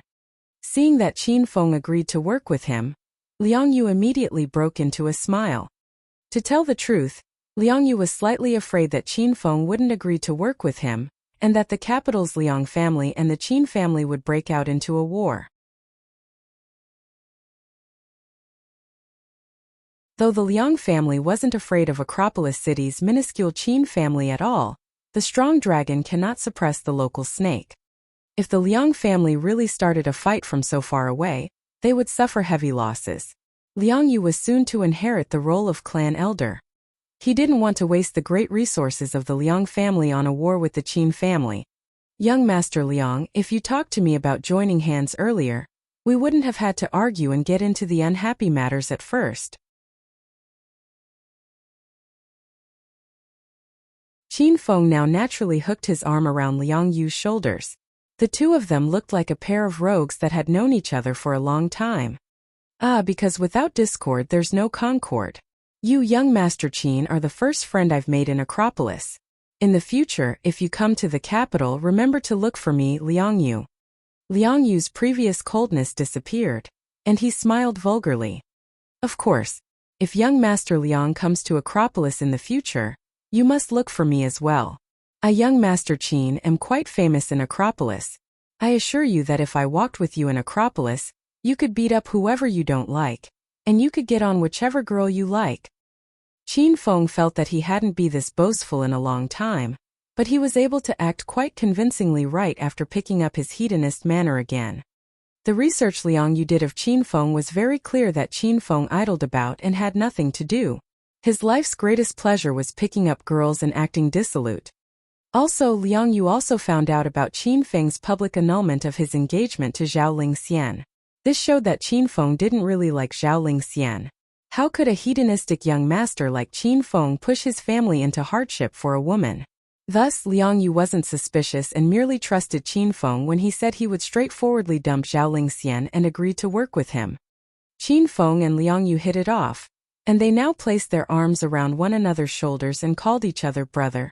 They both had vulgar expressions and each talked about which model or celebrity they played with. They also exchanged stories about how wanton and passionate these celebrities were in bed. And in the villa's Qian, Zhao Lingxian and Zhao Dahai were in the midst of a serious conversation. "Dad, is something wrong with your high medical group?" Zhao Lingxian asked while chopping vegetables and feigning indifference. The frying pan in Zhao Dahai's hand briefly stopped moving.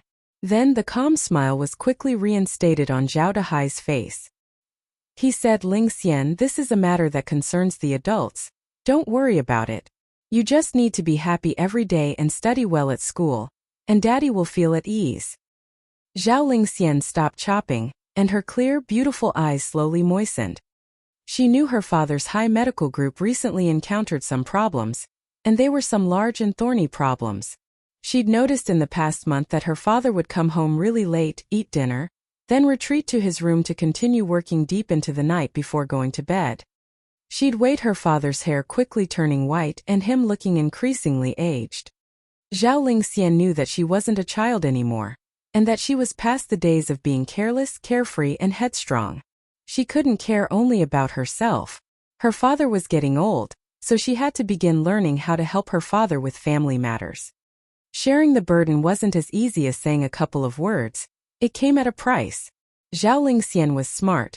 She knew the cost of helping her father pull through the hardship was marrying into the capital's Liang family. With the Liang family backing them, her dad's high medical group would get back on track. "Dad, this is the Liang family's fourth time proposing. What do you think?" Zhao Lingxian held in her tears and she spoke unhappily. "Lingxian, you decide for yourself. Dad won't ever force you." Zhao Dahai sighed and said, "If you like Liang Yu, then try it out. If you don't, your old dad won't insist." Actually, the person your dad likes is Qin Feng. I weighed this brat grow up and he's not like the rumors. He's very kind and dependable. However, he canceled the engagement between you two, so your dad can't do anything about it. Dad, stop." Once Qin Feng was mentioned, Zhao Lingxian couldn't control her emotions. The tears she held in dripped out tear by tear. She bit her lip tightly and was about to draw blood. Her expression suddenly became impossibly bitter, as if she'd made a very difficult decision. She spoke word by word. "Dad, I've thought about it. Today I'll accept Liang Yu and the Liang family's proposal. Since the person I love doesn't love me, it'll be the same no matter whom I marry."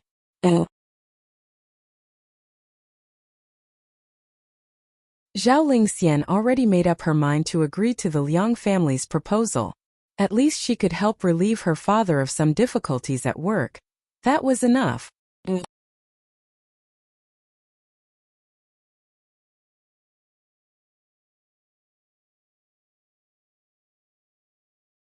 Chapter 240. Chapter 240. Acting requires passing off lies as truth.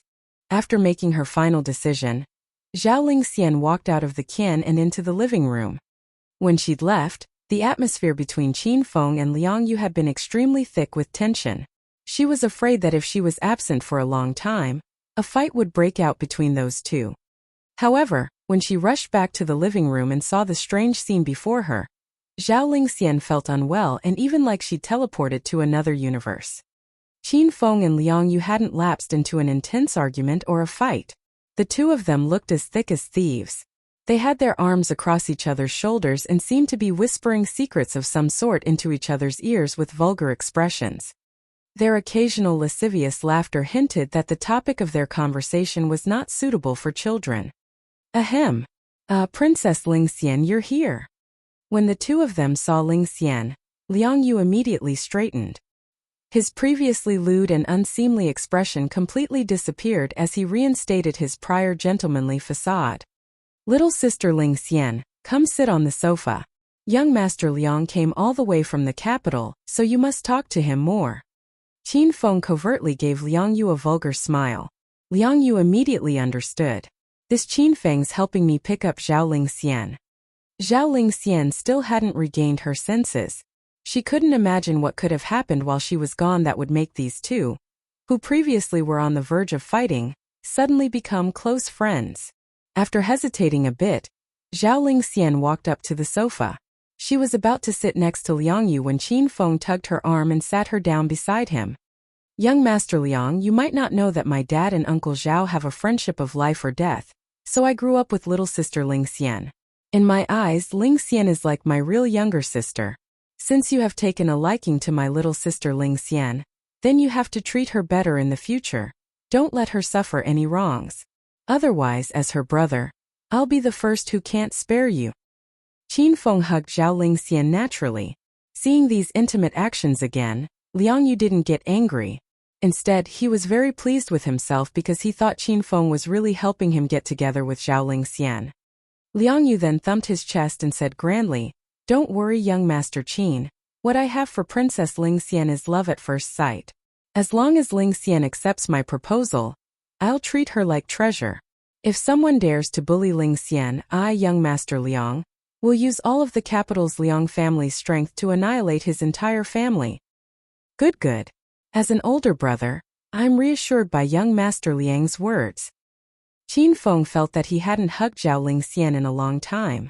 Now that she foolishly leaned into his embrace, the familiar fragrance that wafted over was extremely alluring. Zhao Lingxian's skin was soft, tender, smooth and extremely supple. Qin Feng didn't want to let go after feeling it. He got excited and suddenly turned to hug Zhao Lingxian tightly from the front, sticking the entire top half of her body into his embrace. Little sister, in a blink, you've reached marriageable age. Just thinking that you're about to get married makes this older brother a little reluctant to let you go. Qin Feng pretended to be sad and unwilling to let go of Zhao Lingxian as he caressed her jade back. His performance was perfect. He scared Zhao Lingxian silly and fooled Liang Yu into giving him an applause. Young Master Qin, you're too touching. I believe it's very fortunate that Lingxian has an older brother as great as you. Don't worry, in the future I will take good care of Lingxian in every possible way. I absolutely won't take your goodwill for granted.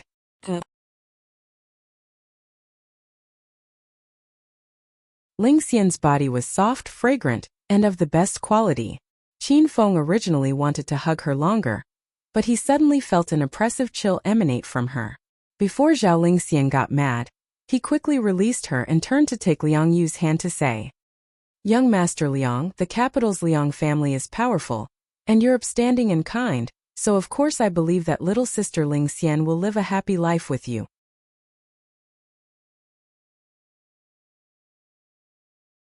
However, as an older brother, just thinking about parting makes me feel a bit reluctant. I'm sure you can understand how I feel?" Qin Feng spoke with an expression that looked like he was about to cry. Even Liang Yu couldn't tell if Qin Feng was purposely acting to help set him up with Zhao Lingxian, or if he really felt reluctant to part with her. "Qin Feng, it's not like you're ill. What are you going off about?" Zhao Lingxian felt that Qin Feng changed too much too quickly, and glared angrily at him while yelling, "Who's your real younger sister?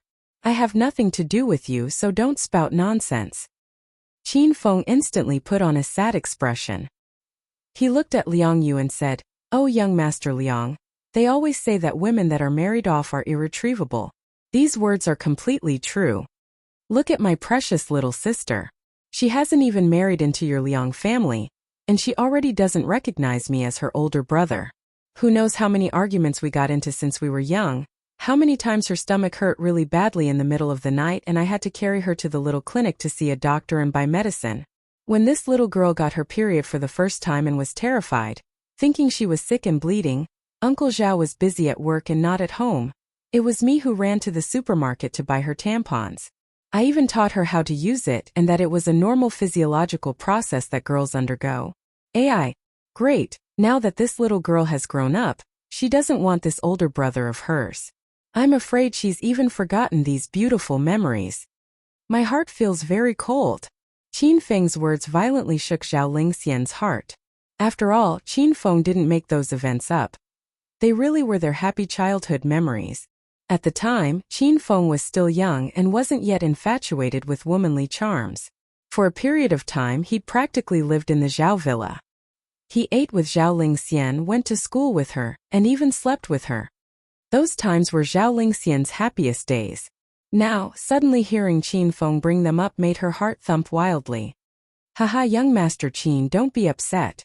I think Princess Lingxian remembers those great memories. However, she's not a little girl anymore, so she's a bit shy about them. I'm sure that in Lingxian's heart, you're still a good older brother who's always there for her. The plan was originally for Qin Feng to help set up Zhao Lingxian and Liang Yu, but as they continued to act, it seemed more like Liang Yu was helping Qin Feng and Zhao Lingxian get together. However, Liang Yu was stupidly in the dark and didn't notice at all. You're insane. Forget you.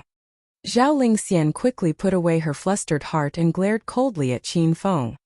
Beginning from when she agreed to marry into the Liang family, she knew she could never be with Qin Feng. No matter what methods Qin Feng used to trick her, Zhao Lingxian wouldn't be fooled.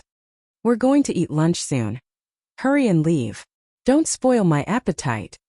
Zhao Lingxian suddenly stood and spoke to Qin Feng with nonchalance.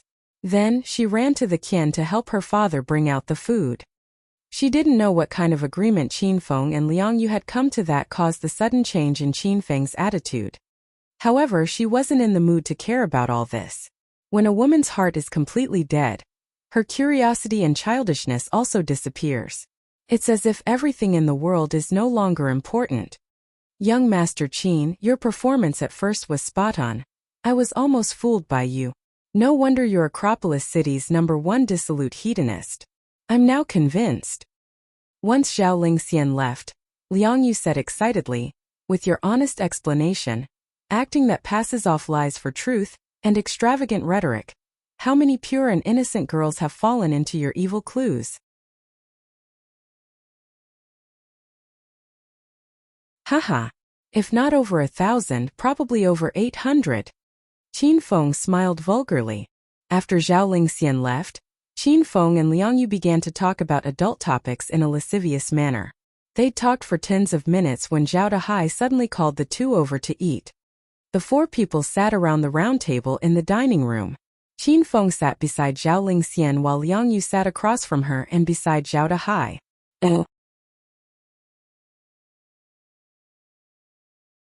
Liang Yu, you came all the way from the capital, yet uncle hasn't been a good host and I just made some homemade food for lunch.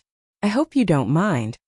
Zhao Dahai held a bottle of 5-grain liquor and smiled while pouring it for Qin Feng and Liang Yu. Uncle Zhao is too courteous. It's my good fortune that you personally cooked for me. Liang Yu politely lifted his cup and said to Zhao Dahai, Uncle Zhao, I drink to you. I hope the Liang and Zhao family businesses can work together successfully, and I also hope Uncle Zhao's high medical group becomes more and more prosperous. Liang Yu had just finished speaking when he first drank the whole cup of white spirits. Zhao Dahai held up his cup and was in no hurry to drink. A conflicted look appeared on his face. Though Liang Yu spoke very casually, his words concealed ulterior motives. On the outside, he said he came to the Zhao residence to propose because he liked Zhao Lingxian. However, everyone knew this marriage was a union of two families. The motive was honestly for the two family businesses to work together. Liang Yu mentioned the cooperation of their two family businesses, and even wished for the continued prosperity of Zhao Dahai's high medical group. These words were an indirect reference to Zhao Lingxian's marriage. If Zhao Dahai drank this cup of liquor, that would mean he agreed to cooperating in business and to the marriage. Thus, Zhao Dahai hesitated and didn't decide. Dad, young Master Liang drank his liquor, so you should drink too. Zhao Lingxian suddenly spoke and shattered the awkwardness. The meaning of her words was quite clear. Liang Yu's eyes brightened, and he was extremely excited. He already felt that the marriage proposal was going to succeed. Haha. Then thank you, Liang Yu, for your auspicious words. Zhao Dahai tipped his head back and drank the entire cup of white spirits. Since his daughter agreed to the marriage, Zhao Dahai could only take this route. Liang Yu saw Zhao Dahai finish drinking the spirits, so the negotiation was complete. He quickly seized the opportunity and said, Uncle Zhao, I came from so far away to pay my respects to you and Lingxian. But there's another important matter. During the third proposal, I expressed my intentions for coming. This time my goal is the same. I sincerely want to propose to and marry Princess Lingxian. What do you think, Uncle Zhao? After Liang Yu finished speaking, the atmosphere became heavy. The four people surrounding the table all had different expressions. The instant Qin Feng agreed to cooperate with Liang Yu, he knew this was just an act and Zhao Lingxian would soon become his woman. No one would be able to take her away. As a hedonistic young master, he was an expert at acting. Though he knew it was for show, that instant when Liang Yu said those words, he suddenly clenched his fist under the table, making the veins on his arms pop out. His chest felt like it was getting pressed down by an enormous rock weighing 5 metric tons. An intense anger was about to surge forth, and he wanted to punch Liang Yu so hard that his brain burst. How dare this man propose to Zhao Lingxian in front of me? However, Qin Feng held it in. He still had information that could be used against Liang Yu. He couldn't be too hasty. Impatience spoils great plans, and the true victor withstands the tests of time. Qin Feng would withstand this kind of test.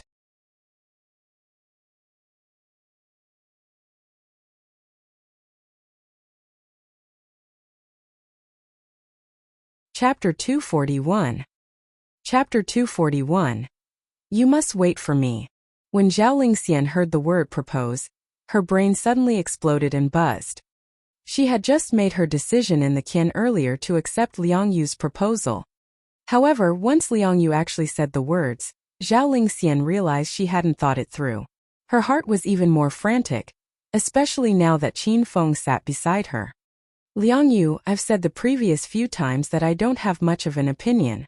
It all depends on Lingxian's personal choice, Zhao Dahai said with a shake of his head. Liang Yu's gaze fell directly on Zhao Lingxian and he gave a light, gentlemanly smile. He said gently, Princess Lingxian, how have your deliberations been going? Don't worry. If you really agree to marry into the Liang family, I can assure you that I'll treat you with single-minded sincerity. Of course, if you haven't finished thinking about it yet, I'll continue to wait. I'll wait until you agree. Everyone waited for Zhao Lingxian's response. The room fell quiet, and the only sound that could be heard was Zhao Lingxian's heavy breathing. Beads of sweat formed on her forehead, and the fragrance of her body became even stronger. A row of clean white teeth bit her lip firmly. It was clear from her expression that this was a very difficult decision for Zhao Lingxian. Haha. Seems that little sister Lingxian is shy in front of her father and older brother. Zhao Lingxian's minute actions didn't go unnoticed by Qin Feng. He couldn't help it and suddenly spoke to help her escape her predicament. At the same time, Qin Feng took Zhao Lingxian's jade hand beneath the table. He held it tightly and wouldn't let go. Young Master Liang, young girls are sensitive. You frightened little sister Lingxian by suddenly asking such a serious question. From what I see, little sister Lingxian has an answer but is too embarrassed to say it in front of everyone. How about this, little sister Lingxian? Nod or shake your head in response. You don't have to say it out loud. Qin Feng was afraid that Zhao Lingxian would agree verbally to Liang Yu's proposal, and he would be unable to control himself and burst out. Thus he intervened to make everyone else back down. Liang Yu thought Qin Feng was helping him. At this time he gave Qin Feng a discreet grateful look. He smiled and said, Young Master Qin is right. Seems that I've been careless. Then let's do as young Master Qin said. Princess Lingxian, if you agree, nod. If you don't, shake your head. Zhao Lingxian's extremely frantic heart was calmed when Qin Feng took her hand. She looked at him in a daze and suddenly felt that Qin Feng was very unfamiliar, and he even frightened her a bit. She didn't think that the Qin Feng who originally wanted to fight Liang Yu would suddenly change. Not only did he not get angry or stop Liang Yu when Liang Yu proposed, he even kept helping Liang Yu speak. Only someone who has experienced the pain of a deeply beloved man, heartlessly pushing them toward another man, could understand how much it hurt. The hesitation in Zhao Lingxian instantly and completely disappeared. She harshly shoved Qin Feng's hand away and suddenly stood. She looked at Liang Yu and said loudly, Young Master Liang, I Zhao Lingxian accept your proposal. I agree to marry you. Rumble. Qin Feng looked like he was in the midst of being struck violently by lightning and his brain was immediately fried to a crisp. His little heart was brutally stabbed by Zhao Lingxian's words. A month ago, Qin Feng announced the annulment of his engagement with Zhao Lingxian at Acropolis University in public. A month later today, Zhao Lingxian also announced in front of an audience her acceptance of Liang Yu's proposal. If you mess around sooner or later, you'll have to pay for it. Qin Feng felt that he got what he deserved.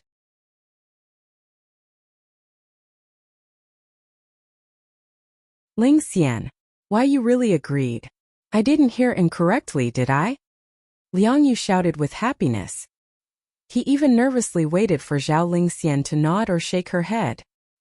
He hadn't thought Zhao Lingxian would suddenly act out of character, stand up, and resolutely agree to the marriage.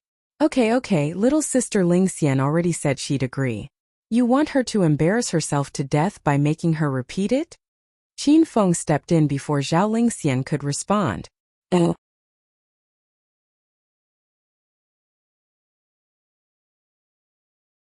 Hearing her say such words once was enough. If he heard them again, he was afraid his little heart wouldn't be able to withstand it. Haha, okay. I was too happy and didn't think Princess Lingxian would actually agree. I'm really too happy. Liang Yu was so excited that he was a bit incoherent. The ability to marry an absolute beauty like Zhao Lingxian was indeed something to be happy about. And Liang Yu wanted to marry her for another motive. Now that Zhao Lingxian agreed to the marriage, his large plans could be put into motion as quickly as possible. Just thinking about it excited Liang Yu. Since this engagement is set, then let's eat. The food is getting cold. At this time Zhao Dahai spoke and told everyone to sit down and eat. Usually when a daughter gets married, the parents are the happiest and most excited. However, based on Zhao Dahai's expression, he wasn't that happy about this engagement. During the meal no one really spoke. In particular, Zhao Dahai and Qin Feng concerned themselves with lowering their heads and eating. The atmosphere was clearly a bit stiff and cold. On the other hand, after Zhao Lingxian agreed to the marriage, her attitude toward Liang Yu changed completely. She kept getting food for him and taking care of him. This made Qin Feng roll his eyes so much that he was about to develop cataracts. After the meal, Zhao Dahai called Liang Yu into the study. Since the engagement was set, they had to choose an auspicious day for the wedding. At the same time, Zhao Dahai had to talk to Liang Yu about their future business partnership. After Zhao Dahai and Liang Yu left, Qin Feng and Zhao Lingxian were the only two left in the dining room. This meal pulled the two apart and formed a chasm between them. An enormous and insurmountable distance. The atmosphere turned frigid. Lingxian, come upstairs with me. I have something to say to you. Qin Feng tugged Zhao Lingxian's arm and wanted to explain the situation between him and Liang Yu to her. Zhao Lingxian shoved Qin Feng's hand away. Her beautiful and glacial eyes gazed at Qin Feng ponderingly. She laughed coldly. Young Master Qin, I'm now someone else's fiancé. It wouldn't be very good if you make moves while my fiancé is away. Plus, you seem to be good friends with my fiancé, and you can't bully your friend's wife. Young Master Qin, please weigh yourself. If words could become swords and harm people, Qin Feng's heart would have been stabbed by Zhao Lingxian's words to form 108 large holes. Lingxian, come upstairs with me. Just give me 10 minutes, okay? Qin Feng persisted. Zhao Lingxian had already agreed to Liang Yu's proposal, so her heart was now completely dead. She wouldn't listen to any of Qin Feng's explanations. Even if he did explain, what could it change? Give you 10 minutes? Are you treating me like other women and feeling that it's a bit of a pity that you haven't played with me yet? You want to trick me upstairs and get on me by force, don't you? Qin Feng, everything's over. If we could start over, I'd wish I never met you. Zhao Lingxian suddenly turned to leave. Qin Feng grabbed her arm and pulled her tightly into his embrace. He forced his lips on Zhao Lingxian's red lips. No matter how Zhao Lingxian fought, he didn't let go. He stuck his tongue into Zhao Lingxian's mouth and wildly demanded her fragrant tongue. Qin Feng, you beast, let go of me. Qin Feng, MMPH. Let go, MMPH. Zhao Lingxian's mouth was covered by Qin Feng, so her words were unclear. She wanted to push Qin Feng away, but he was too strong, so she couldn't escape. The more Zhao Lingxian resisted, the more passionate Qin Feng became. He sucked on Zhao Lingxian's sweet and fragrant tongue as if his life depended on it. At this time he really wanted to take off all her clothes and make her his girlfriend. Zhao Lingxian was angry. She had never felt so angry in her life.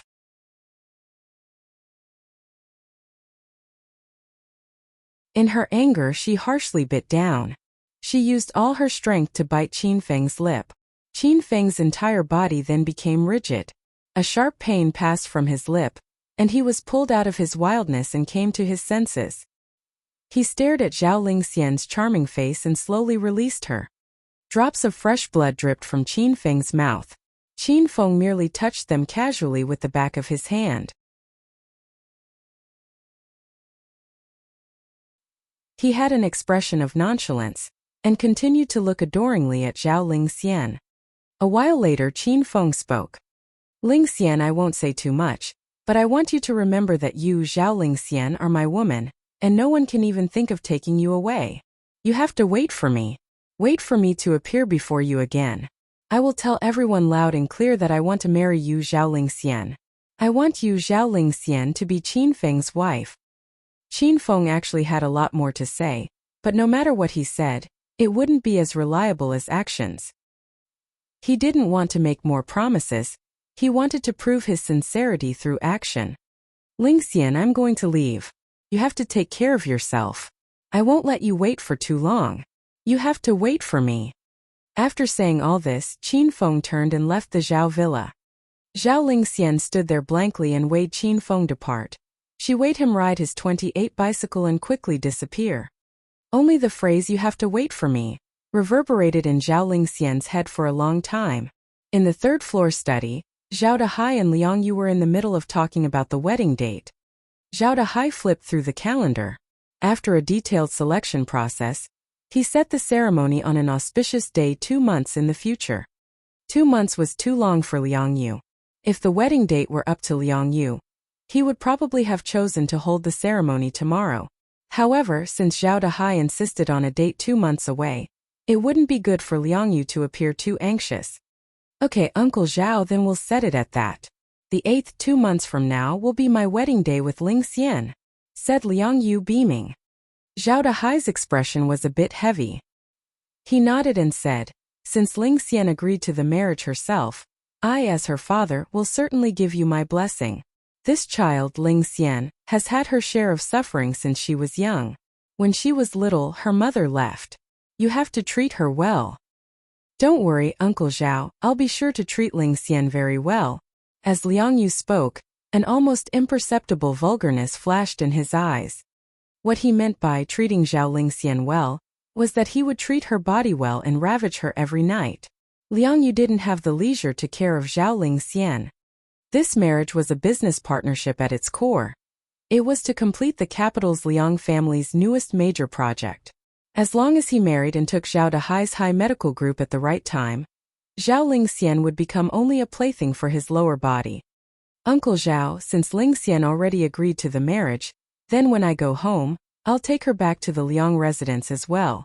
That way, she can meet the Liang family members in advance, so when she marries into the family in 2 months, she'll quickly get used to our Liang family lifestyle. Once Liang Yu thought about Zhao Lingxian's beautiful features and alluring figure, he couldn't suppress the flames of desire. He wanted to take Zhao Lingxian back to the Liang residence so he could have his way with her. Zhao Dahai was quiet for an instant. Then he shook his head and said, Liang Yu, let Lingxian continue staying in the Zhao residence these 2 months. First of all, if word got out that she went to the Liang residence before marriage, it would sound bad. Secondly, after Lingxian leaves for marriage, she will seldom find time to come home and see me. I'm reluctant to part with this little girl. Just let her stay with me some more. Since Zhao Dahai had spoken, Liang Yu could only temporarily suppress the flames of desire in his heart. He smiled and said, very well, we'll let Lingxian stay in the Zhao residence. 2 months later, I'll take her into our residence with the marriage procession. Oh. Rest assured, Uncle Zhao, that even if Lingxian marries into our household, I'll bring her back to see you often. Okay, then it's decided, said Zhao Dahai, nodding.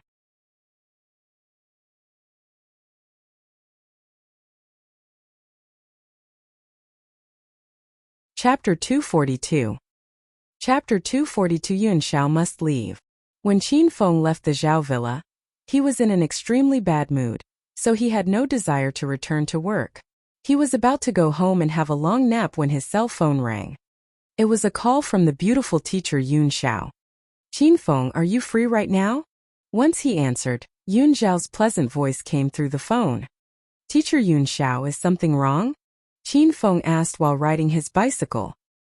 He was currently a bit down, so if Yun Xiao's business wasn't anything important, he still wanted to go home, lock himself in his room and have a nice long nap. "Qin Feng, I have to leave Acropolis and return to the Yun residence in the capital. I don't have many friends in Acropolis, but I consider you one of them, so I wanted to say goodbye," said Yun Xiao with a bit of a downcast voice. Qin Feng's expression shifted slightly. He thought about his unfinished quest regarding Yun Xiao. The quest was to help rid Yun Xiao of her fear and social anxiety. And Yun Xiao's social anxiety and inability to interact with others was due to her shock when Qin Feng killed Mada, Hu and his lackeys. This was all caused by Qin Feng. He wanted to think of a way to help Yun Xiao rid herself of her fear, because if he failed the quest, the system's punishment was that Yun Xiao wouldn't interact with anyone for the rest of her life. This was clearly unfair to Yun Xiao, and Qin Feng wouldn't allow this to occur. "Teacher Yun Xiao, where are you?" Qin Feng asked hurriedly. "I'm packing in the apartment I rented. The flight is at 10 p.m. tonight," said Yun Xiao nonchalantly. "Then wait for me at your house. I'll come right now." After Qin Feng spoke, he hung up, pedaled quickly, and flew toward Yun Xiao's home. There were still 8 hours until 10 o'clock. Qin Feng had to think of a way to rid Yun Xiao of her fear and social anxiety in these 8 hours. When Yun Xiao returned to the capital, Qin Feng wouldn't be able to help her. Li Shuijia Gardens was considered a small, comparatively high-class district in Acropolis. Yun Xiao's rental was in Building 3 Section B of the Li Shuijia Gardens. Qin Feng had been there twice before, so he parked his bike familiarly outside Yun Xiao's unit and took the elevator directly to the 11th floor. He pressed the doorbell twice and the door opened. Yun Xiao's delicate and charming face appeared, but her pale face revealed that she'd been having trouble sleeping recently. "Qin Feng, you're here." When Yun Xiao saw Qin Feng, she forced a smile and moved so Qin Feng could enter the apartment. She squatted on the ground and took out a pair of disposable slippers for Qin Feng to change into. When Qin Feng's gaze fell on Yun Xiao's body, his eyes glinted. Yun Xiao seemed to have just gotten home from work at the university because she still had on the professional suit she wore in class. The white dress shirt, black skirt, and white stockings made her very alluring. She was squatting on the ground and Qin Feng looked down at her chest. He could see past her collar to the black bra and partial globes of snowy whiteness. Yun Xiao's legs were slender and straight, so as she squatted, her short skirt rode up a bit, revealing the tops of the stockings and the imprint of sexy black underwear beneath it. "Teacher Yun Xiao, how could you just leave when you say so? Did something happen at home?" Qin Feng was a bit awkward when he accidentally saw the lovely scenery. He immediately looked away and spoke about the main topic. "Something has indeed happened at home, so I must rush back. And I might not ever return," said Yun Xiao with a sigh. When she saw Qin Feng change into the slippers, she led him to sit down on the sofa in the living room.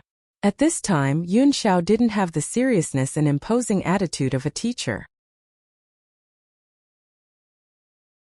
She spoke and acted casually, like a pretty older sister who lived in the neighborhood.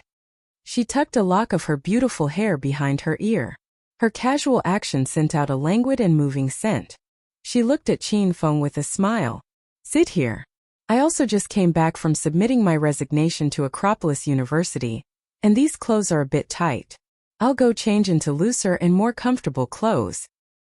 Yun Xiao entered her bedroom, closed the door to change and came out over 10 minutes later.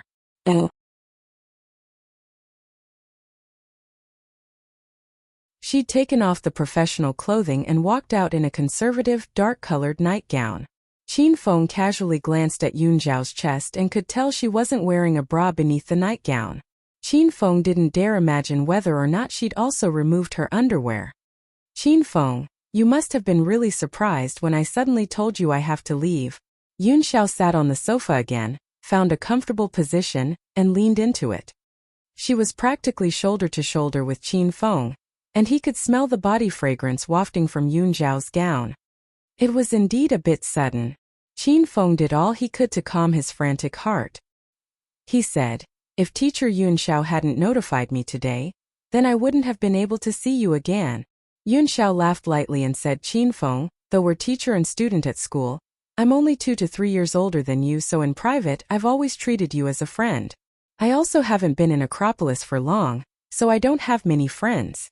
I consider you a friend, so I wouldn't just leave you without saying goodbye." Yun Xiao had a unique impression of Qin Feng. He'd saved her once and even taken the initiative to help rid her of her fear and social anxiety. Yun Xiao remembered these things and was very grateful to him. "Then I really thank you, Teacher Yun Xiao, for thinking highly of me," said Qin Feng jokingly. Yun Xiao covered her mouth and fell into adorable giggles. She was currently nothing like the strict and beautiful teacher she was in class. Qin Feng was like a good friend or even a bosom friend. Since there were some ambiguities between them, they could be considered at the stage where they could talk about anything. "Qin Feng, I have a secret to tell you." Now that the topic was breached, Yun Xiao's prior unhappiness slowly eased. She blinked mischievously and looked mysteriously at Qin Feng. Qin Feng had just peeked at Yun Xiao's chest. Because there was no bra restriction beneath the nightgown, Yun Xiao's laughter jiggled her chest. The movement was extremely startling and extremely moving. Qin Feng coughed twice with a bit of awkwardness and said solemnly, "Teacher Yun Xiao, what secret? You're not telling me your chest measurement, are you? We shouldn't talk about this kind of private question. If you'll let me see it personally, that would be the best." After hearing Qin Feng's words, Yun Xiao forgot what she was about to say. She suddenly gaped and stared blankly at Qin Feng. She then peeked at her chest, immediately covered it, moved back to put some distance between them, and looked at Qin Feng while complaining, "You brat. You haven't changed." Yun Xiao glared at Qin Feng, and then her alarm died down again because she knew that although Qin Feng was really perverted, he wouldn't act out of hand. "The secret I was about to tell you relates to your pervertedness. When I first came to Acropolis University to teach, the student I hated the most was you, you stinking brat. You disturbed the discipline of my class every time. Due to your powerful family background, I couldn't manage you. A couple of times after class, you'd brazenly take verbal liberties with me.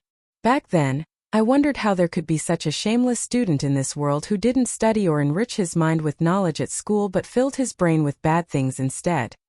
Once Yun Xiao began talking about Qin Feng's past bad behavior, she couldn't stop. Qin Feng felt a little embarrassed when he heard the list, and hurriedly interrupted her. "Teacher Yun Xiao, a real man doesn't boast about his past achievements. Let bygones be bygones."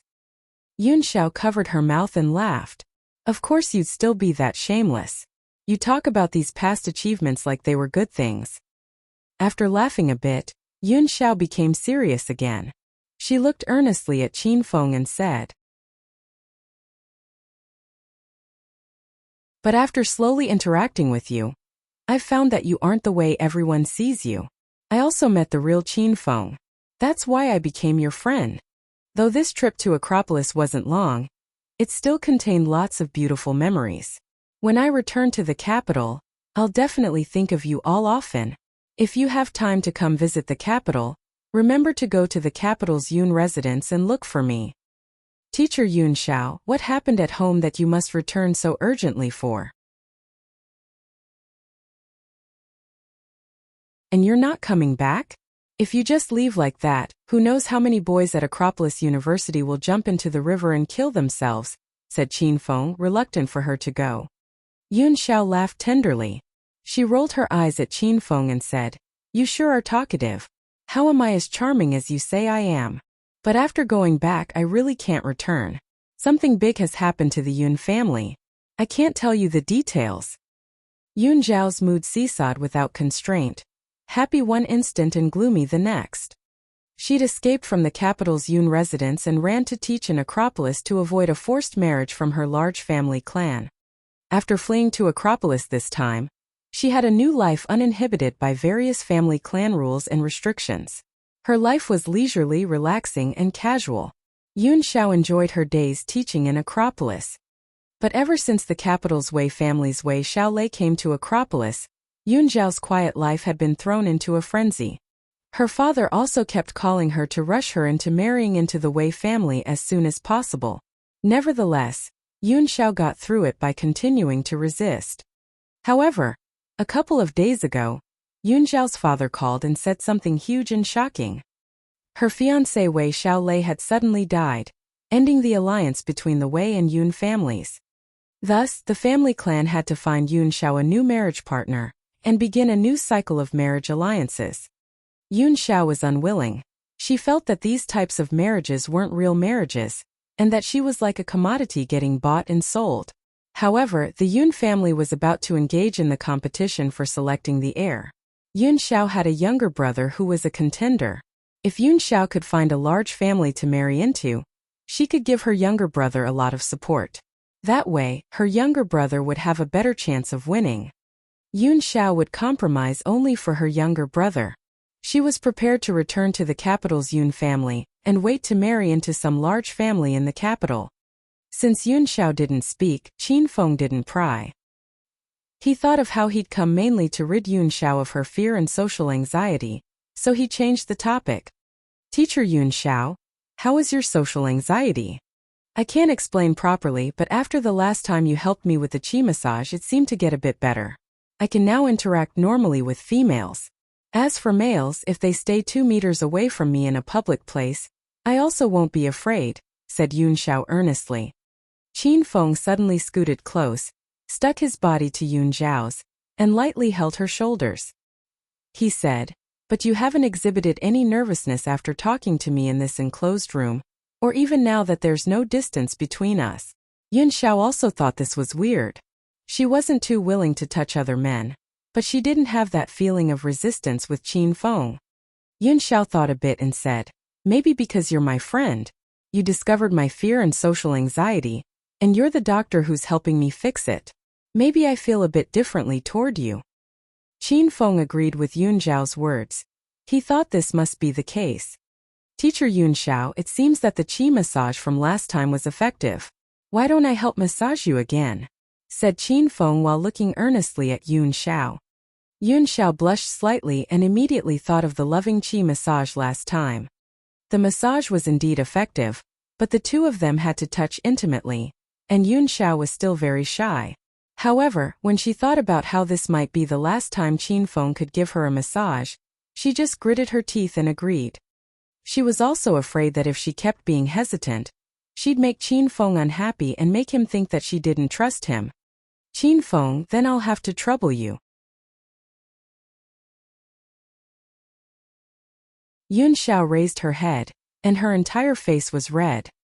Her face was delicate and beautiful, and her expression was charming and moving.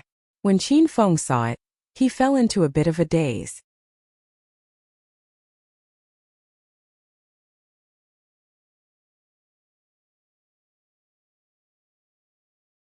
Chapter 243. Chapter 243 Improvements in the Illness. In order to prevent awkwardness, Yun Xiao didn't take Qin Feng into her room. She lay on the sofa in the living room and allowed Qin Feng to massage her. However, to Qin Feng, the sofa was even more stimulating than the bed. Yun Xiao lay according to Qin Feng's instructions, her tall and slender figure straight, her face pressed down into the sofa. Qin Feng sat on Yun Xiao's small full waist. Separated by a layer of black cotton nightgown, Qin Feng placed his hands on Yun Xiao's back and rubbed slowly. The last time Qin Feng gave Yun Xiao the chi massage, he had stage 1 inner chi, and it was his first time using his inner chi to give someone a massage. After half an hour, Qin Feng had been spent. But at this time, Qin Feng had already broken through to stage 2 inner chi abilities, and the chi flow in his body was clearly much stronger than before. When he began massaging Yun Xiao, his skill and proficiency were considerably higher. Yun Xiao felt the massage more distinctly, and every so often she would moan. Social anxiety is a psychological ailment, and Qin Feng did a lot of medical research on the ailment to heal Yun Xiao. The cure had to employ both psychological and physiological methods concurrently for the results to be evident.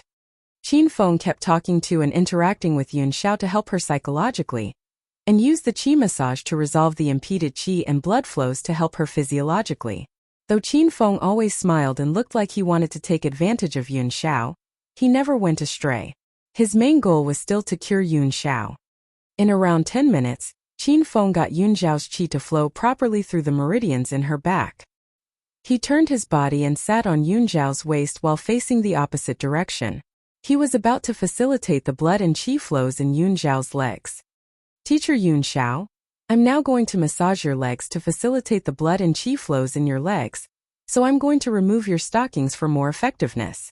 As Qin Feng massaged Yun Xiao's back, he suppressed the urge to take Yun Xiao's nightgown off because if Yun Xiao was completely naked, she would feel a bit awkward.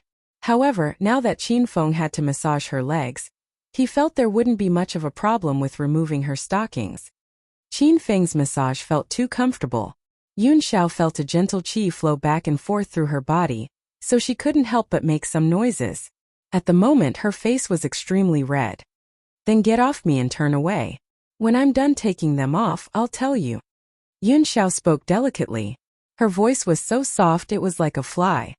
Qin Feng rose from the sofa and stood to the side with his back to Yun Xiao. Not long after, he heard the rustling sound of stockings being removed behind him.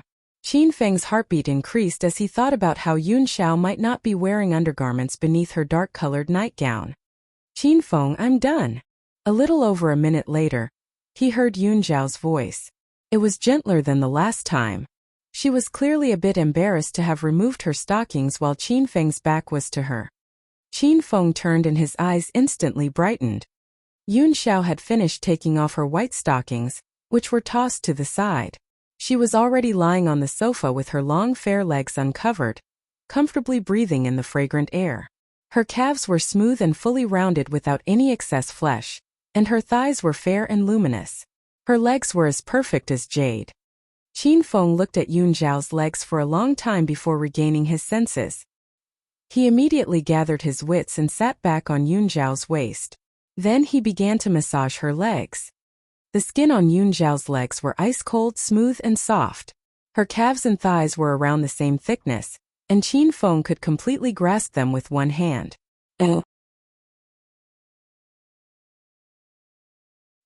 He first used his hands to hold Yun Xiao's ankles, then slid his hands up her calves. All the while, he sent qi from his body to the palms of his hands. His warm hands spread gusts of warmth onto Yun Xiao's jade-like legs. He went from her ankles to her knees, then from her knees up to her thighs. The skin around women's thighs are the most sensitive. When Qin Feng's hand slid along Yun Xiao's thighs, her heart rippled.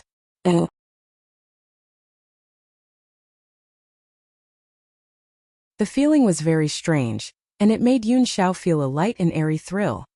When she felt the gusts of warmth skim across her legs, it felt as though someone was using their mouth to kiss her from her ankles to her thighs. Tingled like an electric shock. Compared to the comfortable feeling when Qin Feng massaged her back, when Qin Feng massaged her legs, it felt more stimulating and refreshing. Yun Xiao's moans increased, and Qin Feng wanted to go crazy when he heard them. Phew! Who knew how long later? Qin Feng suddenly exhaled deeply. He was done with Yun Xiao's massage. Compared to last time when Yun Xiao suddenly lost control and resisted in the middle of the massage, Yun Xiao was extremely cooperative throughout the entire massage. It was evident that her social anxiety had improved vastly. However, Qin Feng now only had less than 7 hours to help rid Yun Xiao of her social anxiety. He was afraid that he still wouldn't have the quest completed by 10 p.m. Teacher Yun Xiao, the treatment was very smooth this time. Based on your reactions, your condition has improved a lot. After Qin Feng completed the massage, he sat on the sofa and found a woolen blanket to cover Yun Xiao's body. Since she had just completed the qi massage, it was easy for her to see a cold. This small action made Yun Xiao's heart surge with warmth. She blushed, looked at Qin Feng and said, Qin Feng, I have to thank you for your help. If not for you, my condition might be so severe that I wouldn't be able to interact with anyone. Qin Feng smiled lightly. He looked at Yun Xiao's charming complexion and a blaze of desire passed through his heart. The most important thing is that teacher Yun Xiao is willing to trust in me. This trust expresses a significant approval of me. I also have to thank teacher Yun Xiao for this trust. Yun Xiao was originally a bit shy, but that shyness now disappeared. The more she interacted with Qin Feng, the more clearly she discovered his true nature. It was true that he was dissolute and unruly, but what man wasn't fickle in love and perverted? However, if another man had been in that ambiguous situation from before, where they'd have the opportunity to strike at any time, would they be able to persist and preserve a rational attitude like Qin Feng? Yun Xiao had her own answer to that question. Yun Xiao reacquainted herself with Qin Feng after becoming more familiar with him. He was dissolute but not obscene. Teacher Yun Xiao, you've been in Acropolis City for so long. But you haven't properly explored it, have you? Qin Feng kept thinking about Yun Xiao's quest when his eyes suddenly brightened. He wanted to take Yun Xiao out for a proper walk and go to places that were more bustling. If Yun Xiao could slowly get used to being in places with a lot of people without resisting, then her social anxiety might be spontaneously cured.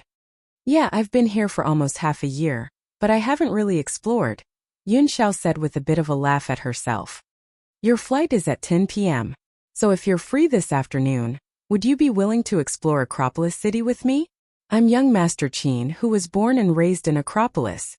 I can find any large street or little alley with my eyes shut, and I'm a good and absolutely qualified tour guide. Qin Feng looked at Yun Xiao with a smile and began to entice her. Yun Xiao was rather stunned. She stared blankly at Qin Feng with her large, moving eyes. Walking and loving beauty are innate tendencies of every woman. As a pretty woman, how could she not like exploring the streets? However, when she'd just come to Acropolis, she hadn't been that familiar with the lifestyle, so she rarely walked around on her own. Now that Qin Feng offered, Yun Xiao was extremely happy. She actually really wanted to explore Acropolis City properly before she left.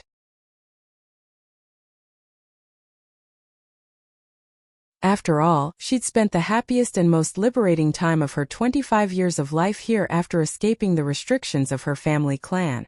Qin Feng, thank you so much. It's my luck that I met you in Acropolis City. Yun Xiao was moved by Qin Feng's offer. She couldn't help but suddenly dive into Qin Feng's embrace.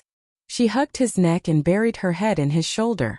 She wished she could continue to live without a care like this.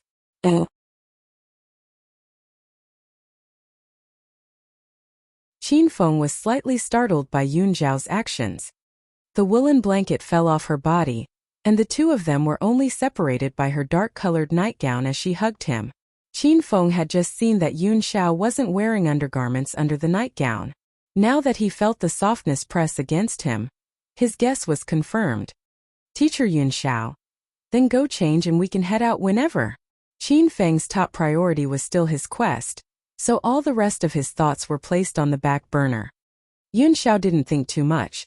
She just treated Qin Feng like her friend and hugged him with gratitude. After releasing Qin Feng, she happily ran into her room. After Yun Xiao left, Qin Feng sat on the sofa and waited for her. He suddenly raised his hands and looked earnestly at them.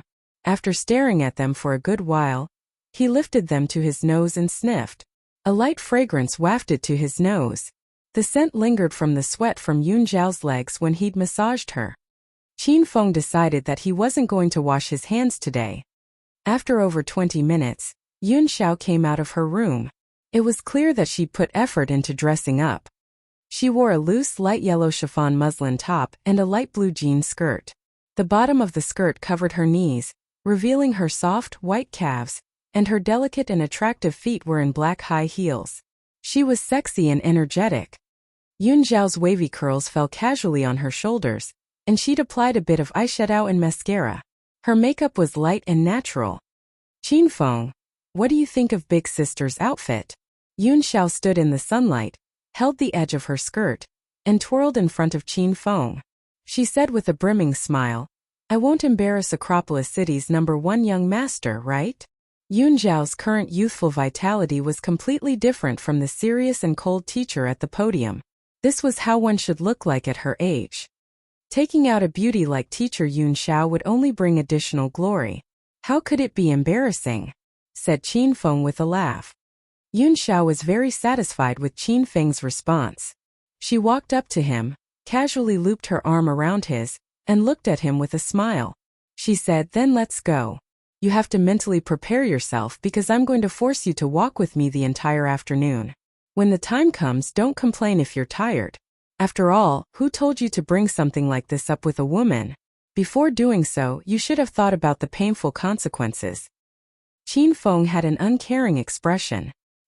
He wore a 250 kilograms flying dragon armor 24 hours a day, so how could he be afraid of walking for an afternoon? Teacher Yun Xiao, you don't have to worry about me. My body is very strong.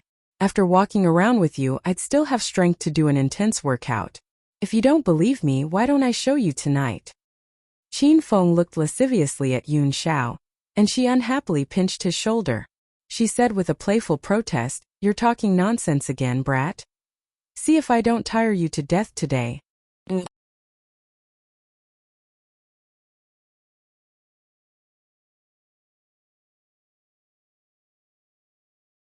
Chapter 244. Chapter 244. Even beasts are let in. After exiting Yun Zhao's little district, the two people walked through the large, bustling street arm in arm. Because the main goal was to take a walk in the streets, Qin Feng didn't ride his 28 bicycle. He was prepared to take Yun Xiao on foot and walk wherever they ended up. Under Qin Feng's lead, the two arrived at Acropolis City's largest international shopping mall. This was in the commerce center of the Northwest District, an area of high-end shopping centers. In the shopping mall, glittering gems filled one's vision, and everything needed was available. In particular, women's products were so bountiful it was dazzling. There were also various international branded women's clothing stores. Anything from bags, accessories, and high-end shoes could be purchased in the high-rise. Yun Xiao hardly ever shopped in Acropolis, so she didn't know there were so many great shopping malls in Acropolis. Now that she was in the crowded mall, she was brimming with excitement. She only concerned herself with the attractive clothes and bags, and didn't exhibit any of the fear and alarm one suffering from social anxiety would have from the masses coming and going. Qin Feng was monitoring Yun Xiao the whole time. This slight, subtle display naturally didn't escape him. This showed that Yun Xiao's social anxiety was already very minor. She merely needed some more time to be cured completely. Teacher Yun Xiao, today you gave me face and came to walk with me, so just worry about choosing things you like. I'll pay for everything. In order to cure Yun Xiao more quickly, Qin Feng naturally placed his arm around Yun Xiao's shoulders as if they were lovers, and he hugged her slightly. Yun Xiao stared blankly for a brief moment, then quickly sent Qin Feng a sweet smile. She said in a teasing manner, "Young Master Qin, that's what you said. I know your family is rich, brat, but I'm not going to be polite. I'll take it as compensation for hugging me." Yun Xiao found that she didn't feel any resistance whatsoever toward Qin Feng. In fact, as Qin Feng hugged her, she only felt her heartbeat increase. She felt no disdain for Qin Feng. The two fell into harmony. Qin Feng began to hug Yun Xiao tightly as they walked, and Yun Xiao cheerfully passed through various brand name stores and chose nice clothes that she liked. This scene was warm and romantic, and the two formed an absolutely ideal couple. Wherever they went, 100% of the people turned back to look at them. After walking through the entire international shopping center, Qin Feng's arms were laden with shopping bags. He had no hands free to hold Yun Xiao with. Yun Xiao then took the initiative to wrap her arms around Qin Feng's waist. She stuck to Qin Feng's embrace like a little bird relying on a human. This action made Qin Feng extremely happy since it showed that Yun Xiao's social anxiety was alleviated a little more. After walking out of the international shopping center, Qin Feng looked at his watch to find that it was already 3 in the afternoon. However, the system still hadn't provided notification that Yun Xiao's quest was completed. This meant that Yun Xiao's social anxiety was not yet completely eradicated. Qin Feng brought Yun Xiao to the largest commercial area in the southeast district, Wancheng Square. This square had the busiest commercial streets in the southeast district of Acropolis, and it was a landmark shopping and fashion quarter in Acropolis. While hugging one another, the two slowly meandered through this fashionable and busy commercial area like a pair of passionate lovers. Qin Feng had brought Lin Bei Bei to this square previously, and he also brought her to the Chanel store to buy a qipao. She was extremely beautiful when she wore it at that time, and her appearance induced the district manager of the Chanel store to offer millions to get Lin Bei Bei to be their cover model. As Qin Feng walked down the familiar streets, he couldn't help but think of that gentle and weak, yet resilient girl. In Wancheng Square, Yun Xiao didn't buy too many things. Since Qin Feng was paying, she wouldn't actually exploit him without restraint. The two glanced fleetingly around them as they walked through the entire area. When they exited it, another half hour had passed.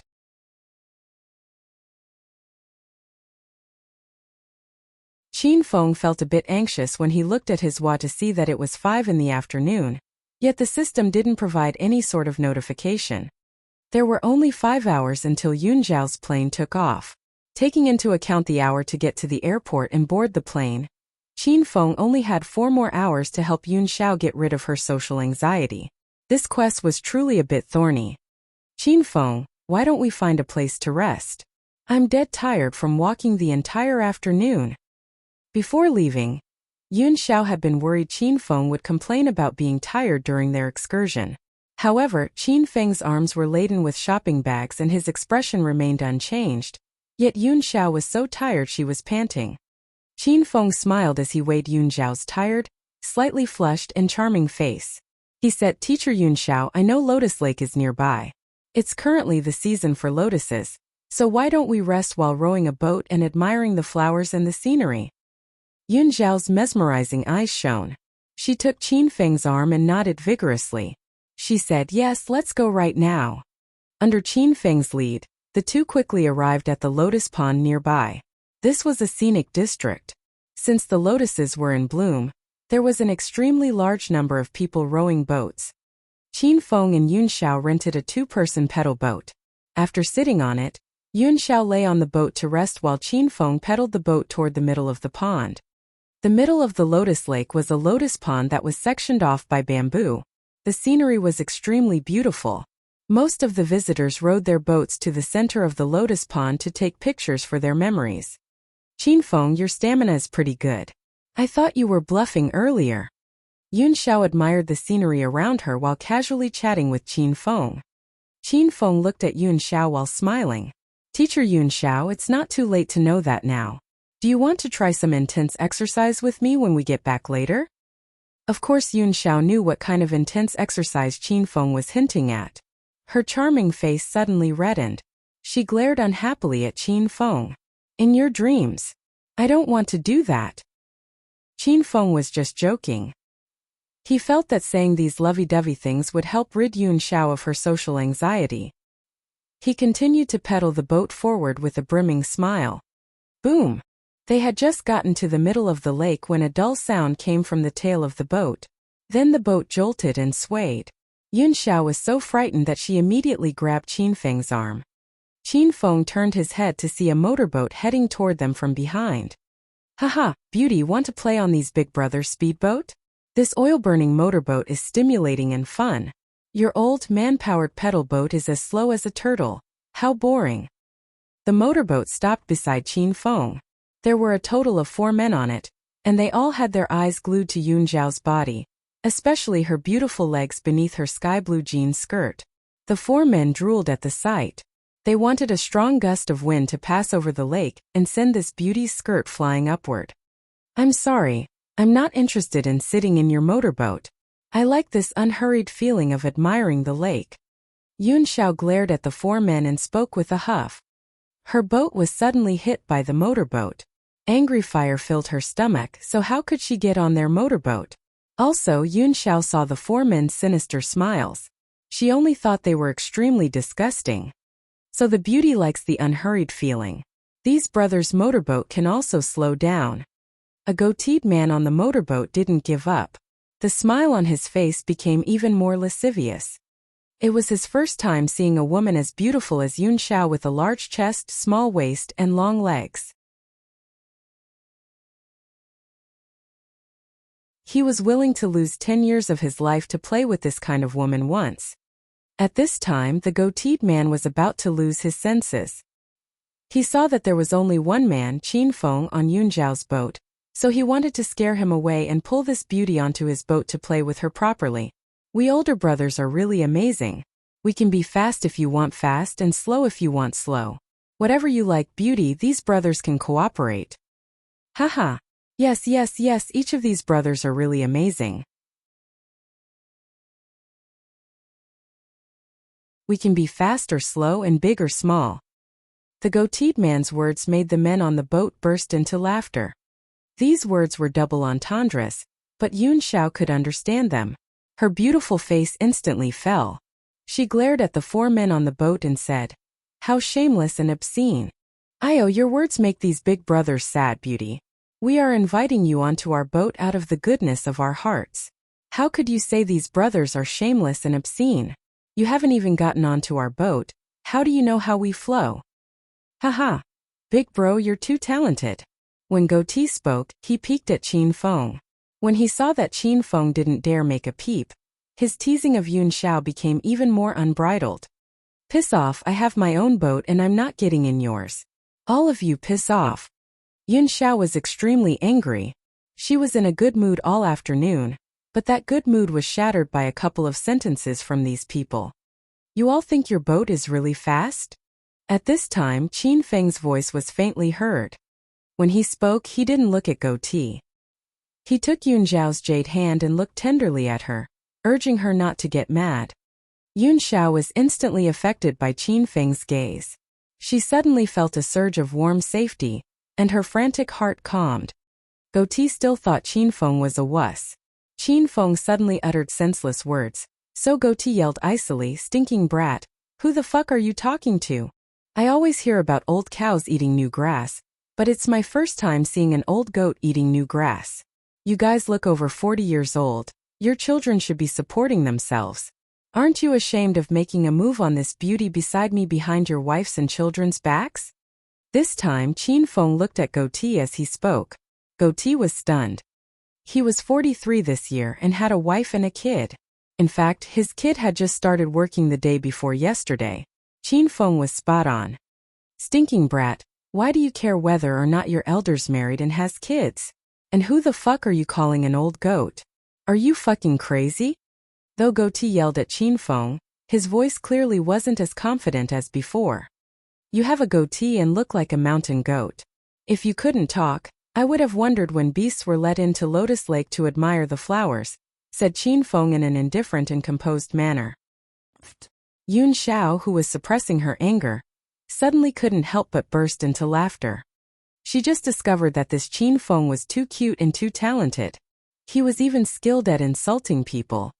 The 4 men had previously made Yun Xiao impossibly angry, but her mood was now extremely good.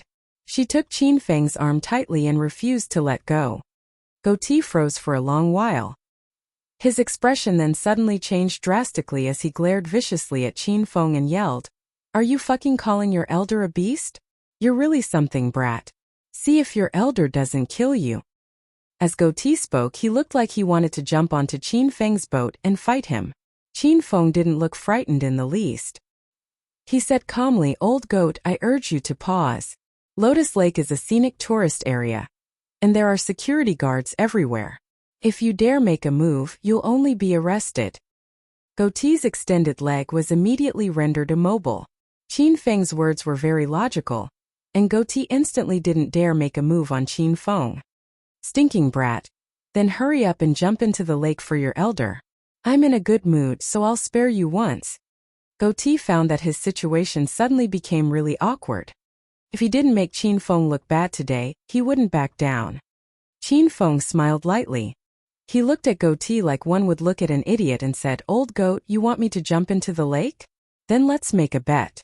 If you win, I'll jump immediately. If you lose, then the 4 of you will jump together, and you have to take your clothes off before jumping."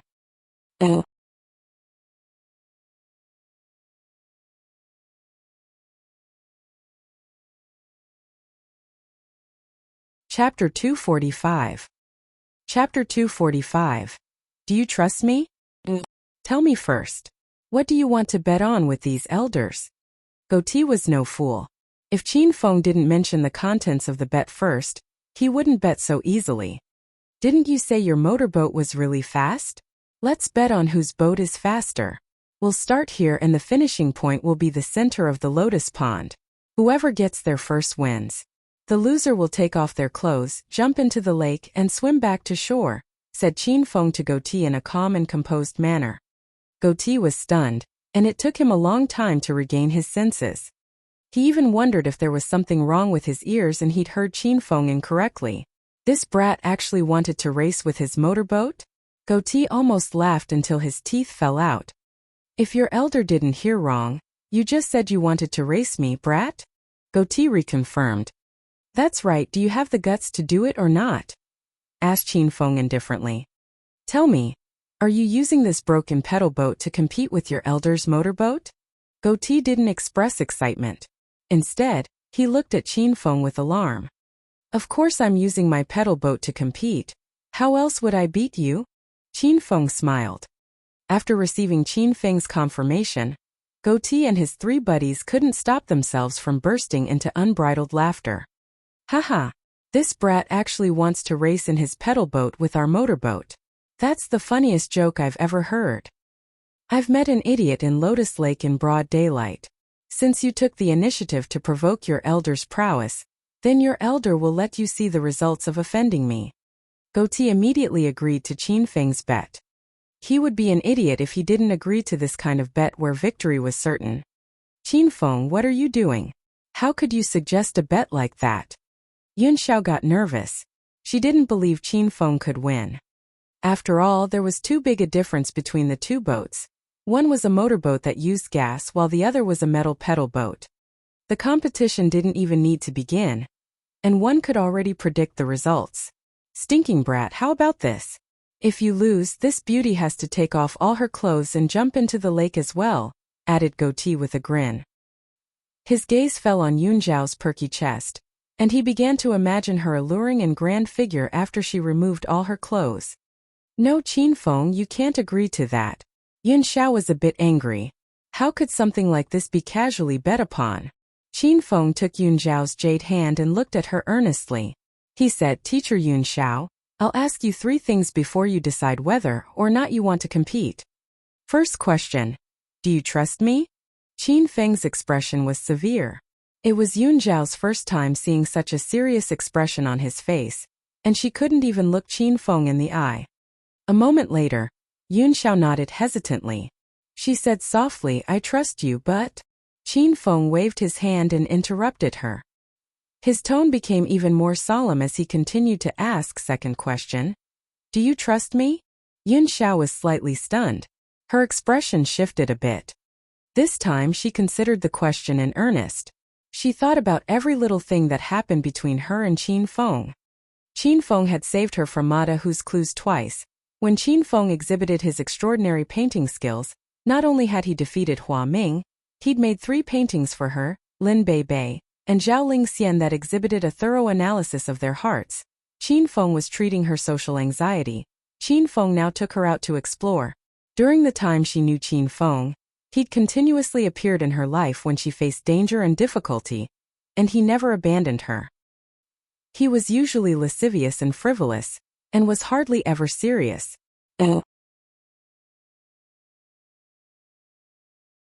However, every time he became serious, he was the absolute victor and no one could beat him. As Yun Xiao thought about this, what reason did she have to doubt Qin Feng? I trust you. This time, Yun Xiao's response was much firmer. Third question. Do you trust me? Qin Feng had just finished speaking when Yun Xiao yelled without hesitation, Qin Feng, I trust you. If you're sure of the outcome, then compete with them and teach them a good lesson.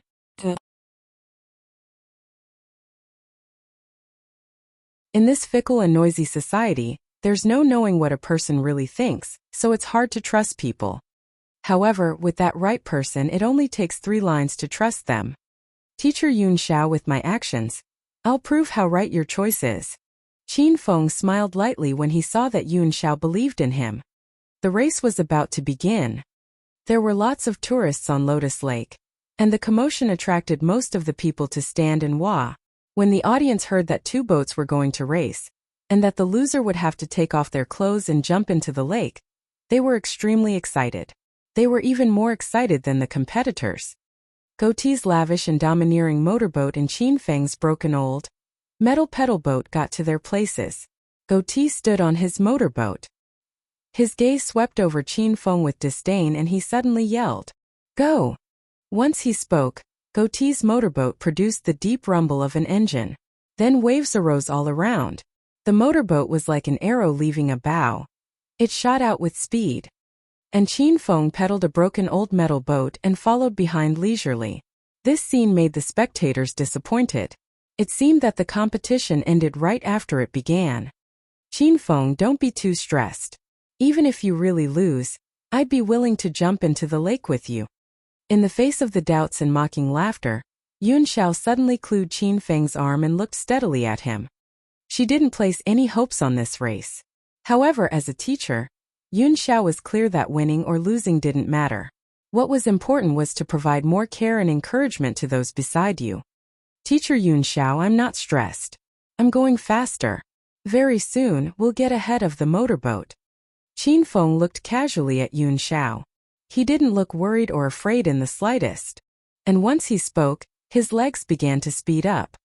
The speed continuously increased, and the broken metal boat rushed forward faster and faster.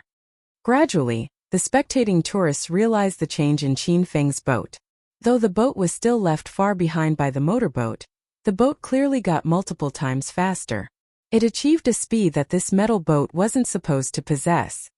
Also, this was all just the beginning. As the spectators paid attention, they found that the metal boat was still speeding up. It kept accelerating. It wildly gave chase to the motorboat, and the gap between the two boats quickly narrowed.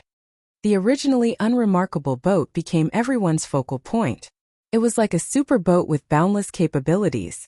Beginning from when it set off, it kept going faster and faster. Ah, Qin Feng, you're too amazing. It's such a great feeling that this broken metal boat could be pedaled at such a speed. Sitting on Qin Feng's metal boat was like sitting on his 28 bicycle.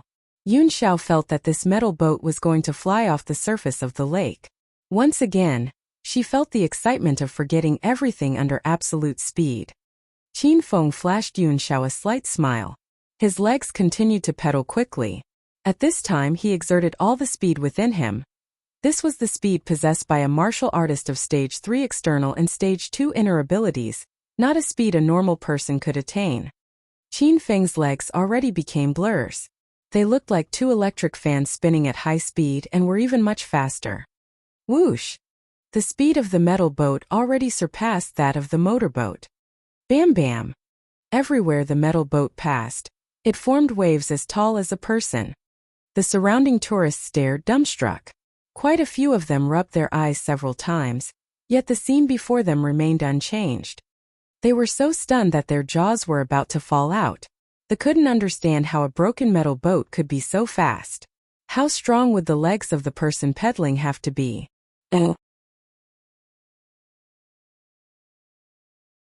Haha, that man on the metal boat is really an idiot. He's actually using a pedal boat to race with our motorboat. This elder really wants to meet this kind of idiot every day, boast, and feel this face-slapping feeling. The four people on the motorboat were in the middle of drinking beer in celebration because they were not even 200 meters from the finish line. They estimated that by the time this cup of beer went into their stomachs, they'd already have won the race.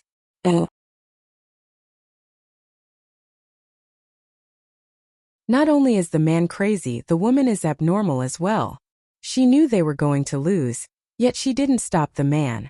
I'm waiting to win this race while that beauty take off all her clothes and jump into the lake. Then feel her up underwater. Haha. Haha, I want to go too. Big brother. Look, what in the world is coming up behind our motorboat? They were all in the middle of laughing when one of them suddenly glanced behind them. He'd wanted to see if he could still make out the shadow of the metal boat, but he ended up getting so shocked by the scene before his eyes that he almost fell into the lake. The other three heard the news and also looked back. The three of them were instantly resentful and shaken. They saw waves as tall as a person rising and falling, and a blurry object wrapped within the layers of waves flying toward them. In the blink of an eye, it already surpassed their speedboat. Fuck, is this a water monster? Hurry and dodge it. Don't let the water monster hit us. Goatee was the first to regain his senses. He immediately changed the direction of the boat to get away from Qin Feng's metal boat. The other 3 people also regained their senses. They continued to stare at the water monster. At this time they could see it clearly. How the fuck was this a water monster? It was actually that broken metal boat. Big brother, bad news. That guy passed us and his metal boat is already at the finish line. One lackey yelped in shock. He still hadn't completely regained his senses. Goatee immediately looked at the finish line. All he saw was that Qin Feng's broken metal boat really was at the finish line. At this time he was drifting in circles around the center of Lotus Lake. The metal boat spinning caused layers of large waves, eliciting applause and praise from the surrounding tourists. The scene was incomparably magnificent. Qin Feng, you're too amazing. There really isn't anything you can't do. Yun Xiao sat on the metal boat and was so excited that she could fly. She basked in the feeling of the quickly spinning metal boat and sat there weighing the changing scenery that came and went, along with the layers of waves. This was a dreamlike scene. An impossible scene that appeared countless times in Yun Xiao's dreams. At this instant Qin Feng helped make a scene from her dreams come true. Yun Xiao hugged Qin Feng's neck with excitement. She pressed her entire delicate body into Qin Feng's embrace. The metal boat turned for a good number of times before slowly stopping. The splashing water slowly settled, and Qin Feng's metal boat became clear. When the spectators clearly saw that this romantic spectacle had been formed by a broken boat, their eyes almost fell out their sockets. Qin Feng, I can't do it anymore. I'm too dizzy. After the metal boat came to a complete stop, Yun Xiao felt gloomy. Those couple of minutes of fast spinning were indeed hard to bear. Qin Feng was completely fine. He'd broken his limits several times, so his body achieved new heights and normal people couldn't compare with him. He quickly arrived beside Yun Xiao and supported her body, pressing her upper body into his embrace. He helped fix her windswept hair and began to lightly pat her back. At this time Goatee and his men's motorboat arrived. However, the 4 men's faces held no trace of the arrogance and contempt from before. They all scowled miserably and looked as horrible as men whose parents had died. Goatee, I didn't think you'd yield to me in such an important race. It appears that you 4 like swimming nude and intentionally let me win so you could swim nude in Lotus Lake. Then slip off your clothes and jump into the lake, said Qin Feng as he smiled at the 4 men on the boat.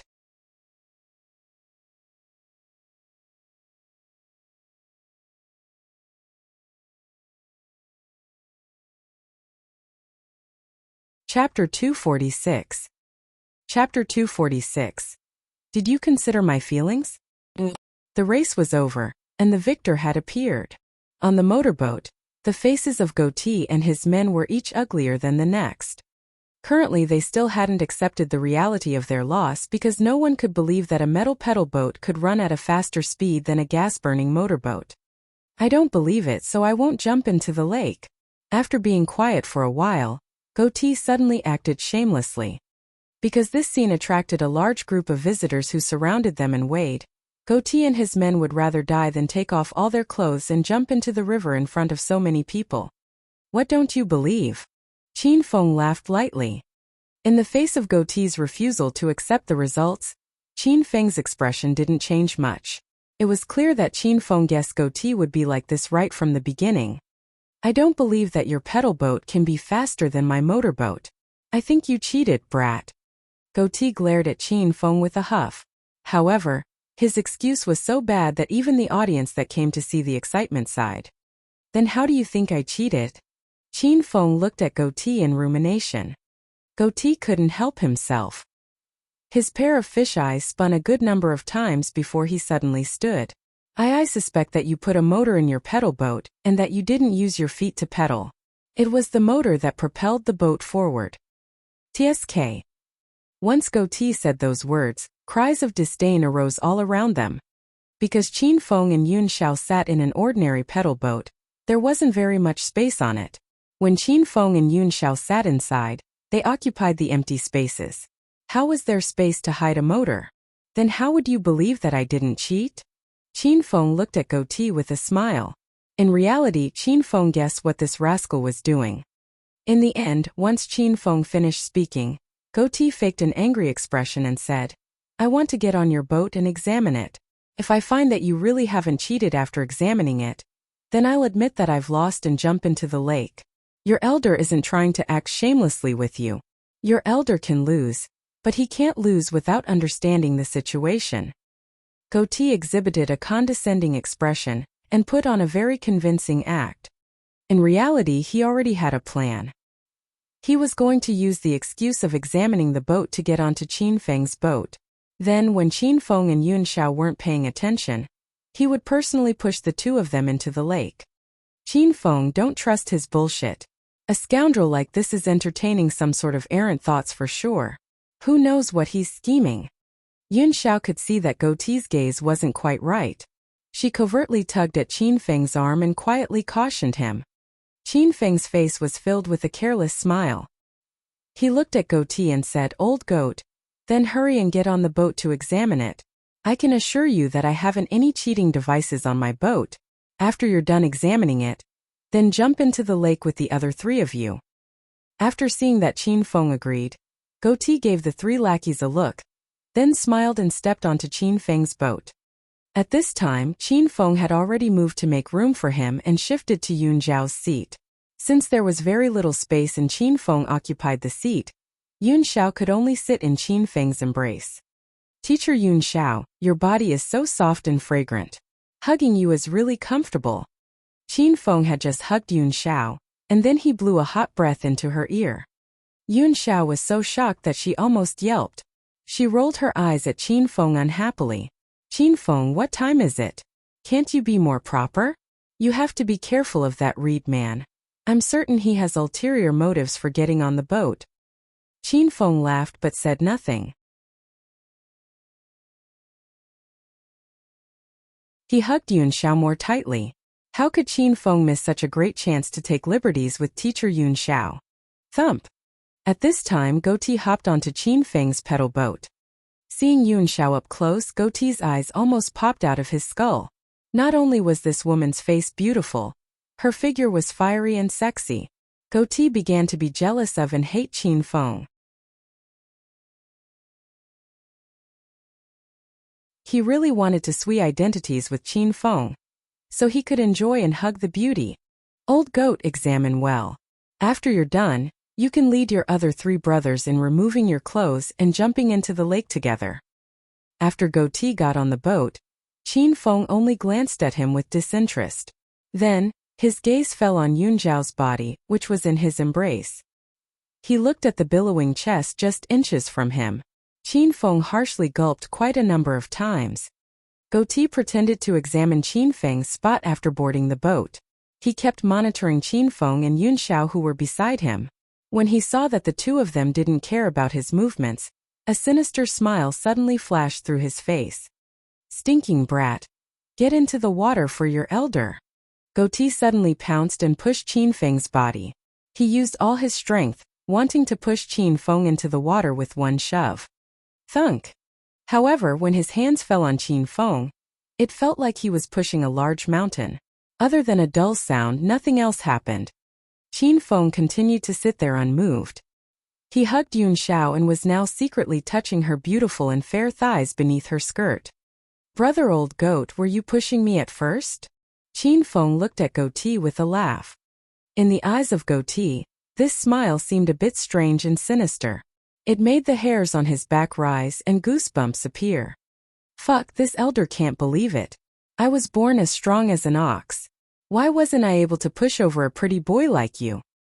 Goatee saw that his intentions had already been discovered, so he was no longer cautious and used both his arms and legs to push Qin Feng. At the time, Yun Xiao hadn't paid attention to Goatee. Now she saw Goatee pushing Qin Feng with violent vigor. She yelled in shock. However, she only yelled a couple of times when her voice disappeared, leaving only a shocked expression. She sat quietly in Qin Feng's embrace and weighed the strange scene before her. "Shit, have you tied your feet to the boat? Why else would your elder be unable to push you? Fuck, your elder is going to try again. Damn, what did you do, brat? How are you like a mountain? And why can't you be moved?" Under the audience's stares, he kept using his strength to push Qin Feng. However, Qin Feng sat on the boat without moving. This scene was indeed strange to watch. Based solely on physique, the stalwart goatee was clearly much more built than Qin Feng. He looked strong, but he couldn't even move a pretty boy like Qin Feng. Even though Yun Xiao sat on Qin Feng and added some weight to him, goatee should still at least be able to push Qin Feng into tipping over or somersaulting. But from beginning to end, Qin Feng didn't move at all. He didn't even tremble. The surrounding visitors that weighed them suspected goatee was acting, and that he wasn't exerting any strength. However, thinking about how goatee and Qin Feng had just made a bet, the two of them were hostile enemies. Why would they purposely act here? After hearing these people's questioning and deliberations, goatee wanted to kill himself. How was he acting? He used all his strength, yet Qin Feng was like a towering mountain. He couldn't move him. Hey! I say, old goat, you're unrestrainedly pushing me again and again under the countless gazes of all these people. Are you treating me like air? You're touching my shoulder, chest, waist, and even my ass without my consent.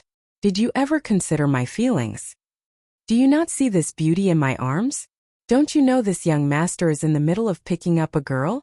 By teasing and flirting with me, you want my beauty to question my sexual orientation? At night, if she doesn't get a room with me, can you bear that grave responsibility? Qin Feng got mad. He earnestly and seriously criticized goatee. The two sentences made goatee freeze.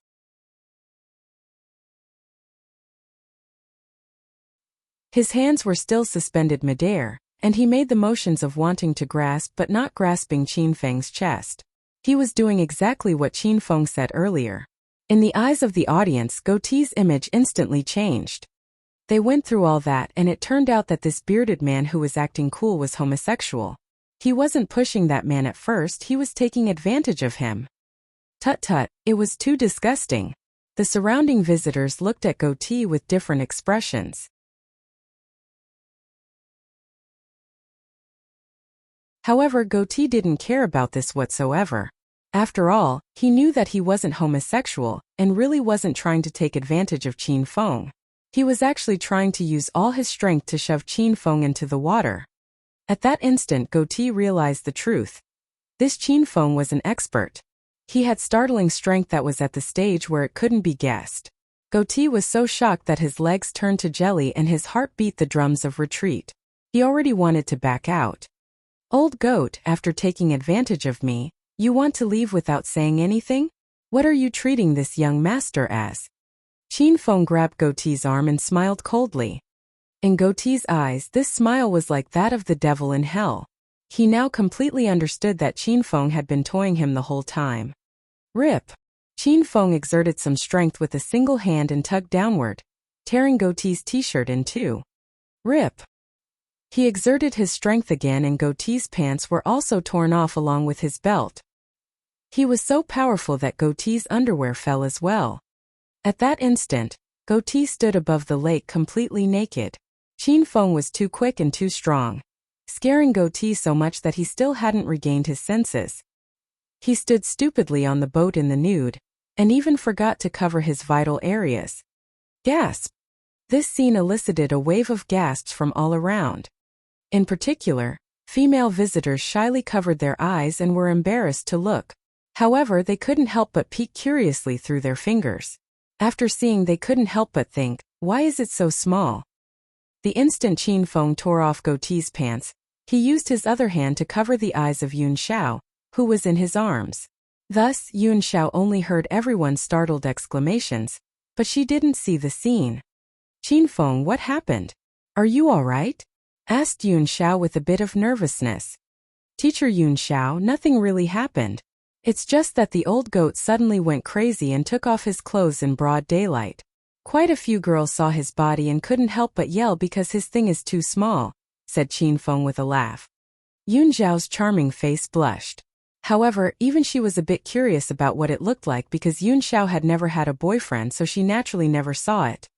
Teacher Yun Xiao, it seems that a lot of women cover their eyes but peek through their fingers. Don't tell me you also want to see? Said Qin Feng with a laugh. Go die. I don't want to see. Qin Feng mentioned exactly what Yun Xiao was thinking. She was so angry that she stamped her foot. Teacher Yun Xiao, don't be anxious. I'll show you at your house after we're done walking around. Mine is much better looking than that old goat's. Most importantly, it's big enough. Qin Feng intentionally teased Yun Xiao, making her so angry that she pinched Qin Feng's thigh like her life depended on it. Shut up, shut up. You're talking nonsense with big sister again, aren't you? If you say these types of things again, I'll really get mad. Qin Feng stopped teasing her when he saw how flushed she was. You're tuning in to the Li Mei's Wuxia Whispers YouTube channel. We're so grateful for your support, and don't forget to subscribe to join us on this incredible journey through captivating stories. Your generosity through donations truly makes a world of difference, as it's the primary source of revenue that allows me to expand and enhance this channel for you. Thank you from the bottom of my heart for being a part of this adventure.